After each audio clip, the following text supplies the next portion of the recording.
And here it is. We go again. I'm not quite sure what's wrong with this camera. What adjustments do I need to make to it to, well, here it is anyway. We go again. Roll up, ladies and gentlemen. One man went to more. Here it is. We go again. Here I am again. I hope you're there with me. The session commences and your company is required. That thing that goes on round about this time going on exactly at this time. Avail yourself of the goings on round here. All matters Nigeria related. A lot of it presidential. So if that is your diet, then the menu is very rich to your pick. Another Savior, holy, holy, holy, holy, ASIWAJU. Another Savior, holy, holy, holy, holy, ASIWAJU. Well, this is Mobian. This is dedicated to the gallant heroes of the Nigerian war and IPO families all over the world. I remember the Nigerian Biafran war, in the thickness of the Biafra genocide. Hey, one man revived the vanishing hope to life. Let the great Biafran army to fight, and they were singing out, holy, holy, holy, holy.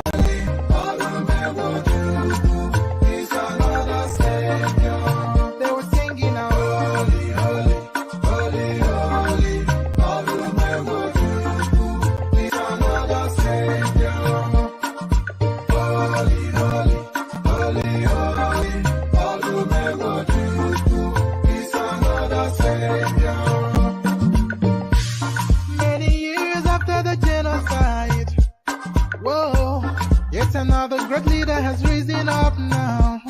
Oh, and he's leading the Biafrans to victory. In your madika, yabika Kwakwanso. Hey, Anamekele Mazuche Mefo. It's an honor having you on board. When I'm singing along. Holy, holy, holy, holy.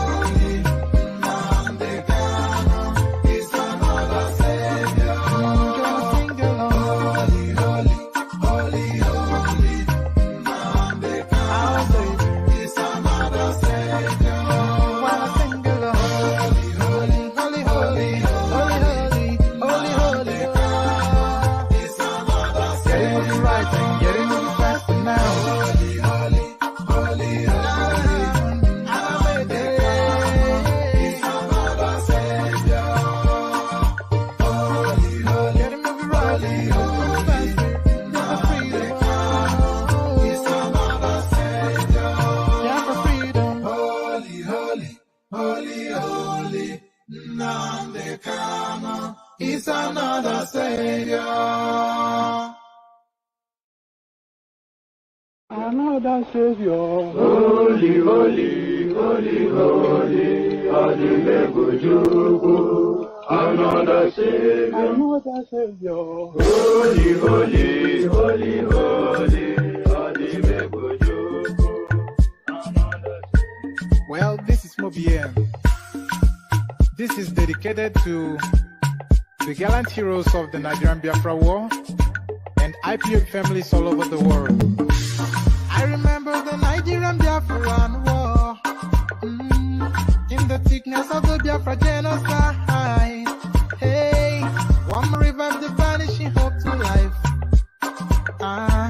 Let the great Biafran army to fight, and they were singing out, holy, holy, holy, holy, He's another Savior. They were singing out, holy, holy, holy, holy, He's another Savior. Holy, holy, holy, holy, He's another Savior. Many years after the genocide, whoa, yet another great leader has risen up now. Oh, and he's leading the Biafrans to victory. In your madika, yabika Kwakwanso. Hey, Anamekele Mazuche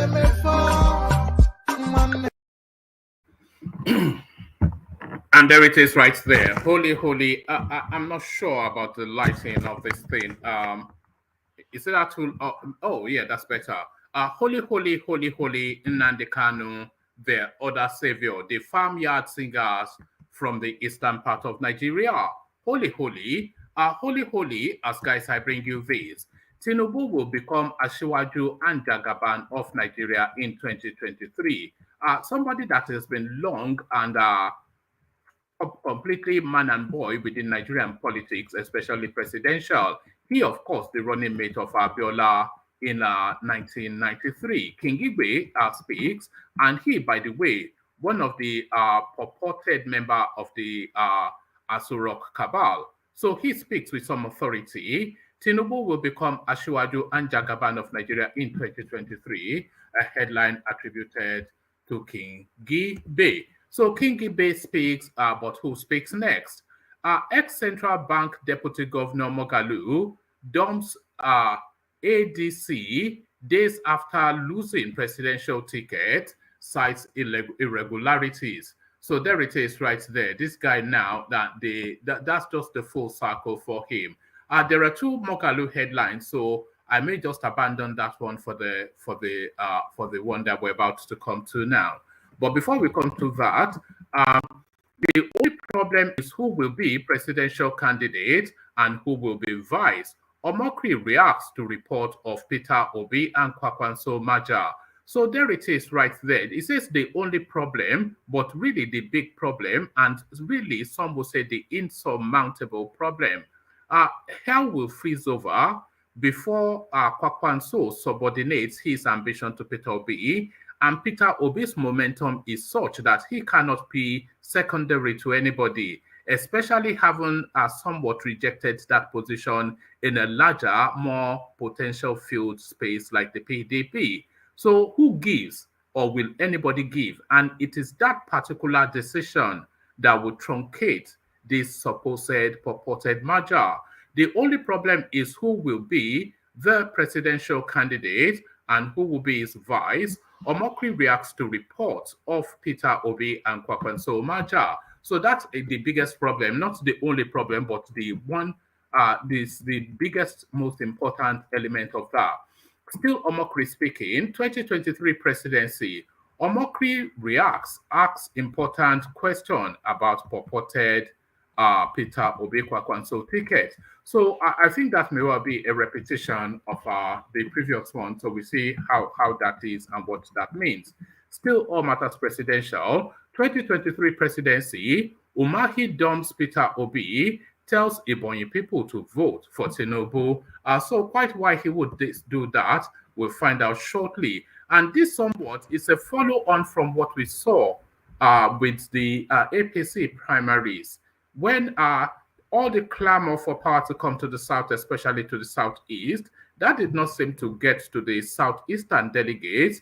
When of the hundreds of delegates that came out of the southeast, only 24 of them voted for all of the rich field of southeastern candidates at that primary. So it looks as though that is what is repeating again with David Umahi.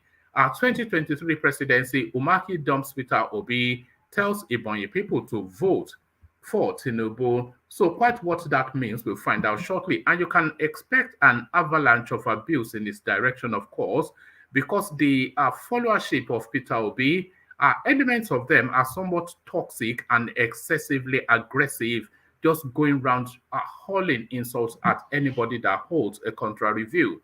So a lot of that will come in the direction of David Umahi. 2023 still, join APC, Keyamo begs Moghalu after dumping ADC. So he should have really joined a major party in the first instance because Moghalu is somewhat an elitist sort of a person. You don't see him as anything in the image of a man of the people. So purporting and pretending to be shunning the mainstream to be an alternate voice is not quite what his moniker is. It's not the garb that he wears easily. He wears more the garb of an elitist, and that is where Keyamo is inviting him to now. 2023, join APC. Keyamo begs Moghalu after dumping ADC. So quite what that plea is and what quite what that plea is and what Moghalu is making of it, we find out shortly, or not. So from that to this, Nigerian Catholic priests deny church members without permanent voters card entry into Sunday masses. So it looks as though that's a push for people to register. This election coming will be it's going to be a record amount of votes. So almost double what was played out in the last cycle of election is the anticipation. Both because the people are energized now, one, so the voter apathy would not be as much as we saw in 2019. And then two, there are just an avalanche of new voters now.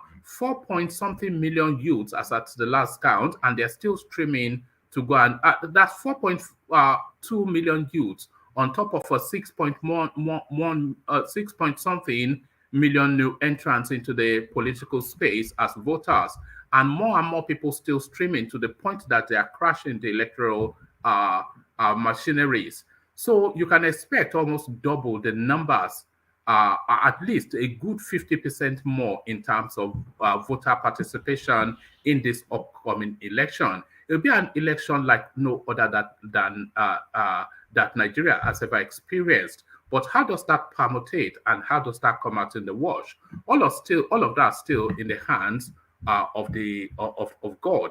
So all of that still in the hand of God. Nigerian Catholic priest deny church members without permanent voters card entry into Sunday masses. So this is it now. Everybody is to be equipped and ready for that moment then. So this now final one, at least so far, Yoruba groups bring Tinubu Osinbajo together for truce after APC presidential duel. So it is quite important that Tinubu gets everybody on board, and really important for him to get somebody as senior as Osinbajo on board, because Osinbajo is the one ear that he has within the inner sanctum of the government circles. I'm sure there's still circles that's outside of Osinbajo's loop, but for the fact that he's within that building, he is still able to pick up what may or may not be. So very important for Tinubu to have him on board. Yoruba group brings Tinubu Osinbajo together for truce after APC presidential duel. So there it is right there, a rich and diverse menu. So lean back, kick back, take it easy, relax into it. The usual protocol, click on the like button as you are coming in. Click on the subscribe button as well if you haven't done that already. And then I'm going to post the link to the studio. If you want to come and participate on screen, click on this as well. So the like button is compulsory. The subscribe button, if you are not already subscribed, is mandatory. But at your discretion, click on the hyperlink that says StreamYard if you want to come join me on the screen to have a conversation around the talking points. So that is how it goes, an interactive session. So as you set about the clicking, let me provide you with a little bit of a liquid refreshment. Your calabash to the ready as we join the guys. Only water, where they see ma. Water, only water, where they see ma.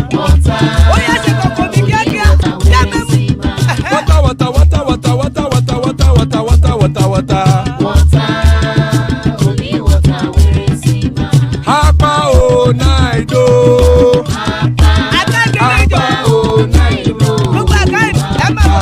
Hapa you don't come o.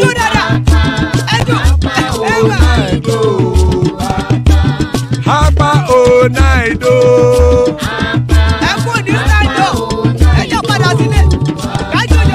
Oro kẹ̀kẹ́ ẹlẹ́mù yé o. Ilé sọ́dí kẹ̀kẹ́ ẹlẹ́mù ré o. Bobby master kẹ̀kẹ́ ẹlẹ́mù ré o. Chifu wáìlà tí kẹ̀kẹ́ ẹlẹ́mù ré o. Eruku lẹ̀lẹ̀ ẹlẹ́mù dé. Eruku lẹ̀lẹ̀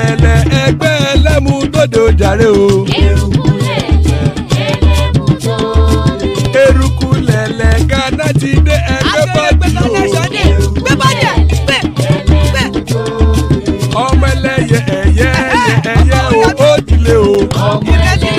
Odúyẹ̀lá ẹ̀yẹ o, ó dilé o. Petro Sodana ẹ̀yẹ o, ó dilé o. Petro Sodunke ẹ̀yẹ rẹ̀, ó dilé o. Ẹlẹ́kọ̀ ọ̀run mú ìní o.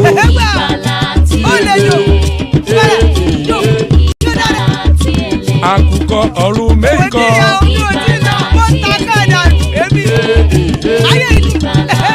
Ikú kò ní ríwà gbéṣe o.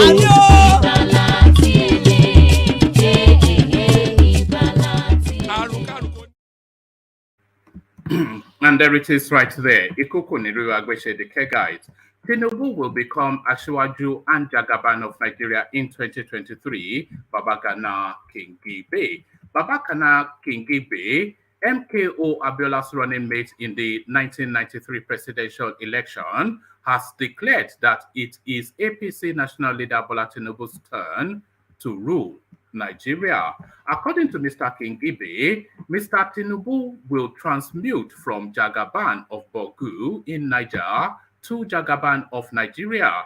He also declared that the former Lagos State governor will become the ASIWAJU of Nigeria from the ASIWAJU of Lagos State. Matching his words in the Yoruba language in a video seen by correspondents on social media, the former secretary to government of the federation said, "Enyi Lokan, you are next." So this is re-echoing, of course, Tinubu's words in Abeokuta. You will move from JAGABAN of Bogu to JAGABAN of Nigeria, from ASIWAJU of Lagos to ASIWAJU of Nigeria. Mr. Kingibe declared whilst playing host to Mr. Tinubu recently, "For all your sacrifices, for all your effort, God will reward you this time." Before the APC presidential primary election, Mr. Tinubu insisted whilst addressing Ogun delegates that it was his turn to become Nigeria's president. "Emilokan, it is my turn," he told the delegates. Mr. Tinubu is APC presidential candidate for the 2023 presidential election after winning the party's ticket on June the 8th. He scored 1,271 votes to defeat 13 other presidential aspirants, including Vice President Yemi Osinbajo and Senate President Ahmed Lawan.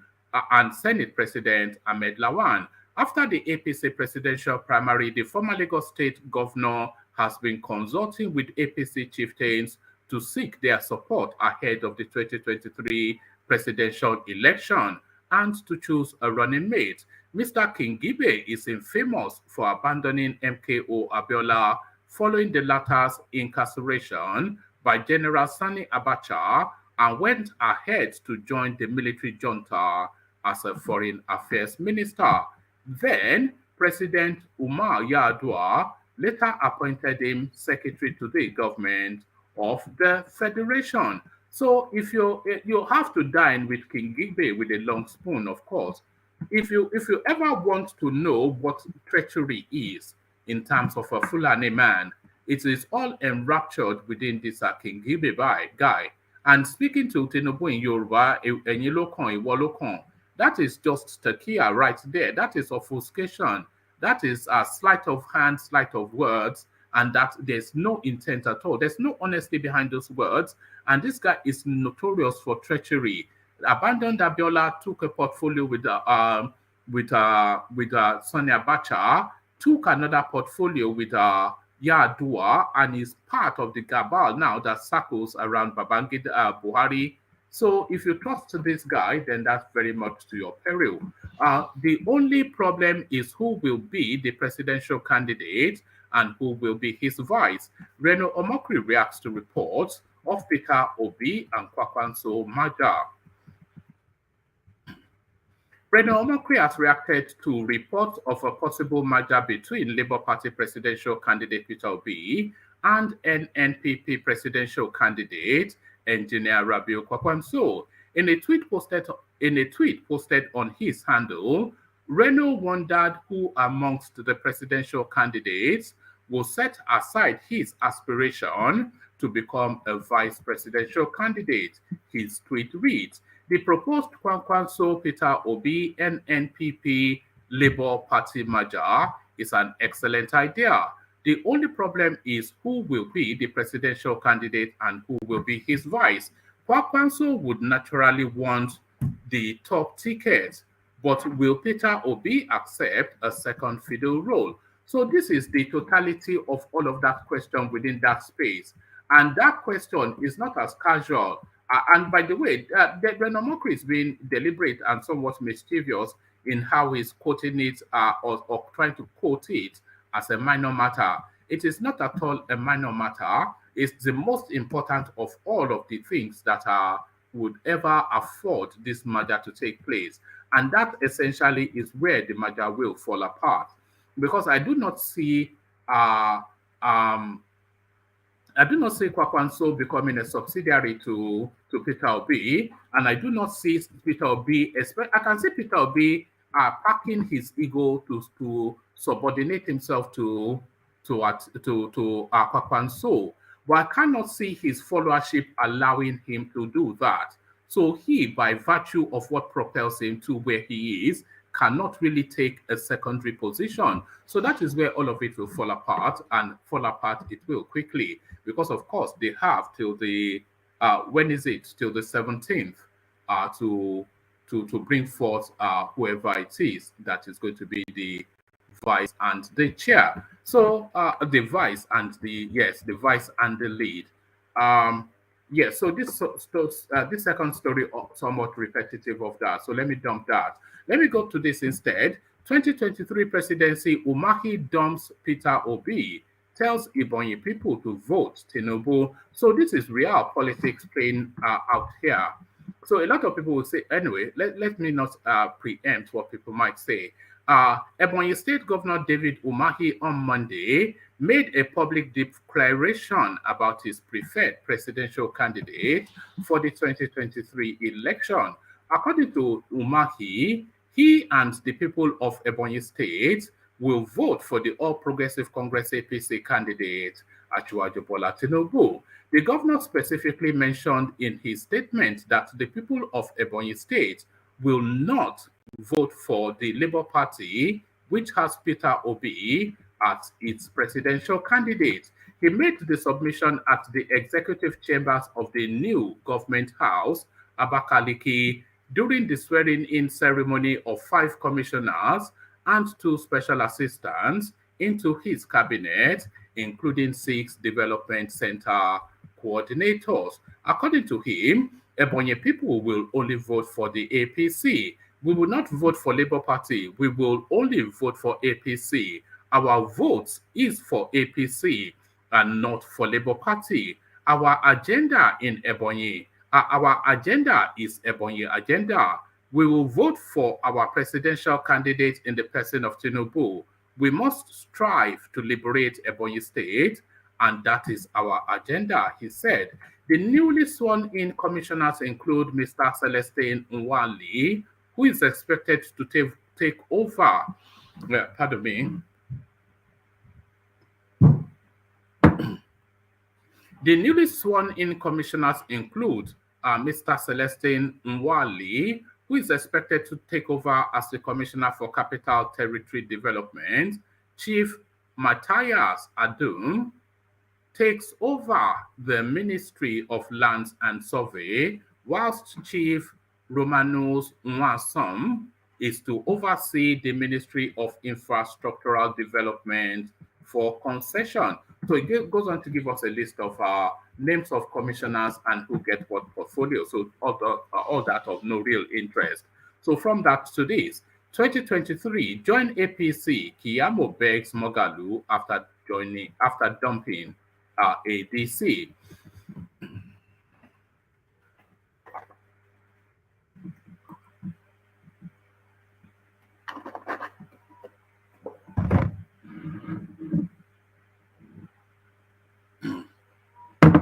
Pardon me.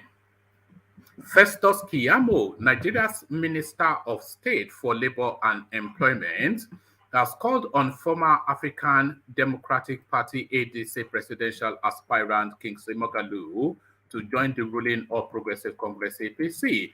Keyamo made the call after Moghalu resigned from the ADC, having failed to clinch the presidential ticket of the party. Moghalu lost in the primaries to owner of Roots Television Nigeria, Dumebi Kachiku, on June the 8th. In a letter written to the national chairman of the ADC, Chief Oke Nwosu, on Monday, Moghalu claimed that the conduct of the election revealed a fundamental clash of values between him and the leadership of the party. Reacting, Keyamo in a tweet, "My own dear brother at Moghalu Kingsley, you've just seen that the so-called third force are just some untested Nigerians who may just be worse off. They are not from the moon, they are Nigerians. It is all sound and fury and nothing more. Welcome to the real world. Please join us in APC." So for my money, Kingsley Moghalu should be in a party like either PDP or APC, because Kingsley Moghalu is not an alternative voice. He's a very much an elitist sort of a guy. So you think of Kingsley Moghalu in many ways. You don't think of him as a man of the people. He's a technocrat. He's a bureaucrat. He's an academic. He lives in Switzerland, by the way. So he's as removed from a man of the people as it possibly can be. So he's an elitist, and he should really be amongst the elitists. To them, preach his pro-people, sound economy doctrines, but man of the people he is not. Nigerian Catholic priests deny church members without permanent voters cards entry into Sunday Mass. Some Catholic priests in Nigeria have enforced a policy of no permanent voters card, no Sunday Mass. In a video seen by correspondents on Sunday, some church members were denied entry into Sunday Masses over their inability to display their permanent voters card issued by the Independent National Electoral Commission, INEC. At St. Matthew's Catholic Church in Obudu local government area of Cross River State, the assistant parish head was heard instructing those with their PVC to come into the church and those without to go back home. In another Catholic parish reportedly to be in one of the states in the North Central, the Reverend Father was heard saying, "From today, if you are coming for Mass, carry your PVC. If you don't have your PVC, don't bother coming, because there is no way you have Christians filling up the church, but only a handful of them go voting during elections. So it means our population and numbers mean nothing. So we want Christians to take their responsibilities and role seriously. So today, I am serious about it. As I am standing here, sorry, let me adjust this thing. So today, I am serious about it. As I am standing here, if you have your PVC, begin to come in. But if you don't have your PVC, find your way back home. You won't attend Mass here. As political processes preceding the 2023 elections continue to heighten, private, public, and religious organizations have intensified campaigns for their staff and members respectively to get their PVCs to enable them exercise their civic responsibility. And there's a clip of this chap doing this on Twitter. So I shall play you the clip. Yes, let me just hold on. Let me see. Let me just copy it and download it. So I might as well play you the clip, mightn't I? All right, just bear with me 1 second.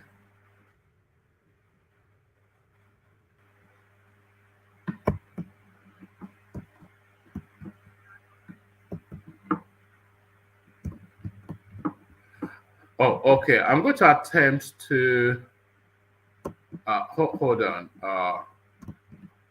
Twitter downloader. It only takes a second to do this, so don't worry. We just because sometimes it's it's easier to hear it in their own words than me regurgitating So if we're able to capture it, then why not? So I think we have it here.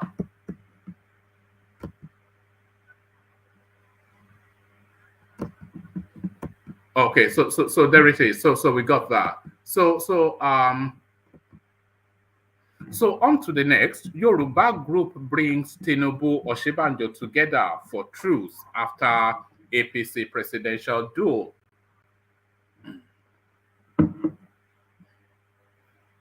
Yoruba group brings Tinubu Oshibanjo together for truce after APC presidential duel. The Yoruba World Center has concluded arrangements to bring Vice President Yomi Oshibanjo and ASIWAJU Bola Ahmed Tinubu, the APC presidential candidate, the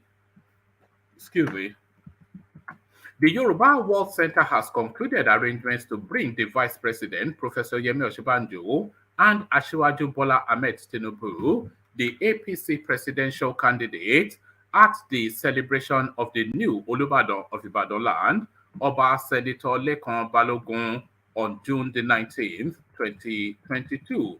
The event, scheduled to hold at the University of Ibadan under the chairmanship of the former governor, Rashid Ladoja, is being put together by this center to formally introduce the new monarch to the larger Yoruba community by presenting him to Yoruba lords of business, politics, administration, and traditional rulers to be hosted by the governor of Oyo State, Engineer Seyi Makunde. The coordinator of Yoruba World Center, Ogbeni Alao Adedayo, said that the earlier plan was to celebrate the new Olubadan amongst the traditional rulers and other leaders, and we had thus invited both the Vice President and ASIWAJU Tinubu. But we later realized that these two foremost political and government leaders from our own side here had just come out of a competition which generated lots of misunderstanding amongst our people. So we intensified efforts to ensure their presence for reapproachment, and we are glad to say they shall be with us on that day. We are not inviting them for politics, therefore, no politics will be allowed on the occasion. It is for them and other respected personalities to come and relax, enjoy the arts and culture of their own people, look at ways to make this culture become a tool for national unity, beneficial coexistence, youth development, and empowerment. You won't believe how glad we were when signals came that the two were coming to celebrate with the new Olubadan and the Yoruba people. Oba Senator Balogun was crowned on March the 11th, 2022, and the coming Sunday, 19th, marks his 100th day in office. Thus, the Yoruba World Center, in collaboration with the Oyo State Ministry of Information, Culture, and Tourism, and Tunde Odunlade Art Gallery, plans a huge celebration for the monarch. So, truth, and peacemaking, and all of that jazz. So, is that really necessary? Have they really come to truth? But really, I think what they are trying to do is to gather them within a Yoruba mix and then agree a Yoruba position. So there it is right there. I'll just bring you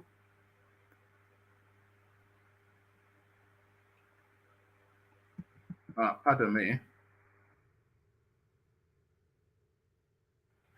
I'll just bring you maybe a couple more stories. I want to bring you this story for no other purpose other than to document it just as a moment in history. Whatever it means, I'll bring it to you. Why I want to be Nigerian president, MKO Abiola's son. So, of course, we've just had the Democracy Day, which is essentially Abiola's Day. So that name very much in vogue, in play at the moment. A presidential candidate under the People's Redemption Party, PRP, Kola Abiola, stated why he wants to be the president of Nigeria by contesting in the next presidential election come 2023. Abiola is the first child of late MKO Abiola, the acclaimed winner of the June 12, 1993 annulled presidential election, said he wanted to reset Nigeria with his party, which is one of the oldest in the country. He said this while speaking on Arise Television about his candidacy and issues surrounding the 2023 general election on Monday. He said, I want to be president because I believe it is time to he said, I want to be president because I believe it is time for complete reset of Nigeria. And I did not make any mistake by joining PRP. I did my homework thoroughly before joining the PRP. And I joined it because it is the only party that has no baggage, no problems or legacy issues. It is the only party that can convince the younger generation to get involved in the game and not just elect leaders. Abiola also said he was not intimidated by other more popular candidates from other political parties, saying he was confident of his chances to win over them even in the north. The chances of Kola Abiola are the chances of Kola Abiola is a surprise factor. Check the whole northern states, Kaduna, Katsina, Kano, Jigawa states. I will win those states again for PRP, he said. Kola Abiola had emerged the PRP presidential candidate on June the 6th after a keenly contested primary election in which the party delegates from the 36 states and the federal capital territory voted the aspirants from their respective states, whilst Abiola got 2,097 votes from across 36 states, including the FCT. His contenders, which include Dr. Usman Bugaji, came second with 813 votes, while Ms. K and Mr. Mosugu got blah, blah, blah, and blah, blah, blah. So there it is right there, Abiola's son in play. So what does that mean, and what does that name bring him in the political space? So we land on this one finally. This one I was going to abandon, but let me just document it for keep's sake. Ex-Central Bank Deputy Governor Moghalu dumps ADC days after losing presidential ticket, cites irregularity. A former Central Bank of Nigeria Deputy Governor Kingsley Moghalu has resigned his membership of the African Democratic Congress ADC. Correspondents had reported that Moghalu lost the 2023 presidential ticket of the ADC to the founder of Roots Television, Dumebi Kachiku. Kachiku is the younger brother of Nigeria's former Minister of State for Petroleum Resources, Ibe Kachiku. In a letter dated June the 13th, 2022, and addressed to Oke Umosu, ADC National Chairman, Moghalu said his leaving the party was as a result of the poor conduct of the presidential primaries. I am writing to hand in my resignation from my membership of the African Democratic Congress effectively immediately. I have resigned because of the process and conduct of the party's presidential primary on June the 8th, 2022 at Abeokuta revealed a fundamental clash of values between me and your leadership of the party.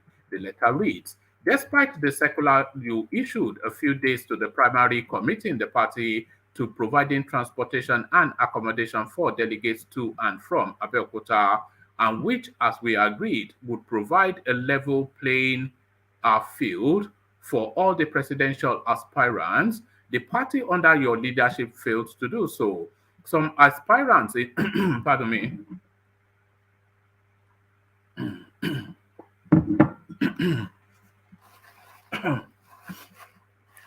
some aspirants, including myself, made donations to the ADC party account as requested by the party for this purpose.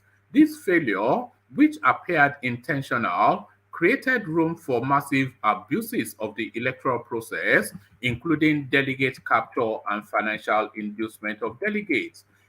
And by the way, that is fraud, what Moghalu just described. If they were required to pay money into an account to provide travel and accommodation for delegates, and they did not, then that is fraud. This is only one of numerous inconsistencies and the absence of transparency and predictability in the management of the party that I had progressively complained about. As you are well aware, I have consistently resisted pressures to join the APC or PDP precisely to avoid cash and carry politics. For me to remain a member of the ADC, therefore, after what thousands of party members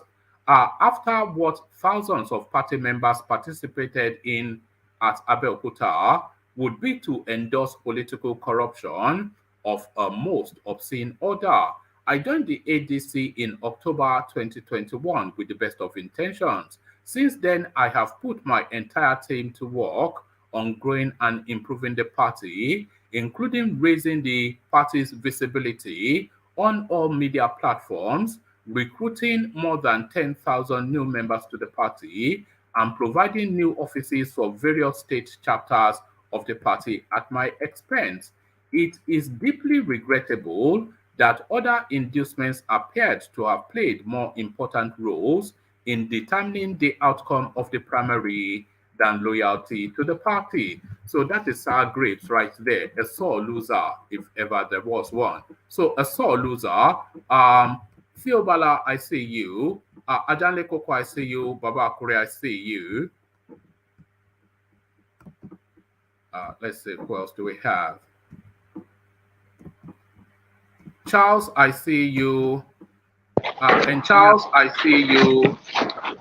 Charles, can you mute yourself, please? Charles, can you mute yourself, please? Okay, let me just take you off the screen for a moment. So, Bartholomew, can everybody please mute themselves as you are coming in, because we hear the background noises from your systems. So, good to have you, gentlemen. Where am I kicking it off? Let me kick it off with you, Theobala. And have you speak then on Moghalu and sour grapes. Moghalu, what are you making of it? Yeah, as in Moghalu leaving AD, right? Yes. I think there is a very big disappointment on Moghalu's side, because I think this is a party he has built over the years, or over time, the case may be.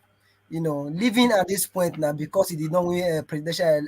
No, he didn't build the party. He just recently joined it. He joined it in October 2021. Okay, 2021. Mm. I don't really know what would be his next move. I think it will be better for all fairness for him to remain in that party, since I already contested for the primary. Adibi, he has noticed something now before the primary. He said he decided to leave. It will be a different case so that he can go and pursue his ambition somewhere else. But as it stands right now, I don't know the reason why he say because of one or two manipulation. You know, it's something I'm not really happy with. But with all honesty, if really he mean well for the nation, he should communicate his next plan to Nigeria and his supporters, because many people are actually really following him. So let's still communicate the next plan to Nigerians. And people believe in him because he's a young candidate. People believe his idea as well. So I will expect him not to go and join Tinubu or Atiku because of what he's. But should he not, though? Because Moghalu is an elitist now. Do you see Moghalu as a man of the people or part of the elite? He's not really being part of the elite. He was fortunate enough to hold some position, yes. So the point is that the angle which people are looking him from is being a young person and being able to communicate his idea to people. But though sometimes it's only during the election we normally see him. Thereafter, we will not even hear from him again. But I believe he should stand with the demography of people who are supporting him. That's just what I believe in that aspect. Then, you know, or just remain neutral if that is the case. If he cannot do that, he remain neutral. Festus Keyamo is inviting him to come and join the APC. Do you think he should take that invitation up, or do you think he should just stay out of politics for a few years? Because he's gone from YPP to I'm not even sure how many parties he has been through. So he's been recycling and recycling himself in those fringe parties. He has done the cycle with pretty much all of them. So now it's the major parties now or nothing. So should he go to APC, Kingsley Moghalu? I don't think going to APC will be a very big mistake for him, because APC don't believe in people with idea. APC don't believe people with people of talent. Because if Osibajo, with all he has, with all his idea, and he was unable to get the presidential ticket of the APC. I don't think Moghalu can do more better than Osibajo, because we all know who Osibajo is. We know how Osibajo handled the Nigerian economy few times he was given the opportunity to do so. With all those records, it was it's a pity that APC did not look into that direction. Now, Kisni Moghalu going there, he will go and displace Osibajo and other. Look at David Mahi. Look at what David Mahi did in what he's doing in his states. I don't see Kisni Moghalu even going to that length of clinching except he want to accept other lower position, which will be very difficult in APC. Do you think Kingsley Moghalu's ambition should be presidential? Because if you look at somebody like Soludo, for instance, Soludo was a full-blown governor of the central bank, and he has started at the right level as a Anambra state governor. But Kingsley Moghalu, having no history in politics, wants to take the presidency. Is he overreaching himself, or is he just playing it just for the clout and just to pose? I think you are right, woman. The truth of the matter is that Kingsley Moghalu, if he should take the step or the level of what's it called, Charles Soludo, have him resign or finish the position of a CBN, he is not the governor of Anambra State, and people are beginning to recognize what this man is doing, his sincerity, and his level of intelligence. If Kingsley Moghalu can go to Senate or House of Assembly, or as in House of Rep rather, another position, he can either be minister as well. It will be of a great idea for him. Maybe that is what he's looking out for now. If he join APC, I think those positions is what he's going to be eyeing. But in that case, it will be a he's just looking for self-achievement, or how will I put it? Because if you are really fighting for the people, stay for the cause in what you believe in. If you believe being the president of the nation will make him achieve his dream, or fighting for the nation, why not? He can continue that race. After all, the Ukraine president is not older than him, or younger than him, or more knowledgeable than him. So, all right, brilliant. All right, brilliant. Well put. So the name Abiola recurs within the Nigerian presidential space again. PRP, People's Redemption Party, not MKO, of course, because you cannot be on the ticket from heaven or wherever he is. But his first son, Kola Abiola, he fought hard to secure the ticket for the PRP candidature, and he's now presenting himself as an option to be Nigeria's next president. So what are you then making of Abiola's name on the ballot again? I think it's the right step in the right direction. He might not get the presidential seat at this point, or even if he do, that would be very nice. But at least starting from now, we give him that popularity that he deserves, and I also want him as a person, or as a candidate of that party, to start giving Nigeria the solution. Start buying the mind of Nigerians, not the Aluta type.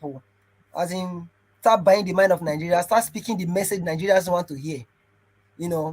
I didn't say you should go and start fighting the government or whatever, but speaking the truth to power, criticizing when it's necessary, and I think it's a right step in the right direction, and he should try as much as he can to galvanize the youth or the elderly, as the case may be.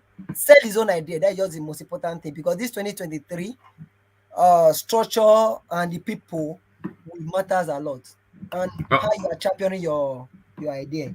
Do you think the 2023 election is going to be led by ideas or traditional politics? Do you think it will be an ideas election or traditional politics? In my own opinion, idea is a very critical thing when it comes to election. But it's so unfortunate in the Nigeria space. Most of the people don't believe in idea. It's so unfortunate. It's so unfortunate that we are having that kind of demography, or people in that region, or not believing in policies of idea. But the policies of idea, the question here is that people are now beginning to realize something. Maybe, okay, if this government have not done well, let's shift to the other side. If this government have not done well, let's shift to the other side. But it will be a good thing if they are listening to different ideas of different individuals. That's why I keep on saying, whoever want to be the president of Nigeria should come to the masses, like should be visible. Go to radio stations, go to TV and all that. Not person going there on your behalf. No, go there, express your view. If possible, let there be a call whereby Nigeria can call in, organize conferences.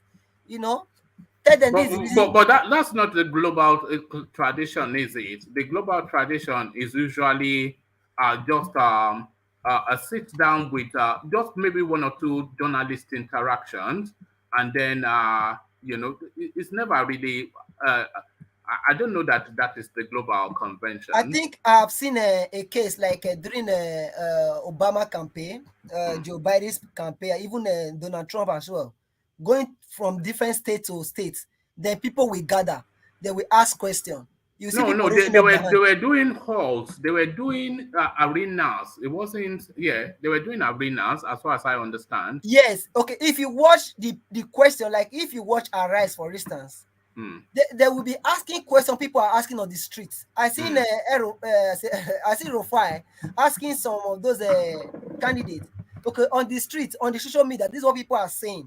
What do you have to make of this? Meaning they are not representing us. The question we are asking. That is the point I'm trying to say. Being visible for the masses. All right, brilliant. So now to the space then, who steps down for whom? The only problem is who will be the presidential candidate and who will be the vice. So this is our not Kingsley Moghalu. This is Reno Omokri speaking to that merger that we initiated the discussion about yesterday, but it's still very much in the front burner of political discussions as still today. So they are taking photographs and it's all smiles, but who will be smiling at the end of it? Whose ego is bigger, Kwakwanso or Peter Obi? Teobala. Okay, thank you so much. I think if Peter Obi wanted the vice president, he would have gotten it in PDP easily. Maybe if that is what he wanted before now, he would have gotten that in PDP in the sense that I haven't noticed or believed that he will not be able to get the presidential ticket. He will just remain there. Definitely, Atiku will definitely pick him again as his only mate. Oh, sorry, carry on. Yeah. Atiku will definitely pick him as his running mate. As we speak right now, the officer we hear some news about Atiku coming to woo him to his side. Definitely, he can still get the vice presidential ticket of the PDP as we speak right now. Even because there is what we call window of substitution, so he can still get that one. But the point is that Peter Obi don't want that. He don't want vice president. So I think, and Kwakwanso on the other hand, will be very difficult for him to stand down for Peter Obi if they eventually come in agreement for them to run together. But I think it would be a better idea for Kwankwaso to step down for him, in my own opinion, though. But I don't know what is only in their mind. But my advice to Peter Obi is that Kwankwaso or no Kwankwaso, he should try as much as he can to get another viable candidate from the north if Kwankwaso refuses to be his vice. Do you anticipate that merger will fall apart fairly quickly? Yeah, because that is the more reason I'm a bit skeptical about all this merger of a thing until when we finally get their approval or whatever they agreed upon. But I will just advise Peter Obi or Kwankwaso, as the case may be. My fear for Kwankwaso is that if Kwankwaso maybe want to continue his race on his own, my fear is that he may likely collapse his structure to either APC or PDP, maybe towards the end of the election, which might not be good for his own person, And if he remain on the contest or through the election till after everything, it would be nice for him, even if after he decide to go with NNPP on his own. It would be nice for the democracy. Let's see how the vote is going to be split across the nation. But do you not think that for Peter Obi to penetrate into the north, and all of this hoopla and all of these drum beats around his name is very good. But in terms of real politics, he has to penetrate into regions that are not his traditional base. And please, not all this hoopla about, oh, Peter Obi is this, that, and the other. Here, in real political terms, he has to go with somebody of weight that can help him cut into that space. So he needs somebody at the level of Kwakwanso. So if this merger falls apart, then what other options does he have to make an insertion into the north? I think there are other viable options which we still have not been able to confirm here, like Lamido Sanusi and other candidates in the north, which I believe they will make a very good VP at the end of the day. But the point is that it will be better is if not an option. Lamido Sanusi is superior to Peter Obi now, both his status and in The truth here is that each person, though it's not about superiority now to one another, in the sense that they are holding an office. They are holding an office that will give them a better opportunity, to come to the limelight and even eventually contest for presidency if they need be. But my own thinking is this: it might be that Kwakwanso might be giving Peter Obi a condition that, okay, if at all I'm going to be your vice, you can do 4 years, which is 110. Let me continue the other 10, as the case may be, which I did not see anything bad in it if it happened in that format. But I'm just speculating though. But what I'm trying to say here in essence, do you know why why Kwakwanso would not take a vice? Why I think Kwakwanso might not take a vice position to Peter Obi? Kwakwanso does not see Peter Obi winning the presidency, so he sees no advantage in him being vice in a ticket that he knows will lose. So all of the cachet and all of the clout and all of the prestige that he wants is surrenders it to Peter Obi, knowing that Peter Obi would not take the seat. So there's no upside for him, apart from just jumping on the noise of that surrounds Peter Obi. I don't think he will subordinate himself to that. According to you, say that is your opinion, right? No, that is just based on the reality as they obtain. Which we don't know what Kwankwaso might be thinking right now. The point here is that Kwankwaso on his own part definitely will not get more votes than Obi. Obi will definitely get more votes than Kwakwanso. Reason being that the North are very, very united in the race. For instance, Atiku is on the ballot. Definitely, the North will not too much divide their votes, either Kwankwaso or with Atiku to be the president. So it will be very difficult. And for the southern part of the country, I don't think Kwankwaso have a base here in the southern part of the country, which will be very difficult for him. And Peter Obi is penetrating towards the north. I think I listened to one of commentary today about how a northern person his brother called him, is a lecturer, that he should vote for Peter Obi. What am I trying to say? Don't worry about all of that. No. What I'm trying to say that adds nothing to anything. Yeah. No. Listen, what I'm trying to say is that the message you are preaching matters a lot, if more than the candidate you are even present. Though the candidate is very important, the message you are preaching also very, very important. So we want to see the message Kwankwaso is preaching that will be able to enable him to penetrate to the south. That is the aspect I'm just trying to say. That is the reason why I bring in that scenario inside.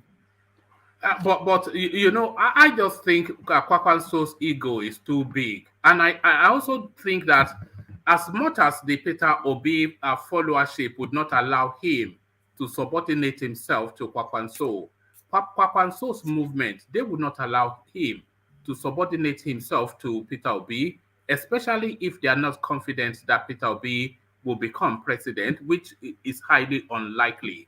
So it is doomed to failure, the whole thing. For me, if for Peter Obi to be vice to Kwakwanso, he rather forget the ambition of becoming the president, or if he's on his personal ambition, though, he can just go back to PDP. That is the case. So being a subordinate to Kwakwanso does not even make any sense at all. Oh, all right, brilliant. We're still staying with the Peter Obi. One man, please. Good evening. I have a question for you, please. Right. Yes. Tiobala make a comment now. He said when you spoke about Abiola's son, he make a categorical answer that everybody know this guy is not gonna be the president. So sometimes No, I did not say that. I did not say that. No, what did you say? I said he might not. Yes, well, that's you. He might not. But Yes. why don't all these small people, key into these two political parties? Because we know right here now, as we are speaking now, is only PDP or APC will be on that ticket. I don't think so. Will be on that presidency come 2023. So why all these people not just go to all this PDP and APC and flood them? No, that's not how it works, Thomas. You have to understand that a lot of the politics that is playing, a lot of it is not necessarily for 2023. A lot of it is for a political narrative, just a debutant sort of politicking. So Abiola's son is debuting into political space. He knows he's not going to be the president of Nigeria in 2023, but through the course of that campaign, he will make his name known, he will make his policy position known, he will make his stance known, and he will make a lot of things known. So he comes into play as a top-level political actor, depending on how he performs. And then with but one man, this is not the first time. Don't worry about all that. That's what is playing. It's not going to be president. Is it going to be president or what? What are you saying? I said this is not the first time of contesting. Do you know that? Kola Abiola? Yes. When did he last contest? He contested before, one man. When? Where? I don't know the year. People can confirm it. He contested before. This is not the first time. All right. But this idea of everybody cascading into APC, PDP, I'm not sure that is democracy. And I'm not sure that is story. It will weaken our own democracy as well. Yes. Like now, if you check very well now, the force that the third force we're even talking about, let's assume Peter Obi is the third force or Kwakwanso is the third force, that they are bringing into the space now, making APC and PDP to be very scared right now. For them to change their narrative of politics in the sense that they will believe that if they don't do well, people can definitely remove them from office. That is the more reason I'm even championing for these third force. Because they believe they can do what they want to do. I don't know, nobody can remove them. They believe that when they step into that office, they will spend 8 years. 8 years is not guaranteed for you. A lot of what is going on is building political narratives, isn't it? So it's building political narratives, and also a lot of the things that people are looking at for Tiobala is not so much. Yes, of course, not everybody wants to know who wins and becomes the president, but we want to see the performance of all of the actors. So it is from that performance that tells you that a particular political narrative is chiming with the Nigerian person, and then that comes into the mainstream of politics to change the political dynamic. So Peter Obi is a very good test of that because he's pushing hard a particular storyline, which seems to be rhyming with a lot of people. So from the performance, if he wins the presidency, that's fantastic. If he doesn't win it, then what was his performance? If he does sufficient enough to shake the old order, then that tells you that is the direction that the country wants to follow. So a lot of it, so we need all these other voices outside of the mainstream is really what I was trying to feel, Bala. Yeah.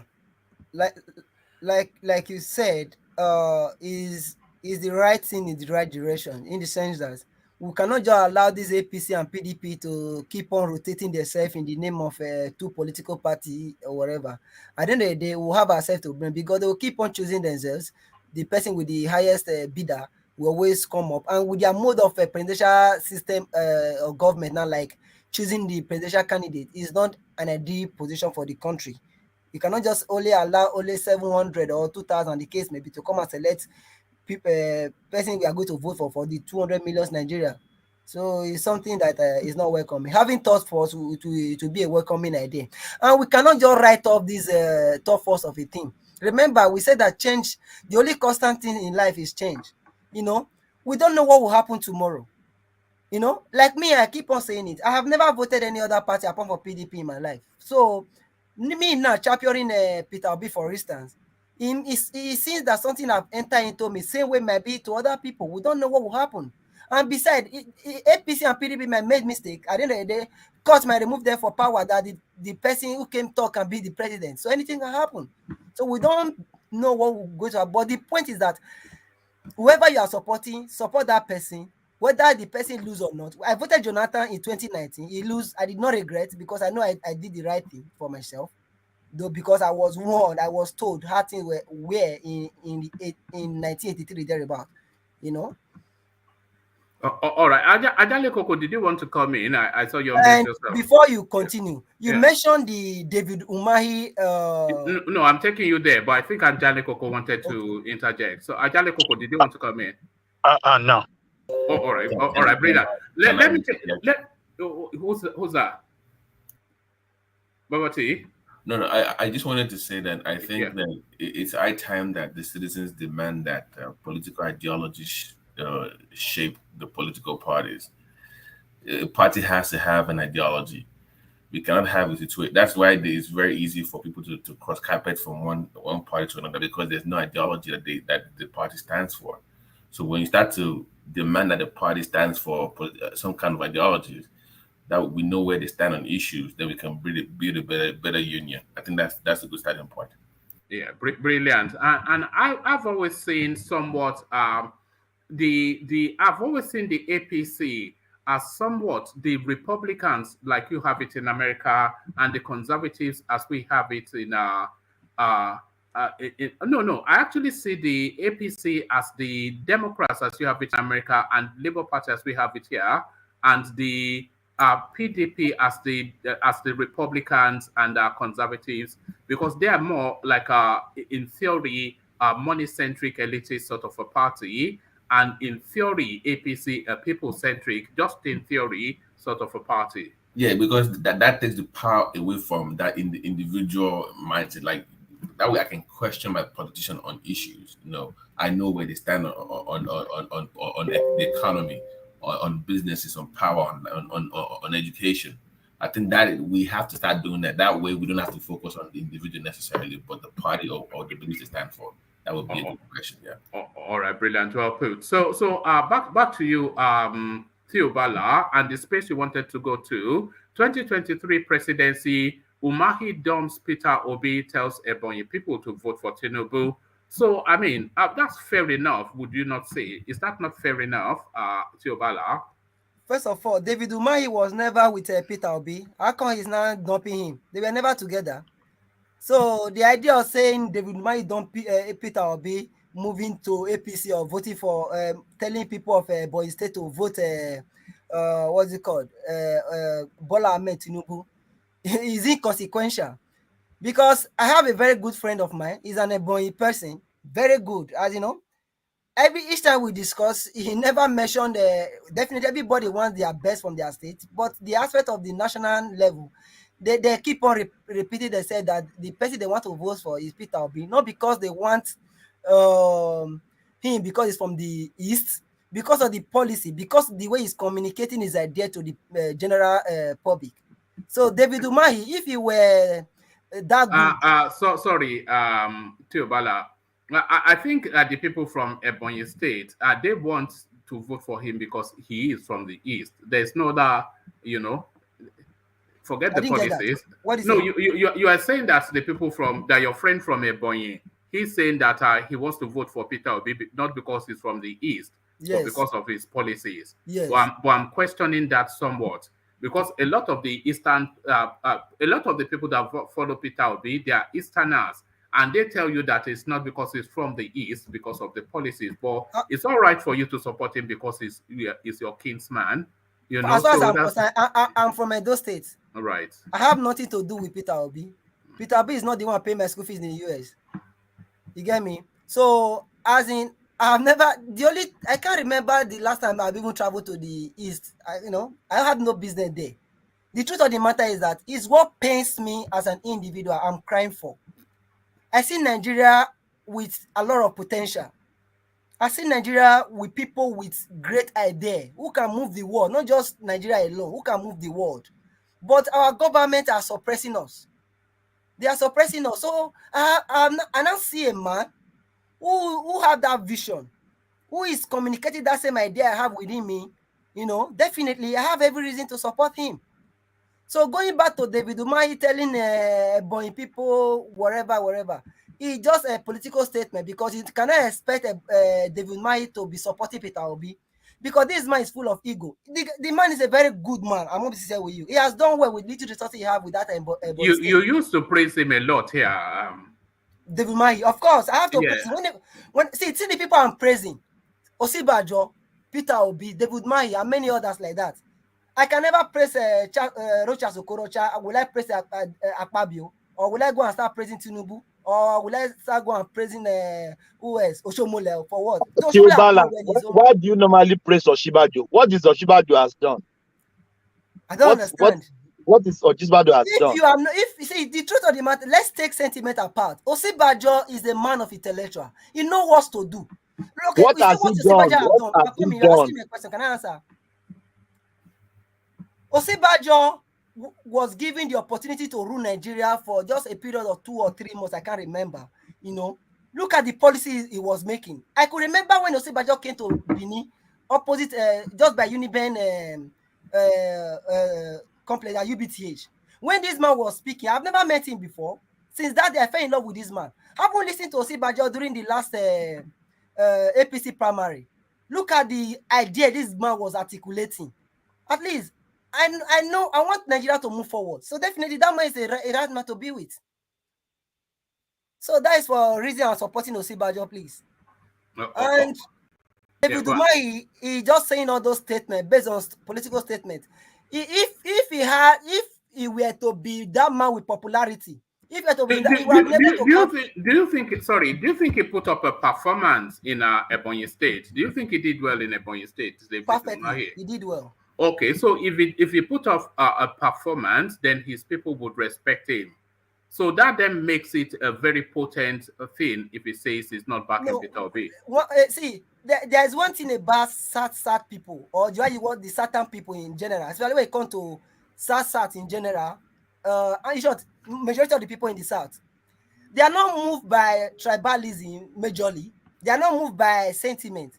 For instance, you will see in Edo State, APC will win states. For instance, you see at the presidential level, PDP will win. You will see in some states, for that same Edo State, for instance, person will be winning what's it called, Senate. For that same election, another person will be winning presidency or state governor, the case may be, for the same election on the same day. For you to know, those people, they are rational in their thinking, and they don't just follow one path. Say this is what they want to do. The point I'm bringing on because of that is that but people, they love David Umahi. He can even continue for the next 4 or whatever years he wants to continue. But when it comes to the presidential level, they will think differently. Well, but would they not be guided by their governor rather than anything else? No. The governor usually controls the structure of politics in a state. But people are not subservient to anybody. Really? Yeah. Are you from there? To anybody. So definitely, you see, nobody controls anybody, especially, let me use the word from the South, both Yoruba, the East and all that. No, you see people doing what is, it's some part of the country, I don't want to mention name, when you see some people, because you see one of their elders following one direction, all of them will vote in that block. We have come here a number of times. You'll see a Yoruba man argue with another Yoruba man. You'll see an Edoma argue with another Edoma. Why? Because everybody have their own idea, and they vote in that line. So it's not going to be possible telling Ebonyi people to move. No. It's not going to be possible. All right. Thank you, Theobala. So thank you, Theobala. Let me go from you, Theobala, to engineer. And engineer, I want to play you a video clip for you to react to. So this now it speaks to the sort of elections that we are going to expect in Nigeria in 2023. It's going to be an election like no other. And all this permutation that we're making on data and history, we may well have to discard that. What this, engineer? Here is my parish in my village, and right now you can't have access to the church without your PVC. That's my assistant parish priest, and he means business this morning. So if you don't have your PVC here, you will not attend. We mean business this morning. Mass was supposed to be by 6 o'clock, and this is 6:15, and we are still out. Nobody is allowed access to the church. We must come with us. You must show your PVC or evidence of registry for your PVC to access the church. This is St. Matthew's Catholic Church, Uchuwa, and this is live and direct.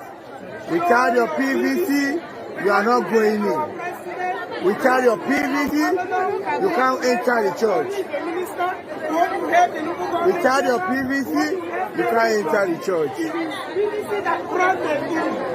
This is live and direct. It will bring our children also. It will bring others into office and better this country. Oh, okay, so you get the idea, engineer. So that was a church in the southern part, southeast, wherever, somewhere.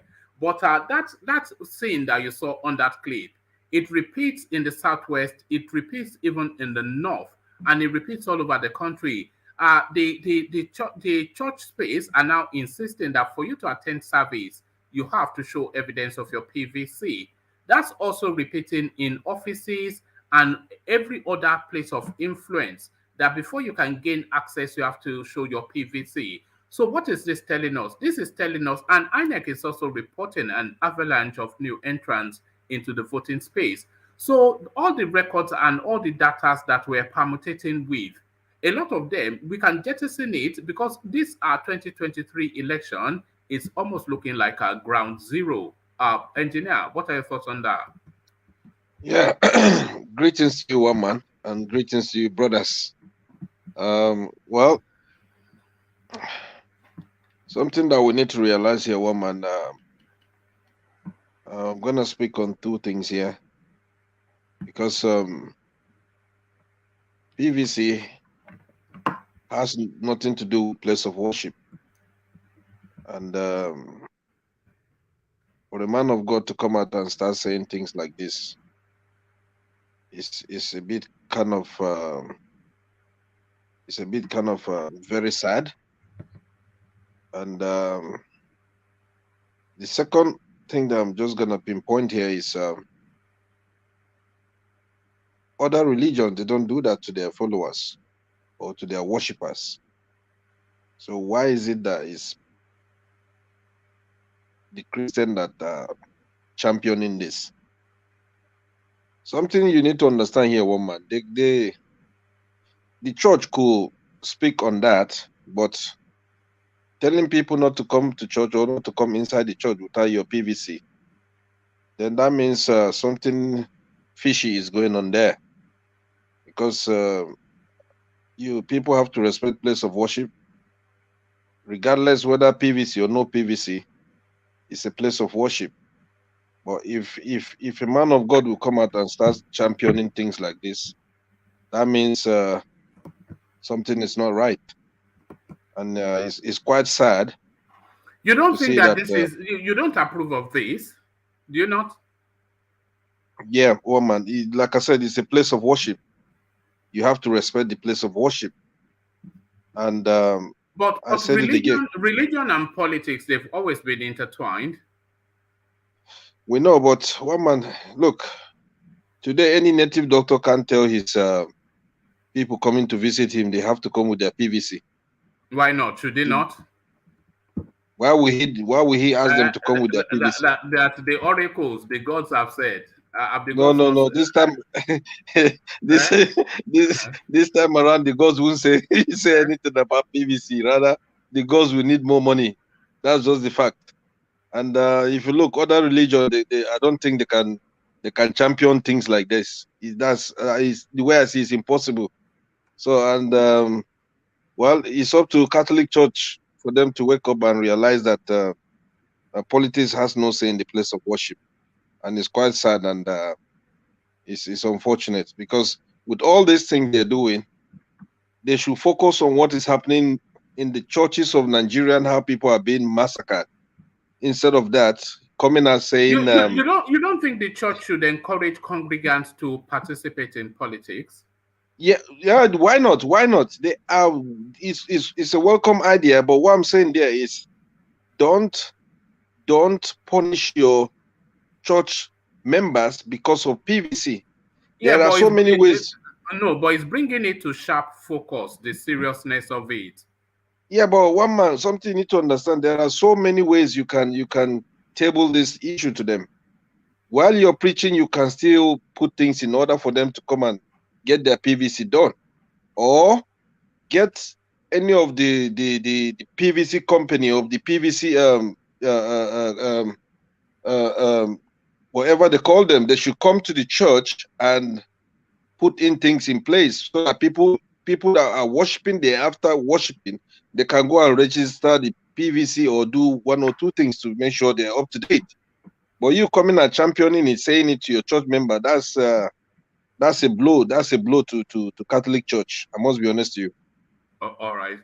Let me take you to the real politics of it then, and the merger between Kwakwanso and Peter Obi. Let's put it that way: NNPP and Labour Party.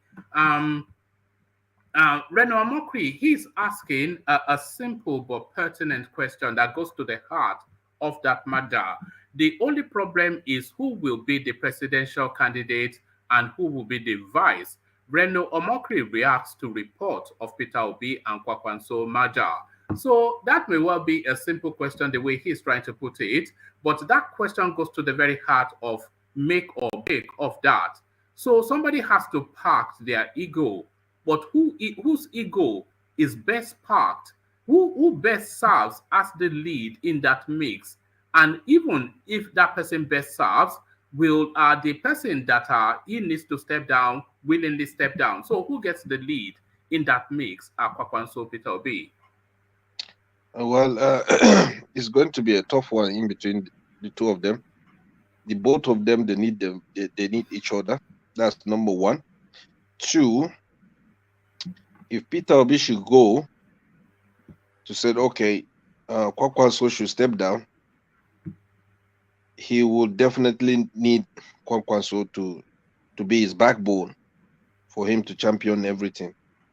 And also, if Kwakwanso want to go in, he will still need Peter Obi to champion everything so things can go well. The basic fact is, it's going to be a challenging in between the both of them. But something you need to realize again is how far these people are going. That's just something we need to know, because the way things are going on, I keep saying it, when it comes to 2023, APC and PDP will gang up on this group, whether we like it or not. They will make sure they start fighting them, and they will make sure they will bring every resources these people they did during their tenure to just siphon them down. But something again that is gonna champion these people, wow, it's just gonna be tough, one man. It's going to be tough. Both of them need each other, and them stepping down, well, all the best. That's all I can say for now. All right, brilliant. And Abiola's son's entry into the political space, I think this is really just a debutant sort of move. Thomas was suggesting that he had run before, but I have no recollection of that. So Abiola's son now, PRP, one of the mainstay long-standing political parties within the Nigerian space, he promises us that he's going to be the next Nigerian president. Is not. But really, what are you looking to see from him in this his first outing into senior level politics? Kola Abiola, engineer. If I know him personally, I'll advise him to just go and get a job with House of Rep or Senate House and just stay there for the time being. because coming out saying he's going to become a Nigerian president. You said if something bites you once, you need to think twice, innit? So him coming out saying he wants to go, I must be honest with you, he should look at history, what happened previously to his own dad. So he just have to be careful, because Nigeria is a country that if you can't beat them, then you join them. Politics is a dirty game. So is he willing to sacrifice? Is he willing to dedicate? Is he willing to succumb? So those are the things that he has to be very, very, very careful, because Nigerian politics is too dirty. It's very, very dirty. That's all I can say for now. All right, brilliant. Well put, engineer. So, engineer, I want to put the question that I put to you previously to Meadowman, only because I'm keen to have his understanding on it. So, Meadowman, I was speaking to engineer about the Peter Obi Kwakwanso space, and it's something that is still in play. But Reno Omokri is asking a pertinent question that who steps down for whom? And it is in that decision that I am anticipating that this merger will fall apart. But if this merger falls apart, Peter Obi will need somebody of Kwakwanso's weight to be able to penetrate into the north. So how does he play it? What does he offer? And who of that weight will subordinate himself to Peter Obi's ticket? Meadowman, let's hear your thoughts on those. Meadowman. My goodness me. Are you there, Meadowman? Are you there? Oh, all right, we must move on. Wait, let me come to you, but Ajale Koko. Sorry, you must be willing to speak if you come on. So I'm going to let Meadowman go. It really irritates me when that happens. But let's come to you, Ajale Koko. Ajale Koko, that space that I opened up to Meadowman, let's hear from you. What's the space again? I didn't hear No, I was saying that the merger between Peter Obi and Kwakwanso, the talks are still ongoing. But Reno Omokri is asking a pertinent question that who gets the presidential slot and who gets the vice position? So I'm saying that it'd be very difficult for Kwakwanso to subordinate himself to Peter Obi, especially his movement would not allow that. And I don't see that merger coming to fruition. But Peter Obi will need somebody of Kwakwanso's weight and quality to be able to penetrate into the north. But who of Kwakwanso's weight and quality would subordinate themselves to Peter Obi's ambition with the thought that Peter Obi might not win that presidential seat? So a presidential vice of a strong weight for Peter Obi, who comes into that bracket? Ajale Koko. Thank you, woman. Let me first of all urge everybody listening to us around the world to please click on the like button, share, and you can subscribe if you have not subscribed. And woman, I think both of them are just meeting. I don't see anyone stepping down for each other, because both of them are in different parties, and both of them are presidential candidates of each of their party. So there's no basis for any one of them to step down for each other. What could be the working relationship between them? Maybe it's for the future. I don't think it can work on this presidential race.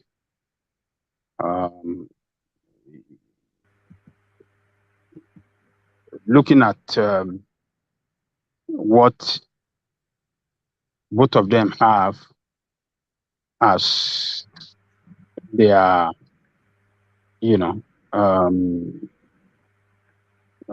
political strength. Kwakwanso have that political strength than Peter Obi. Kwakwanso have members of his group in Kano as APC, as councillors, House of Rep, Senate, Federal Rep. Obi does not have nobody. Labour doesn't have anybody. And NMPP is getting strong and stronger in the Northwest. Some few days ago, a lot of members of APC, some went to PDP and some went to NMPP. So the NMPP is is gaining momentum in the Northwest. So where is Obi gaining momentum? It's just online. We don't know we don't know each state. We don't know the particular state is gaining momentum. Okay, so Ajale Koko, Obi has strength in the Southwest, in the Southeast. We have to concede that. But he needs more than the Southeast to become the Nigerian president. So he needs a strong presence in the North for him to be at the front table, at the top table. So that strong sort of presence will be somebody like Kwakwanso. So if it doesn't work with Kwakwanso, where does it go? Well, yes. He need Kwakwanso more than Kwankwaso needs him, or maybe both of them need each other. Why I've said we don't know where Obi is gaining strength. Yes, we know that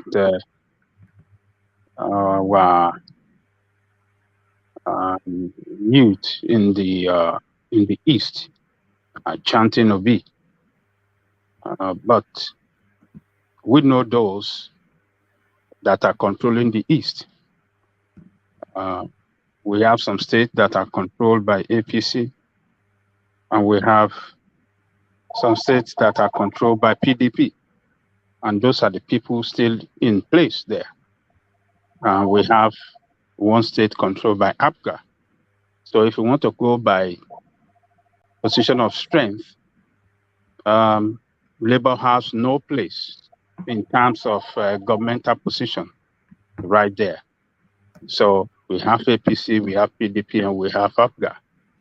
So, but on Kwankwaso side, NMPP, we have some elective members' position that are moved out from APC to NMPP in Kano, in Jigawa, in some other state. Kwakwanso, on the technical aspect of it, is on the stronger position than Obi. So, but their talk now, I think it's just a talk to sit down and just eat chicken and rice and drink pepper soup and this thing, because they cannot achieve anything now. They cannot step down for each other. But it might be for future election. But for now, it's just an exercise in futility. They're not going to stay because Obi supporters will never allow Obi to step down. And Kwankwaso will not step down for him because Kwankwaso is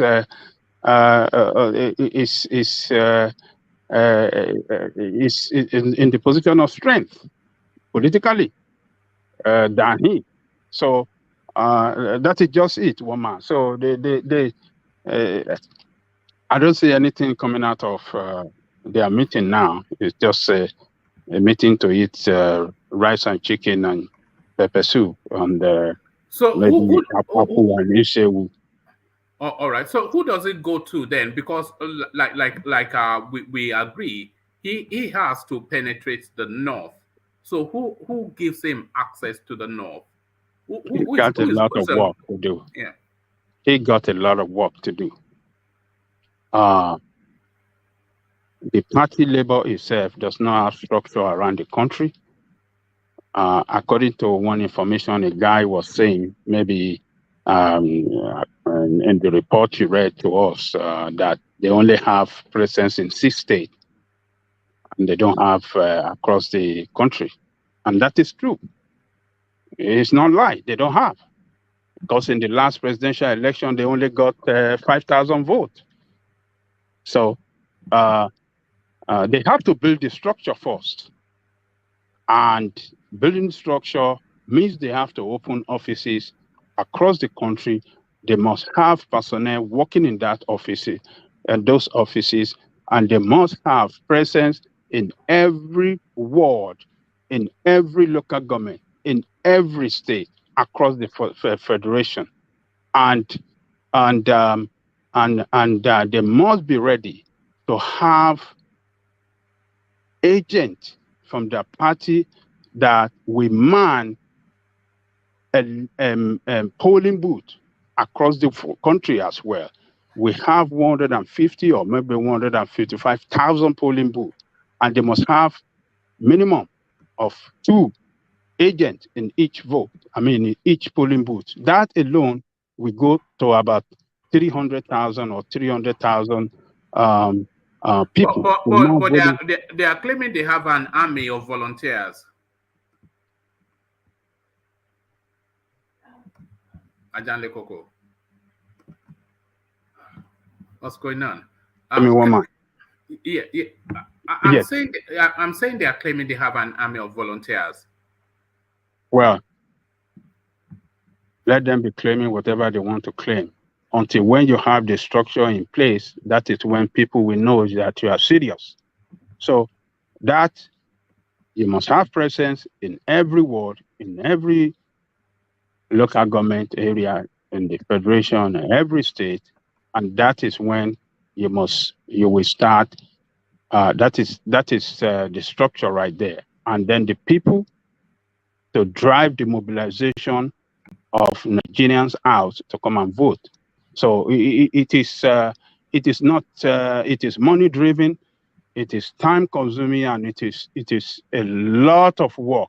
A lot of things have to be committed into this. It's not just by chanting or making noise, what do you call it? Noise in the marketplace that can only remain in marketplace. It can't get to nowhere. So people want to see that structure, and what can show your performance on election day that will show that you really have the structure, because election results will come from every ward, will come from every local government and across the state, and that is what will prove that you have the structure. Right now, they don't have evidence to prove this, so we cannot agree that they have any structure. People talk is cheap. Talk is very cheap. You can say whatever you want to say, but when it's not been put into action, we cannot believe that crap. So it is action. Action speaks louder than voice, and not how long do you think before this old Peter Obi thing it peters out? Because the reality of it is that it's just a flash in the pan thing. That's what it looks like in the main. But how long do you give it before it peters out? Let me tell you, if they are really serious, if they are really committed, and if they have the funding, because this takes a lot of money across the state. Those offices that you're going to have in every local government and in every state of the federation, you must have people there that must be paid. Nobody wants to work for free, because right now they are a new party. It's a new party. A new party must show seriousness, and to show seriousness that you are ready, you must have personnel that are going to be ready, must be present in your offices, if not 24 hours, at least for 12 hours a day. And you must be getting report. They must be, have people on the field across the federation that must be on the ground, driving mobilization, bringing reports to those offices, and report that will help you to improve, to know areas where you are doing good, where people are responding to you good, people are not responding to you, and it's a full-time job. It has to be a full-time job till the election day. And people that have to do this must be paid. It's not free. People not going to be in the office for free. How would they move from their house to the office and go back home to eat, to feed their family? This is where the APC and PDP have the money. They have the money to drive this because they are in the government. They loot money. They have the money to give around. They have governors that can fund it in every state. And where they don't have governor, in the state where they don't have governor, they have senators, they have House of Rep, they have some councillors that can personally fund those structure. And in some states where they don't even have any senator or anything, another state governor can take up that responsibility to fund another state. Wike has done that for so many states. Wike fund some state in the north. All these things that PDP has no governor. Wike fund them. Yes. Yeah, just on that space that you opened up, in terms of people still keep talking about, and these are some of the reasons why that merger will fall, because Kwakwanso knows that there's no solid footing under the hoopla around Peter Obi. So Nigeria now has 176,846 fully fledged polling units. So 176,846 fully fledged polling units. So as you said, in order to ensure that you are represented and you are not cheated in any way, you need a minimum of at least 2 people in those polling units. Yes. So we are looking at what? At least 500,000 volunteers thereabouts, or agents of some sort in all of those, because we're talking about the presidential race. So every polling unit has to be manned. So they're saying they are going to have volunteers and all of this, but who covers the logistics of the volunteers? Like you said, their transportation, their accommodation, their well-being. Who covers that? So do the volunteers self-fund to volunteer? Who accredits them? Who trains them on what to do? 500,000 people between now and February. That's a big responsibility, one man. So that's structured. When they're talking about structure, that's what they mean when they're saying structure. Yes. You know, which office do they report to? Those two volunteers, they have to be supervised by somebody. Yes. So they have to be set. So we're talking really about a team of 4 to 5 per polling unit, 170-something thousand polling units. Polling unit. So that's a big responsibility, and to make it work and function effectively, it is money. It is not volunteer. All those nonsense they're talking that they are volunteer is just nonsense. Even the volunteers, they will still need logistics. Even if they say they get 500,000 volunteers, they will need logistics. Yes. Who's going to fund the logistics? Who is going to fund the logistics? So they don't know. They don't know what. One man, can I come here? Yeah, come in, Tiobala. Okay, fine. You know, sometimes when we are making analysis, we just try to be blinded by all other options. Right. The truth of the matter is that we seem to be tackling issue the same way it has been before. This is changing every day. Oh, okay, describe that change. Okay, fine. Before now, you have never seen people or a priest telling his member, if you don't have PVC, don't enter church. Before now, you have never seen where people are doing different matches or doing different concerts. But the point I'm trying to raise here in essence is that as I speak with you right now, millions of Nigerians, thousands of Nigerians are ready to donate money. Talking about money, Nigerians are ready to donate money to that account, to fund the account.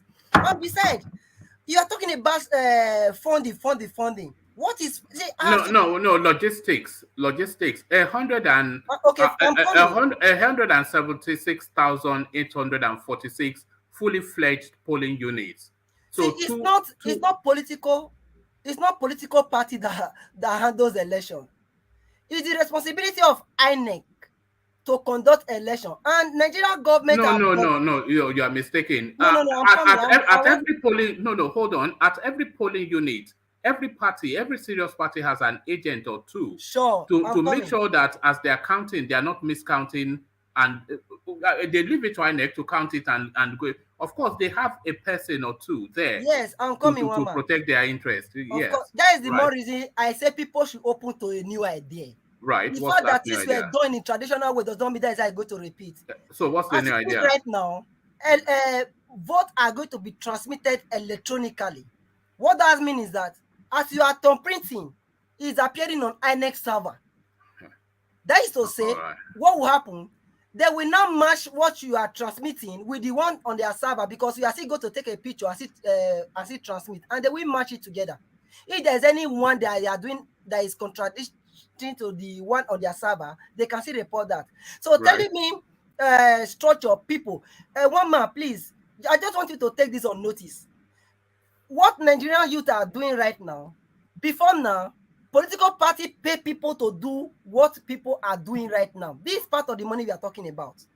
People are using a kind of platform you have right now to advocate for a single candidate. Before now, they're supposed to come and pay you one man. For instance, if you're advocating for one candidate, they're supposed to come and pay you for you to do this for them. It will require a lot of money. But you, for instance, you are not doing it for free. You are going on a journey. But it's not on a journey.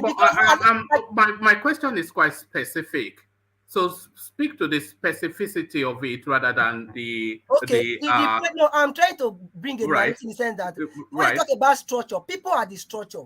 No, forget all that. No, forget all. Let's narrow it. No, you want to narrow it down to where the conversation is. So the conversation is the nearly 200,000 polling units. Let's round it off to 180. The 180,000 polling units that are all over Nigeria, from Sokoto to Borno to Abeokuta to Jalingo, every single space, further flung, interior, deep to reach, and easy to reach, all of that. So all those polling units, 180,000 of them, every other party, at least the two foremost parties, they will have a minimum of 2 agents to make sure that their interest is not subverted. So you are saying they are thumb printing, it goes directly to INEC. Yeah. If nobody is there to supervise anything, you'll be surprised that those thumb prints will record something that is not recorded. Yeah, so somebody has to be there to protect your interest. So where is the Labour Party going to get the 400,000 people that are going to man these polling stations? And then those people have to have a cover. So we're talking about 3 per polling unit, 180,000. There is logistics in terms of them traveling to and fro the polling units. There is feeding. There is all sort of incidentary expenses. So miscellaneous, they call that. So all of that, how is that covered? So forget all the hoopla, to go straight to the point. To go straight to the point. Like what? The point is that people are contributing money as we speak right now, though they have not made it public, though, because of some certain issue with related to campaign. Right. Even I myself here, I know I've already volunteered. I know how much I'm contributing to that account. Okay. My point is that if other Nigerians, people are calling, they want to contribute across the world. So you cannot tell me the money will not be there. Doye Okupe said it, one of his interview granted. He said that he calculates billion, like almost about 400 or so, to be able to run Nigeria election. All these things you are talking about now, one man, he already put into account. The only thing you should be telling me is that with those two people we are going to match in each of the polling unit, will they be compromised? If you are talking about that one, no. Hold on. You know it's 8 months to election day. You know that, right? 8 months. Okay, so Labour Party has nothing. Ajale Koko told you now that in the last election they scored 5,000 votes. So that 5,000 votes, it tells you a lot about that party. One, that they don't have structure, they don't have reach, they don't have anything. But the new mix is Peter Obi. So with this Peter Obi now, they are golden Trojan. So with him now, all of that structure that they did not have that landed them in 5,000 votes, they now have to, and those 5,000 votes, by the way, they were just staff and family members, nobody else. So from 5,000 votes, they go and seize the presidency. Fine. Is that what Can I ask a valid question? It's a different. I'm coming. Before you ask me a question, let me answer this one first of all. It's a different narrative as we speak right now. You know, it's a people's movement. Right. They are working on it day by day. They have just 8 months left, which is a very big amount of time to work at things very well. So we cannot be here speculating for no reason or trying to say one or two things that is not in reality with what is going to happen in future. You know? Yeah. Interesting. Babati. Yes, I was going to ask him about, because you and mentioned that you need to have over 300,000 people to, as agents, not even talking about staff and all that stuff, but just agents for the polling vote. So actually, you need close to 500,000. But let's just say 300,000. No, 500,000 is even conservative. You need it, because sorry, Babati, just to you still have. But let me give you the data, and I'll also put the link in the comment section, just so people don't think I'm making up figures. It says Nigeria now has 176,846 fully fledged polling units. So a minimum of 2 persons, and really ideally 3 persons per each polling unit. 176,000. So because you will need somebody to coordinate those people as well. Of course. You will need So I'm saying that let's even assume that he has the numbers that want to volunteer to help him out. Does he have the funding to manage that logistic? Do they have enough? Yes, the funding is there to manage 500,000 people. I tell you the funding is there. The funding is there. Seriously, see, I will advise us on this platform not to too much dwell on this matter. Let's give it like 2 months or a month from now. Let's see what plays out. Let's just stick on the issue and let's be objective whenever we are trying to argue, not try to talk 1 or 2 I was asking for clarity. I was not trying to doubt. I was just asking you. Not you. No, I'm not. I think I've answered your question that the money is there. One man, can I hold on, Thomas? In 2 to 3 months' time, I think Obi would have been negotiated out of the ballot. It would have been. I don't think so, because Obi. I don't think so. Obi is a man of integrity who is not compromised with this money policies and all that. He believes on a cause, and the cause he's fighting right now is not for his own personal purse. It's for the betterment of the country, Nigeria. All right. Yeah, Thomas wanted to come in. Yes, as Ajale Koko rightly said earlier on, I just want to buttress what he said. On channels, when they interview Dele Momodu asked a question. He said, can Obi spend his hard-earned money? No, that's been covered now. Hold on, Thomas. Teobala has already said that it's crowdfunding. So it's not Peter Obi. Crowdfunding. Yeah. No problem. Let's move on. All right, back to you, Ajale Koko. But it's not so much trying to do Peter Obi down, but it's a lot of this narrative that we heard around when Nnamdi Kanu was in his full pomp. It's the same tone and texture, and everybody knew that it wasn't really anything. But we're back there again. But Ajale Koko, maybe I'm just too cynical. I think what's it called? Nnamdi Kanu fight is quite different. Others are talking about division. We don't want to divide the country. And every Nigerians are feeling the heat one man. One man, if you see what is happening in the country. No, we know all that. We know that. I'm coming. I want to just oppose it with the narrative we are trying to paint here. Nigeria are feeling the heat. See, Obasanjo was the president of this country. People in Ogun State are still suffering right now. As in, when I mean people, not everybody though. Buhari is the current president of Nigeria. People in Katsina, majority of them are still suffering. Right. Osinbajo is the vice president of the country. People in Ogun State or where he is from are still feeling the. What about Goodluck Jonathan? The point is that we are talking about a good Nigerian, rather a better country. So what we are talking about is not just because a man wants to go and fight for a personal post. I myself, Teobala, nobody, we are all on that train that you just described, that train to change. Every one of us is on it. We are on that train to change. So that's not, nobody's quibbling that space. The suffering, the need for change, in a discarding of the old order. But we're talking about the reality of it. So all this grand talk on social media, this, that, and the other, we're talking about boots on the ground, real life, real on the ground politics. We're talking about 176,000 polling units to be manned by a minimum of 3 people nationwide. And we're talking about a party that scored 5,000 votes in the last election. So that's what we're talking about. Okay, I think this guy said it. I don't know this Yoruba guy that always do comedy. Oh, I forget his name. What they say, I don't know his popular name. No, Macaroni. Macaroni, thank you. During this concert they had that day, he said something. He said they said they are only on social media. Are we not on ground here right now? For it to, as in the tune at which he uses it, it showed to you that Nigerians are ready for this cause. Yeah, all right. On a normal day, that statement that guy make, they're supposed to pay him thousands of naira or in dollar to be able to make such statement, but he's making it for free for a particular candidate.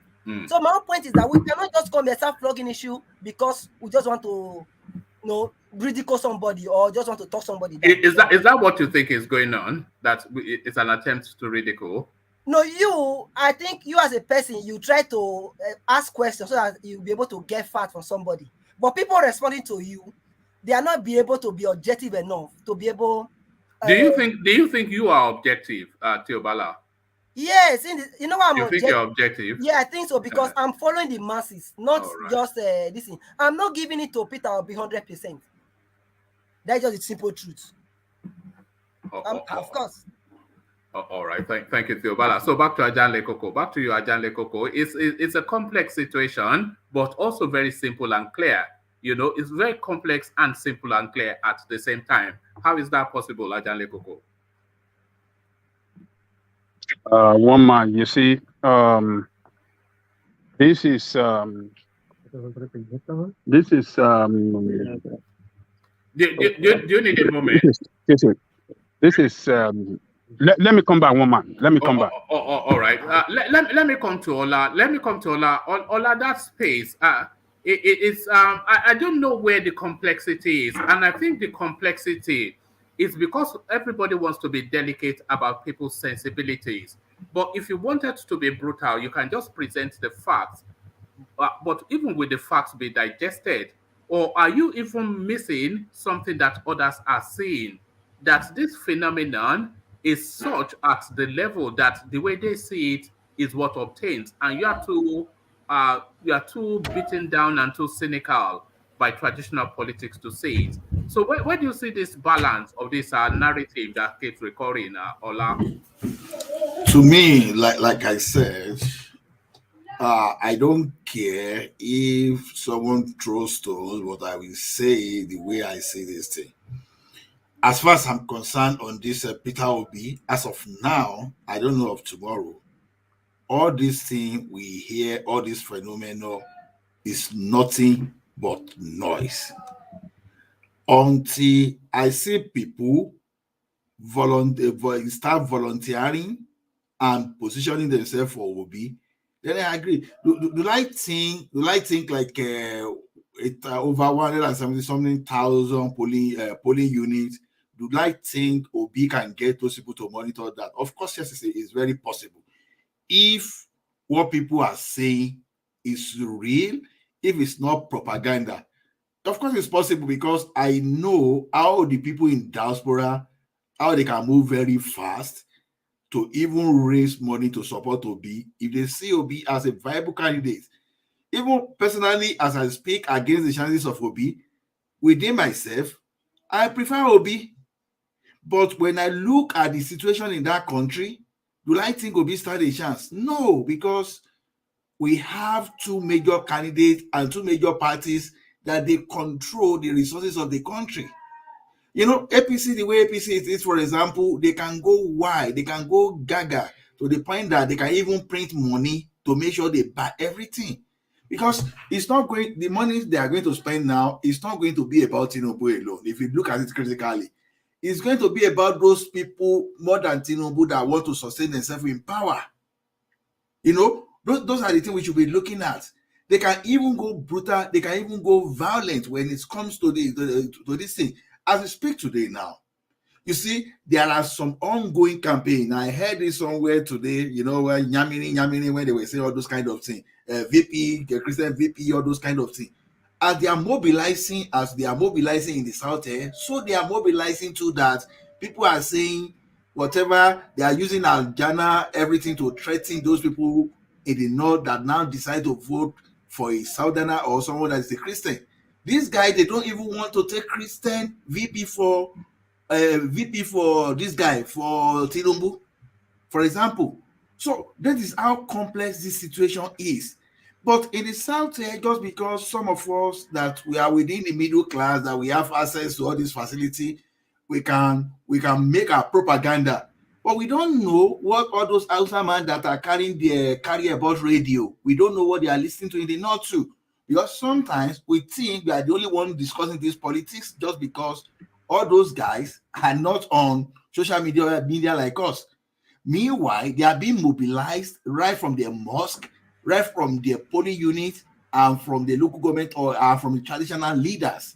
So that's just the way it is. Yeah, Obi can still get people in those polling units, does not necessarily translate into number of votes that is going to get. Because one thing is for you to have someone to man the polling unit. One thing is for you to have people that will go down to that place and tell people that this is why you have to vote for Obi. You see, you can carry your flag and put your flag there and say, okay, this is Obi, you represent Obi, and nothing will happen.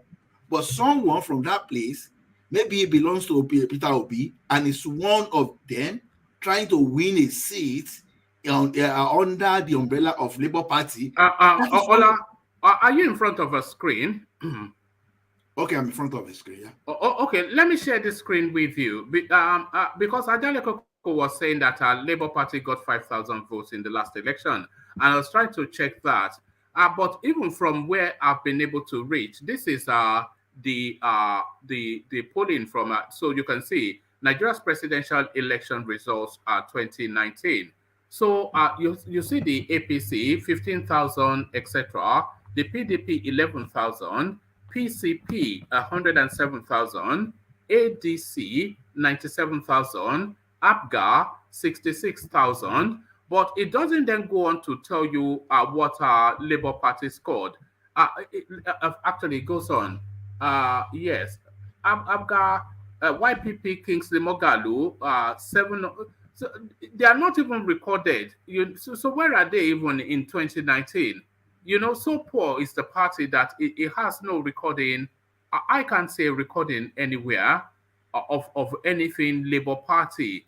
And this is a vehicle then that has no recording. Ajale Koko has dug deeper to establish that they had 5,000 votes as early as 2019. And this is the vehicle that will seize the Nigerian presidency. So when a lot of people are saying, you know, this is a bit of, you're just too polite to call it a nonsense. But there is no sense in this narrative we're hearing. Who was the presidential candidate? Who cares? He didn't make a dent. We don't know him. Even I myself, I voted for PDP. So there it is now. Not that my vote is not leaving PDP to Labour now. Situation in 2019 may be different from situation in 2020. You see, right? When we look at the But would that situation change that much from 5,000 votes to the presidency? You see, when we are trying to analyze data too, we must look at the causal effect too. Now, we have to know that the presence of Obi as a VP to Atiku may be very significant in PDP getting that vote. And we know right from onset that the East, they vote for PDP, right? Now, when their own son is there, that sentiment too will go to their son. Now, if Obi is now coming under Labour Party. It's another kettle of fish this time around. I don't expect PDP this time around to have the kind of vote they had in 2019 under PDP. No, I think it will go for Obi. Even if the middle class, the workers, all those people that are grieved about what is happening, that were already deceived by APC, if they were given this chance to, they will likely go to Labour Party. You understand? It's not as if, see, this time around, we expect Labour Party to cross the boundary of million. You know, they can get million votes. But for example, when I say, just because they are not tackling the grassroots. All right. Sorry, Ola. I'm going to share that screen again. You still have the floor, but I want us to, because now we want to start boring down into the minutiae of details and data and what to play out. So the let's start first with the five Southeast states, and then we attribute their votes to Atiku. So in Ebonyi State, they had about 220,000 votes. In Anambra, they had about 524,000 votes. Which other states do they have in the Southeast? Ebonyi. In Ebonyi State, they had about 260,000 votes. In Imo State, they had about 335. Let's round it off. And in Enugu, they had 355,000 votes. So we're rounding it off. So of course, a lot of that vote because of PDP, a lot of it because of Peter Obi. But let's give all of those votes to Peter Obi. So we have approximately a totality of about 2 million votes. So what does that even? That is where I now talk about structure now, because when we talk about structure, people think it's all about establishing office alone, like someone will say, people are structured. Yeah, people are structured, but we talk of cluster of voters. Now, those cluster of voters we are talking about, someone must convince them to drop their old ideology and embrace Obi. Now, you need people, if you like, call them marketers. It's just like when you have a product and you want to... Hold on. Don't go to... staying within this space. So if Peter Obi takes all of the southeastern states to the volume of all of the votes that went to PDP, so that still gives him not five, but just under 2 million votes. So then how does he then get the other votes to become Nigeria's president? Like I said, it is dicey because a lot of things is against Obi. What is against Obi, like I said, is this. When I talk of structure, I say emphasize on structure. If he can get enough structure, don't concentrate on presidency alone. Go to those states, prepare to hijack some seat for the state assembly, prepare to hijack some senatorial seats. Those people that will win that thing, if you have your members that can win all those seats, it simply means that those people, they can deliver more votes too. And of such. And never underrate what NORTRH can do, especially Plateau State, where they are kidnapping their bishop and their camp person too. You see, the sentiment that Obi is a Christian may go directly to Obi, and they vote for Obi. And but we are now in the realms of deep speculation. So that's deeply speculative because there's even the past data we have to, we are using it to speculate what can happen. Yeah, but we have data to speculate, but you are reaching to speculating on what people's thoughts will be. That's exactly quantitative. Like you say, when we are analyzing data, sometimes quantitative alone can mislead us. That's why I say that data analysis is beyond quantitative. You add qualitative too. You must know the reason. When you see this number, what is the reason? What is significant to that number? All right. It could be the reason for this number.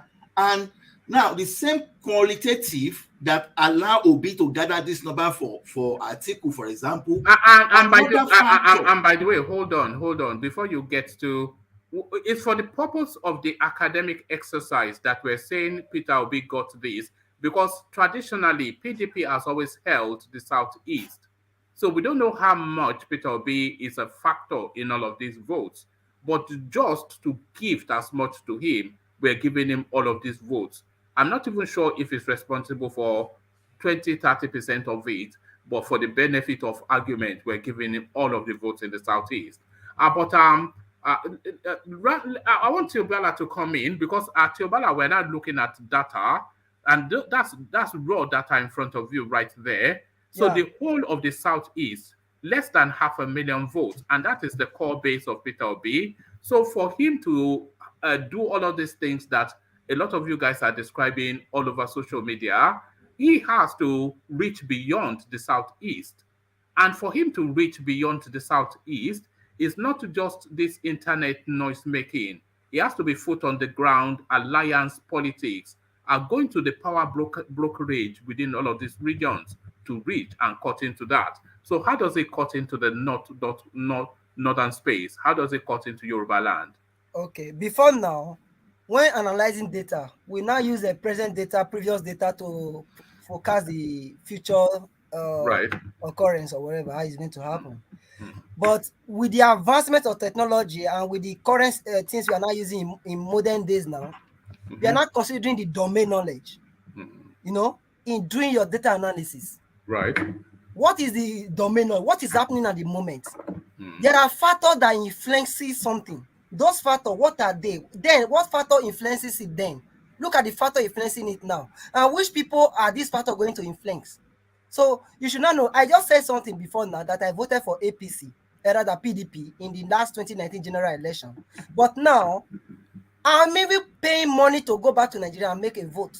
But what am I trying to say next time is that there are different factors right now influencing different decisions. Thank God, Elijah made some certain postulation, or you know, we have been able to as in, you now see that things were not there as before. They're going into the northern space or moving into the west, as the case may be. It has to be. Are you saying the wind of change is what Peter Obi is banking on, rather than traditional politics? Wind of change. Yes, because is that what you are predicating all of this on? Wind of change. Of course, because if you are using is that not a whimsical? Is that not a whimsy? No, look at it. Things there is human beings are very sophisticated when talking about decision making. Right. You cannot really predict human being. Anything can happen at a split of second. A person can take a decision, and doing that, haven't seen what like for the past 3 years now, or yes, then you say 3 years. A lot are happening to Nigerians, right? That they cannot even afford to continue on that same line. Meaning, sure, I don't want to go into that. You are already aware of what is happening, so that one alone will influence so many decisions. Yeah, but will it influence it in Peter Obi's direction? It not depends on your campaign methodology or strategy. That is why most of the things we are saying that we cannot really conclude until we have to see in the next 1 or 2 months to know what is going to happen, what all these candidates are bringing to the table. Now, one of the factors that will be influencing some of those candidates now is Muslim tickets. You know, that will be a factor we are going to be looking out for. We cannot say now because we don't know what future is going to hold. For a priest or some churches to be making decision that if you don't have PVC, don't go to my church. I also listened to a man of God, a very popular man of God in Yoruba land today. He said he warned the people in 2015. This thing cannot happen again for them to take power. And that man command crowd. These are factors. We don't know where he's going to swing to. Whether na Peter Obi's direction or Atiku direction, we don't know. Because we have to watch what is this candidate. Tiobala, please. Tiobala, one man. I have a data for you. LP got 5,074 votes in 2019. And their candidate is Mohammed Usman Zaki. That is their candidate. Okay, thank you. And if you check very well, now that candidate is not a popular candidate. We don't know him, as far as I'm concerned. No? Right. And I can even say they've tried for even pulling that 5,000 votes. You know, based on they were not ambition of getting that presidency, but now is the people's driven. So it not depends on what people are bringing to the table. Well, somebody that has also been in that party to run his ambition is telling us that, and that was Dele Momodu. We played that clip here. You were here. He Yes. told us that the party has zero structure. So it's essentially not only he has to build a party essentially because all that party has is a name. It has nothing, and the votes they verify that. So he has to build a party from scratch, build a structure nationwide, and then off the back of that, still campaign and convince people to seize power in 2023, all within 8 months. That is what I keep on telling people. Right. Whenever you want to pursue a vision, make your vision clear to the people that will be supporting you. Dele Momodu, when I listened to that interview, I laughed. No, don't attack Dele Momodu because he gave data. We know that Peter Obi is bigger than Dele Momodu. So I'm not attacking. When I listened to the interview, I laughed because he spent the whole personal 10 million naira and he was shaking, according to him. Oh, yes. No, I will assure you that, or as in he can spend, he cannot spend as well. I will assure you that Peter Obi might not even spend up to that amount. No, we know he will be funded by his supporters. Why is this thing going this direction? You are not making your vision known. That is the more reason when you mention about MK Abiola's son, I make one comment that he should try communicate to the people to buy his own vision. People have been able to buy into the vision of Peter Obi, but we have to watch out what will happen in the next generation. Okay, and just finally, what would you? Okay, maybe not, but what would you make? Because a lot of people see him. Anyway, we see how it goes. I don't want to. No, continue. Ask question now. No, a lot of people see him as an Ipobian candidate. A lot of people do. Okay. A lot of people see him as an Ipobian candidate. Okay. And the narrative around him is somewhat Ipobian. That is not to say all of his supporters are Ipobians, but a good 80%, if not 90% of Ipobians support him. Fine. Thank you so much for that statement. Like I said before, I'm from Edo State. I'm not an Igbo man. But you're an Ipobian. You're an Ipobian. You said so yourself. Ipobian. I don't understand. I'm an Igbo man. Yes. I said I'm from Edo State. No, you're an IPOB type of person. No, I don't believe in division, please. All right. I don't believe in division. See, we can harness our ideas together. Like here in the US where I am now, that's why I respect a lot of Yoruba people. See, when you, like my school where I study, out of 100, 80% of them are Yorubas. So we like at least, and they are very accommodative. And okay, let me just say 80%, 60% of them are Yoruba. As in, like 30% of them are Igbos, and other people as well. What am I trying to say in essence is that this ideology of me supporting Peter Obi is not because I'm from Igbo or I'm not from Igbo. I'm from Edo State. No, you've not listened to what I said. I said yes, okay, fine. I'm not a let me just make it for the purpose of clarification. I'm not saying that all the Peter Obi's supporters are Ipobians, but I'm saying 80% of Ipobians support Peter Obi, and this is what their language. You know them now. No, they're very aggressive, very confrontational, sort of all over the internet space. Okay. So when you hear an Ipobian, if I may make that one clear, yeah. For all the space I've even listened to all the media, whatever, Igbo people don't even come out to even air their voice for this. Really? No, I'm coming. I'm just trying to. Not that they don't do, they do. Like the way people from Edo State are even championing Peter Obi is even more higher than the way Igbo people are even championing. World Peace is from Edo State. Huh? World Peace is from Edo State. I don't know. Of course, you cannot judge. I'm using the data I collected on my own to make this judgment. And again, you people talking about money. Tony is from Edo State. So we have 3 people from Edo State here. Tony does not stand in one place now. Remember, Tony was advocating. Tony is for Tinubu. No, Tony initially was advocating for Omoyole Sowore. Next time, he was advocating for Umahi. Before you know it, he's now advocating for Tinubu. So I cannot really believe Tony ideology. Seriously, I don't know what he's fighting for. All right. That's just it. Like I said before, as in, like me, for instance, I haven't pick out some data and listen to people's opinions and their views, I have been able to realize that people supporting Peter Obi, they are not just supporting it because they want power to come to the south. They are supporting it because of the situation of the country. They need somebody that can rescue that nation. Nigeria is in a mess. All right, well put. And we are not too far apart, though.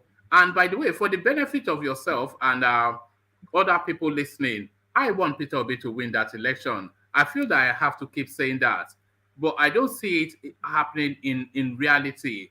But I think because if Tinubu or Atiku win the election, we are doomed for another 8 years. We are doomed, and that is now 16 years taken from your lives and mine.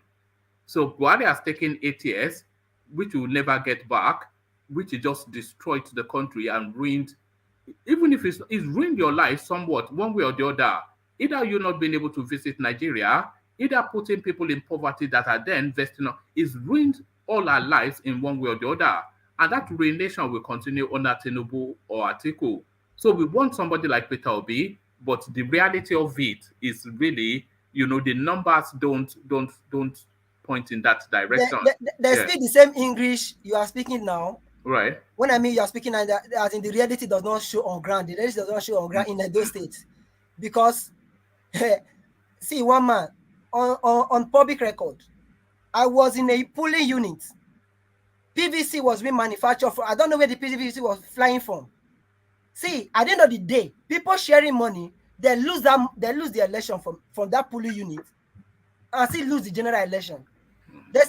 They share thousands of dollars, nairas, and all that. Nigerian people are wiser. They are feeling the heat. We might be here, feeling that maybe our family are not disturbing us that much. People are living in abject poverty. No matter, even if you try, give them 10,000 naira now, 20,000 naira now, it will not be able for them to solve any problem. If you take 50,000 naira to Nigerian market now, you will not be able to buy something to your house. Meanwhile, okay, this present government or whoever that is going to share money at the end of the day will not be able to share 50,000 naira to each individual. Even if they do 10,000, the case may be, the person collecting that money will look. Is it no? That's all of the reasons why we all want change. But is it going to happen? It doesn't look like it will. It will happen. No matter what the hoopla and the brouhaha is. But, no. Yeah. It will happen. You don't know why it is going to happen. Before the PDP primary, the momentum was not as hard as this. Every day, the momentum keep building. It keep building. We don't know what will happen next. Even me myself, I thought by now Peter Obi will fade out. But the moment to keep building. No, it's not going to fade out now because it's new into space. Do you know what a purple patch is? PURPLE patch. A purple patch. What Peter Obi is experiencing at the moment is a purple patch. A purple patch is when a lot of things seems to be going your way, but it's always momentary because, as you know, I haven't lived life. Things often instance through life don't go your way. It's usually a hard slog. But there are moments in life that things go your way. So it's a purple patch. So what Peter Obi is experiencing is a purple patch. And purple patches are often short-lived. I bet to disagree with that in the sense that when you are the one championing your vision alone, definitely is bound to fade maybe within a short period of time. But when people are there, and the good thing about this matter now is that people are getting convinced day by day. All right. Like I said before, convinced or confused? Convinced? Did you say convinced or confused? Convinced in the sense that. Right. Do you know what? It will be a better, or it will be a worst case for Peter Obi if APC presents ASIWAJU. All right. Okay. So brilliant. Back to you, Ajanle Koko. I remain unconvinced, but I remain hopeful. I want Peter Obi. I keep needing to say that so that people are clear. We're having a real serious conversation, not cheerleading, which you hear in this. We're not cheerleading. We're speaking reality. So nobody more real than Ajanle Koko, but Ajanle Koko. I can't say I'm confused, but what are you thinking? It's a lot of work to do. Obi has a lot of work to do, to make an impact noise making, it doesn't win election. It's a hard work to win presidential election. You see, the structure we're talking about, the people that must be on the ground, logistics and everything, got a lot of money. All right. All right. Yes, Ajale Koko is juggling two things at the same time. So thank you. Let's go from you to, let's hear from World Peace, who we've not heard from for a while. World Peace, you would have, it must feel like deja vu. The last time you were here in 1802, we were on Peter Obi. We are still on Peter Obi, but the conversation is not progressing somewhat. The more cynical who have been around a few electoral cycles, we see what is coming, but the more optimistic, they say optimism comes before pessimism, and you must always have optimism because that is what keeps life refreshing. So it's refreshing to hear the optimism, but the reality of it, World Peace, how are you digesting it to you? Thank you, one man. Thank you, everybody. Thank you, everybody. Tataka Jalokoko. You know, I've been busy taking care of my little man, and he's still with me here. He sleeps with me, he wakes up with me. Good job. I don't have time. It's bonding. Bonding is good. Yeah. Yeah. Anyway, with that of Peter Obi's space, I don't know why people are just Tiobala makes some point, but it's not saying it in full. I think it's being economical with the truth. There are different platforms that I have been saying. Like I said here, I see a lot of platforms, but I don't participate. It's only this platform I participate. So that makes me learn a lot. A lot of platforms, like from the Adobe platform and some other platforms, they will tell you the truth that the why they're supporting Peter Obi is they know he's not going to win, but to force the narrative on this cabal to know that the youth are tired, people are waking up, so that the cabals will change the way they are thinking. Even though he doesn't win, of which they know he's not going to win, but they're going to push him so hard that he will change that space, which I respect totally. But I think in this platform, people keep saying he's going to win. It makes me wonder where is the win is coming from. You understand? Because like Ajaki was saying, everybody understand. Nigeria parties federal system of government. 1. 2, our kind of election is based on percentage on each state, meaning each state that have structure before is likely to take that state back again. And Nigeria is so tribal and religious ground. People don't just vote. People are saying like people are resolute, people are Democrat, people are Republican, people will vote their conscience. It's not really like that in Nigeria politics. People will vote their tribe, their religion first before they think of party. The North, we know, is going to vote whoever comes in the North, either NPP or whoever the Northern cabal support, and which Peter Obi is not there. Tinubu is not even sure. Now it comes to the South. Edo State, Tiobala is talking about. Oriomo local government is bigger than local government is bigger than Abia State, and it's controlled by PDP. It's PDP ground. There's no way Labour is going to take it. So if Oriomo is going to PDP, so which numbers Labour is looking from there to change the narrative that Peter Obi people are looking for Peter Obi? I believe it will be the same in other states. Now, by election is coming in Ekiti State. If the social media warriors are so resolute, they so believe in Peter Obi, why then not they go campaign? We should be hearing that Peter Obi is campaigning for the state Labour candidate to change the narrative. If he can win 12 local government, win like 5 local government seats, win 2 rep, win Senate space, even if he doesn't win the governor seat, then we know that he's ready to make changes. But if not so, if he doesn't win anything there, just know he's not going to win anything in the presidential election. Not that people are not following him. Not that people don't want change. People want change. People are tired of PDP and APC.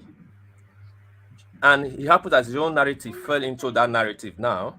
It's not because his ideology, that's why people are following him. No, people are voting against the PDP and APC, and the alternative is Labour right now for them. That's why they are keying into it. Now, the IPOP people are spoiling it. Tiobala have said it here many times that Nnamdi Kanu is a messiah. And when you ask him, is it a IPOP band? He said no. Doesn't really mean you're a IPOP member. But you key into Nnamdi Kanu ideology. Most people that are key into Nnamdi Kanu ideology are the one fueling Peter Obi's space. They're the one championing. No more Zoo Nation anymore. Now it's Peter Obi. Point of correction, please. I never said Nnamdi Kanu is a messiah. One man asked me a question. Do you believe Nnamdi Kanu is a prophet? And I said, based on the video I watched, how he said how they were going to take over Ekiti State, and they eventually did that, makes him a prophet. That's what I said. No, that wasn't the question. I asked you if you were an Nnamdi Kanu supporter. You said you no. think it's No. You were Tiobala. I never forget what people say. You asked me, you can play out that video right now, please. All right. I'll be very happy and I'm ready to put like $1,000 for it. Don't worry. Save your money. Okay, I remember what you said, but I carry on. You asked me whether if he's a prophet. I said yes. No, I asked you if you're why would I ask you if he's a prophet? I asked you if you are his supporter, and you said you believe what is he doing that I will not be supporting him? But it's okay, Tiobala. I'm not accusing. I'm just saying from your words. You know, most people that is supporting Peter Obi, and one like I told you, I believe you did your investigation. What triggered that PVC collection is the event that is going on in Lagos now that they can enter with the PVC. That's why the people are crazy about PVC, not because of Labour Party or another Peter Obi. Then the other people that is crazy about Peter Obi is the people that believe that Biafra will come if Peter Obi is there, which are the IPOP people. Now, if you look at some video, now people are campaigning that go and get your PVC. If Tabi gets there, he will release Nnamdi Kanu. Well, so he will. Of course, he will. I mean, now, that's guaranteed now. Yeah, but what that tells you, that is just a set of people that's attacking the Labour right now that feel that their voice is not being heard by Biafra or we don't want Nigeria again. Probably Tabi is the next option. And that set of people cannot win an election. If you put the 5 states together, they cannot win an election. And the same Fulani they are saying is Fulani is the one that will end up taking as VP. The same people you call Oba slave or this slave, this is Fulefu, is the people you come and ask for vote, and which I feel is too sudden, too soon, why I say too late, because you settled all these people. So now, how can you get these people vote? People that even really champion for Peter Obi, like you said, what you're about, not even the Igbos, is other tribes. You call the minority tribes. Yorubas will vote for Yoruba, the Northerners will vote for the Northerners, and the Igbos will vote for the Igbos. First of all, that are shorting the chances of South and the South election. The Tinubu vote will be shortened by Peter Obi. The Obi vote will be shortened by Tinubu. It's hard time for both of them to come together and keep the power in the South first. It's not actually the Tinubu's vote that will be shortened by Peter Obi. It's the Atiku vote. Okay, because PDP traditionally holds the Southeast, and APC they until they rigged see how they got a governor in with Opuzodema. So it's actually Atiku that is under threat from Peter Obi. Yeah. But we South have to come together to keep that power in South first. Like I said before, we have to keep that power in South first, a unity front. That's what the North are doing. They want to keep that power in North first. Okay. Are you talking about keeping power in the South? Hold on, Tiobala, when you were talking. Hold on, when you were talking, I didn't touch it. Carry on. You keep on mentioning my name. That is why. Yeah. Just relax. I'm not mentioning your name in a bad thing. I'm just carry on. Yeah. So we should look at all this. Of course, we are all tired. Everybody's tired here. We want something different from these people. The Atiku, the Tinubu. Tabi is not even free that much from them. Just that it is in a free party. That people are looking beyond his name, Labour Party. Okay, let's do something different. And now, if people are being articulated like Joel Navi, I think maybe people will key into their narrative, narrative more better than the way some people are pushing it with insult or to force their ideology on you, or not to see the danger ahead of this Peter Obi. Not like people, it's not good to vote for Peter Obi, but you got to understand that he's not going to win the kind of system that Nigeria operates, our electoral system. First of all, is federalism. Second of all, is 25%. Third of all, is a serious corrupt country. The cabals are richer than the continent, not even the country. So how are you going to take the vote from these people? You think they're just going to sit down and let you win fairly and squarely? Because they didn't get there fairly and squarely.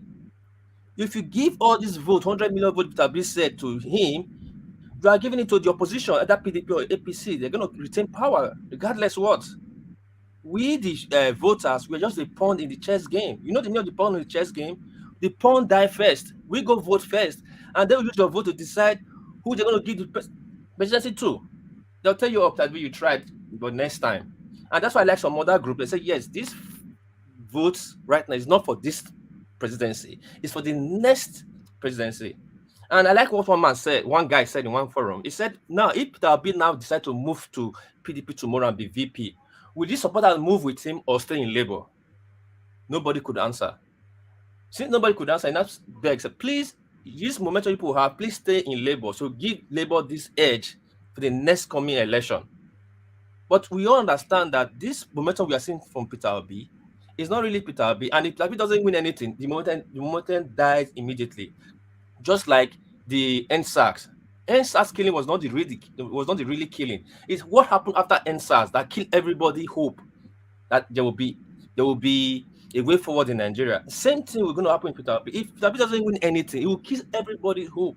It's better it kills your momentum. You still have hope to gather your momentum again, rather to kill your hope. If you kill the hope, you cannot gather momentum. What piece? Do you think Peter Obi will make it to the ballot, or do you think it would be negotiated out of the ballot before February? Do you think it'll be negotiated down before? Yes, it's 100%. There's 100% chances that they're going to negotiate him out. Like I just said, Nigeria is a country that is run by cabals, which is cabals are seriously billionaires that richer than the continent. They can call him and settle him like, "Come, we'll give you central bank governor. With that, take this 10 billion. You know what it cost $10 billion? He would take it. Anybody would take it. Even Obama would take it." All right, thank you, Wapis. So Wapis, let me acknowledge the super chats that have come in. For a change, not Alexander Gomez. This time, AI efficiency. I was speaking to engineer when he was speaking about the clip of the pastor that was insisting on PVC. He says, where does engineer get his ideology? The clergy was right. So a disagreement somewhat with engineer on that space. And then Joel of Nashville speaks via super chat this time to the conversation really going on now. He says, we shouldn't worry about money for Peter Obi. Almost 30 billionaires, almost 30 billion has been raised, and yet he has not dropped his main account.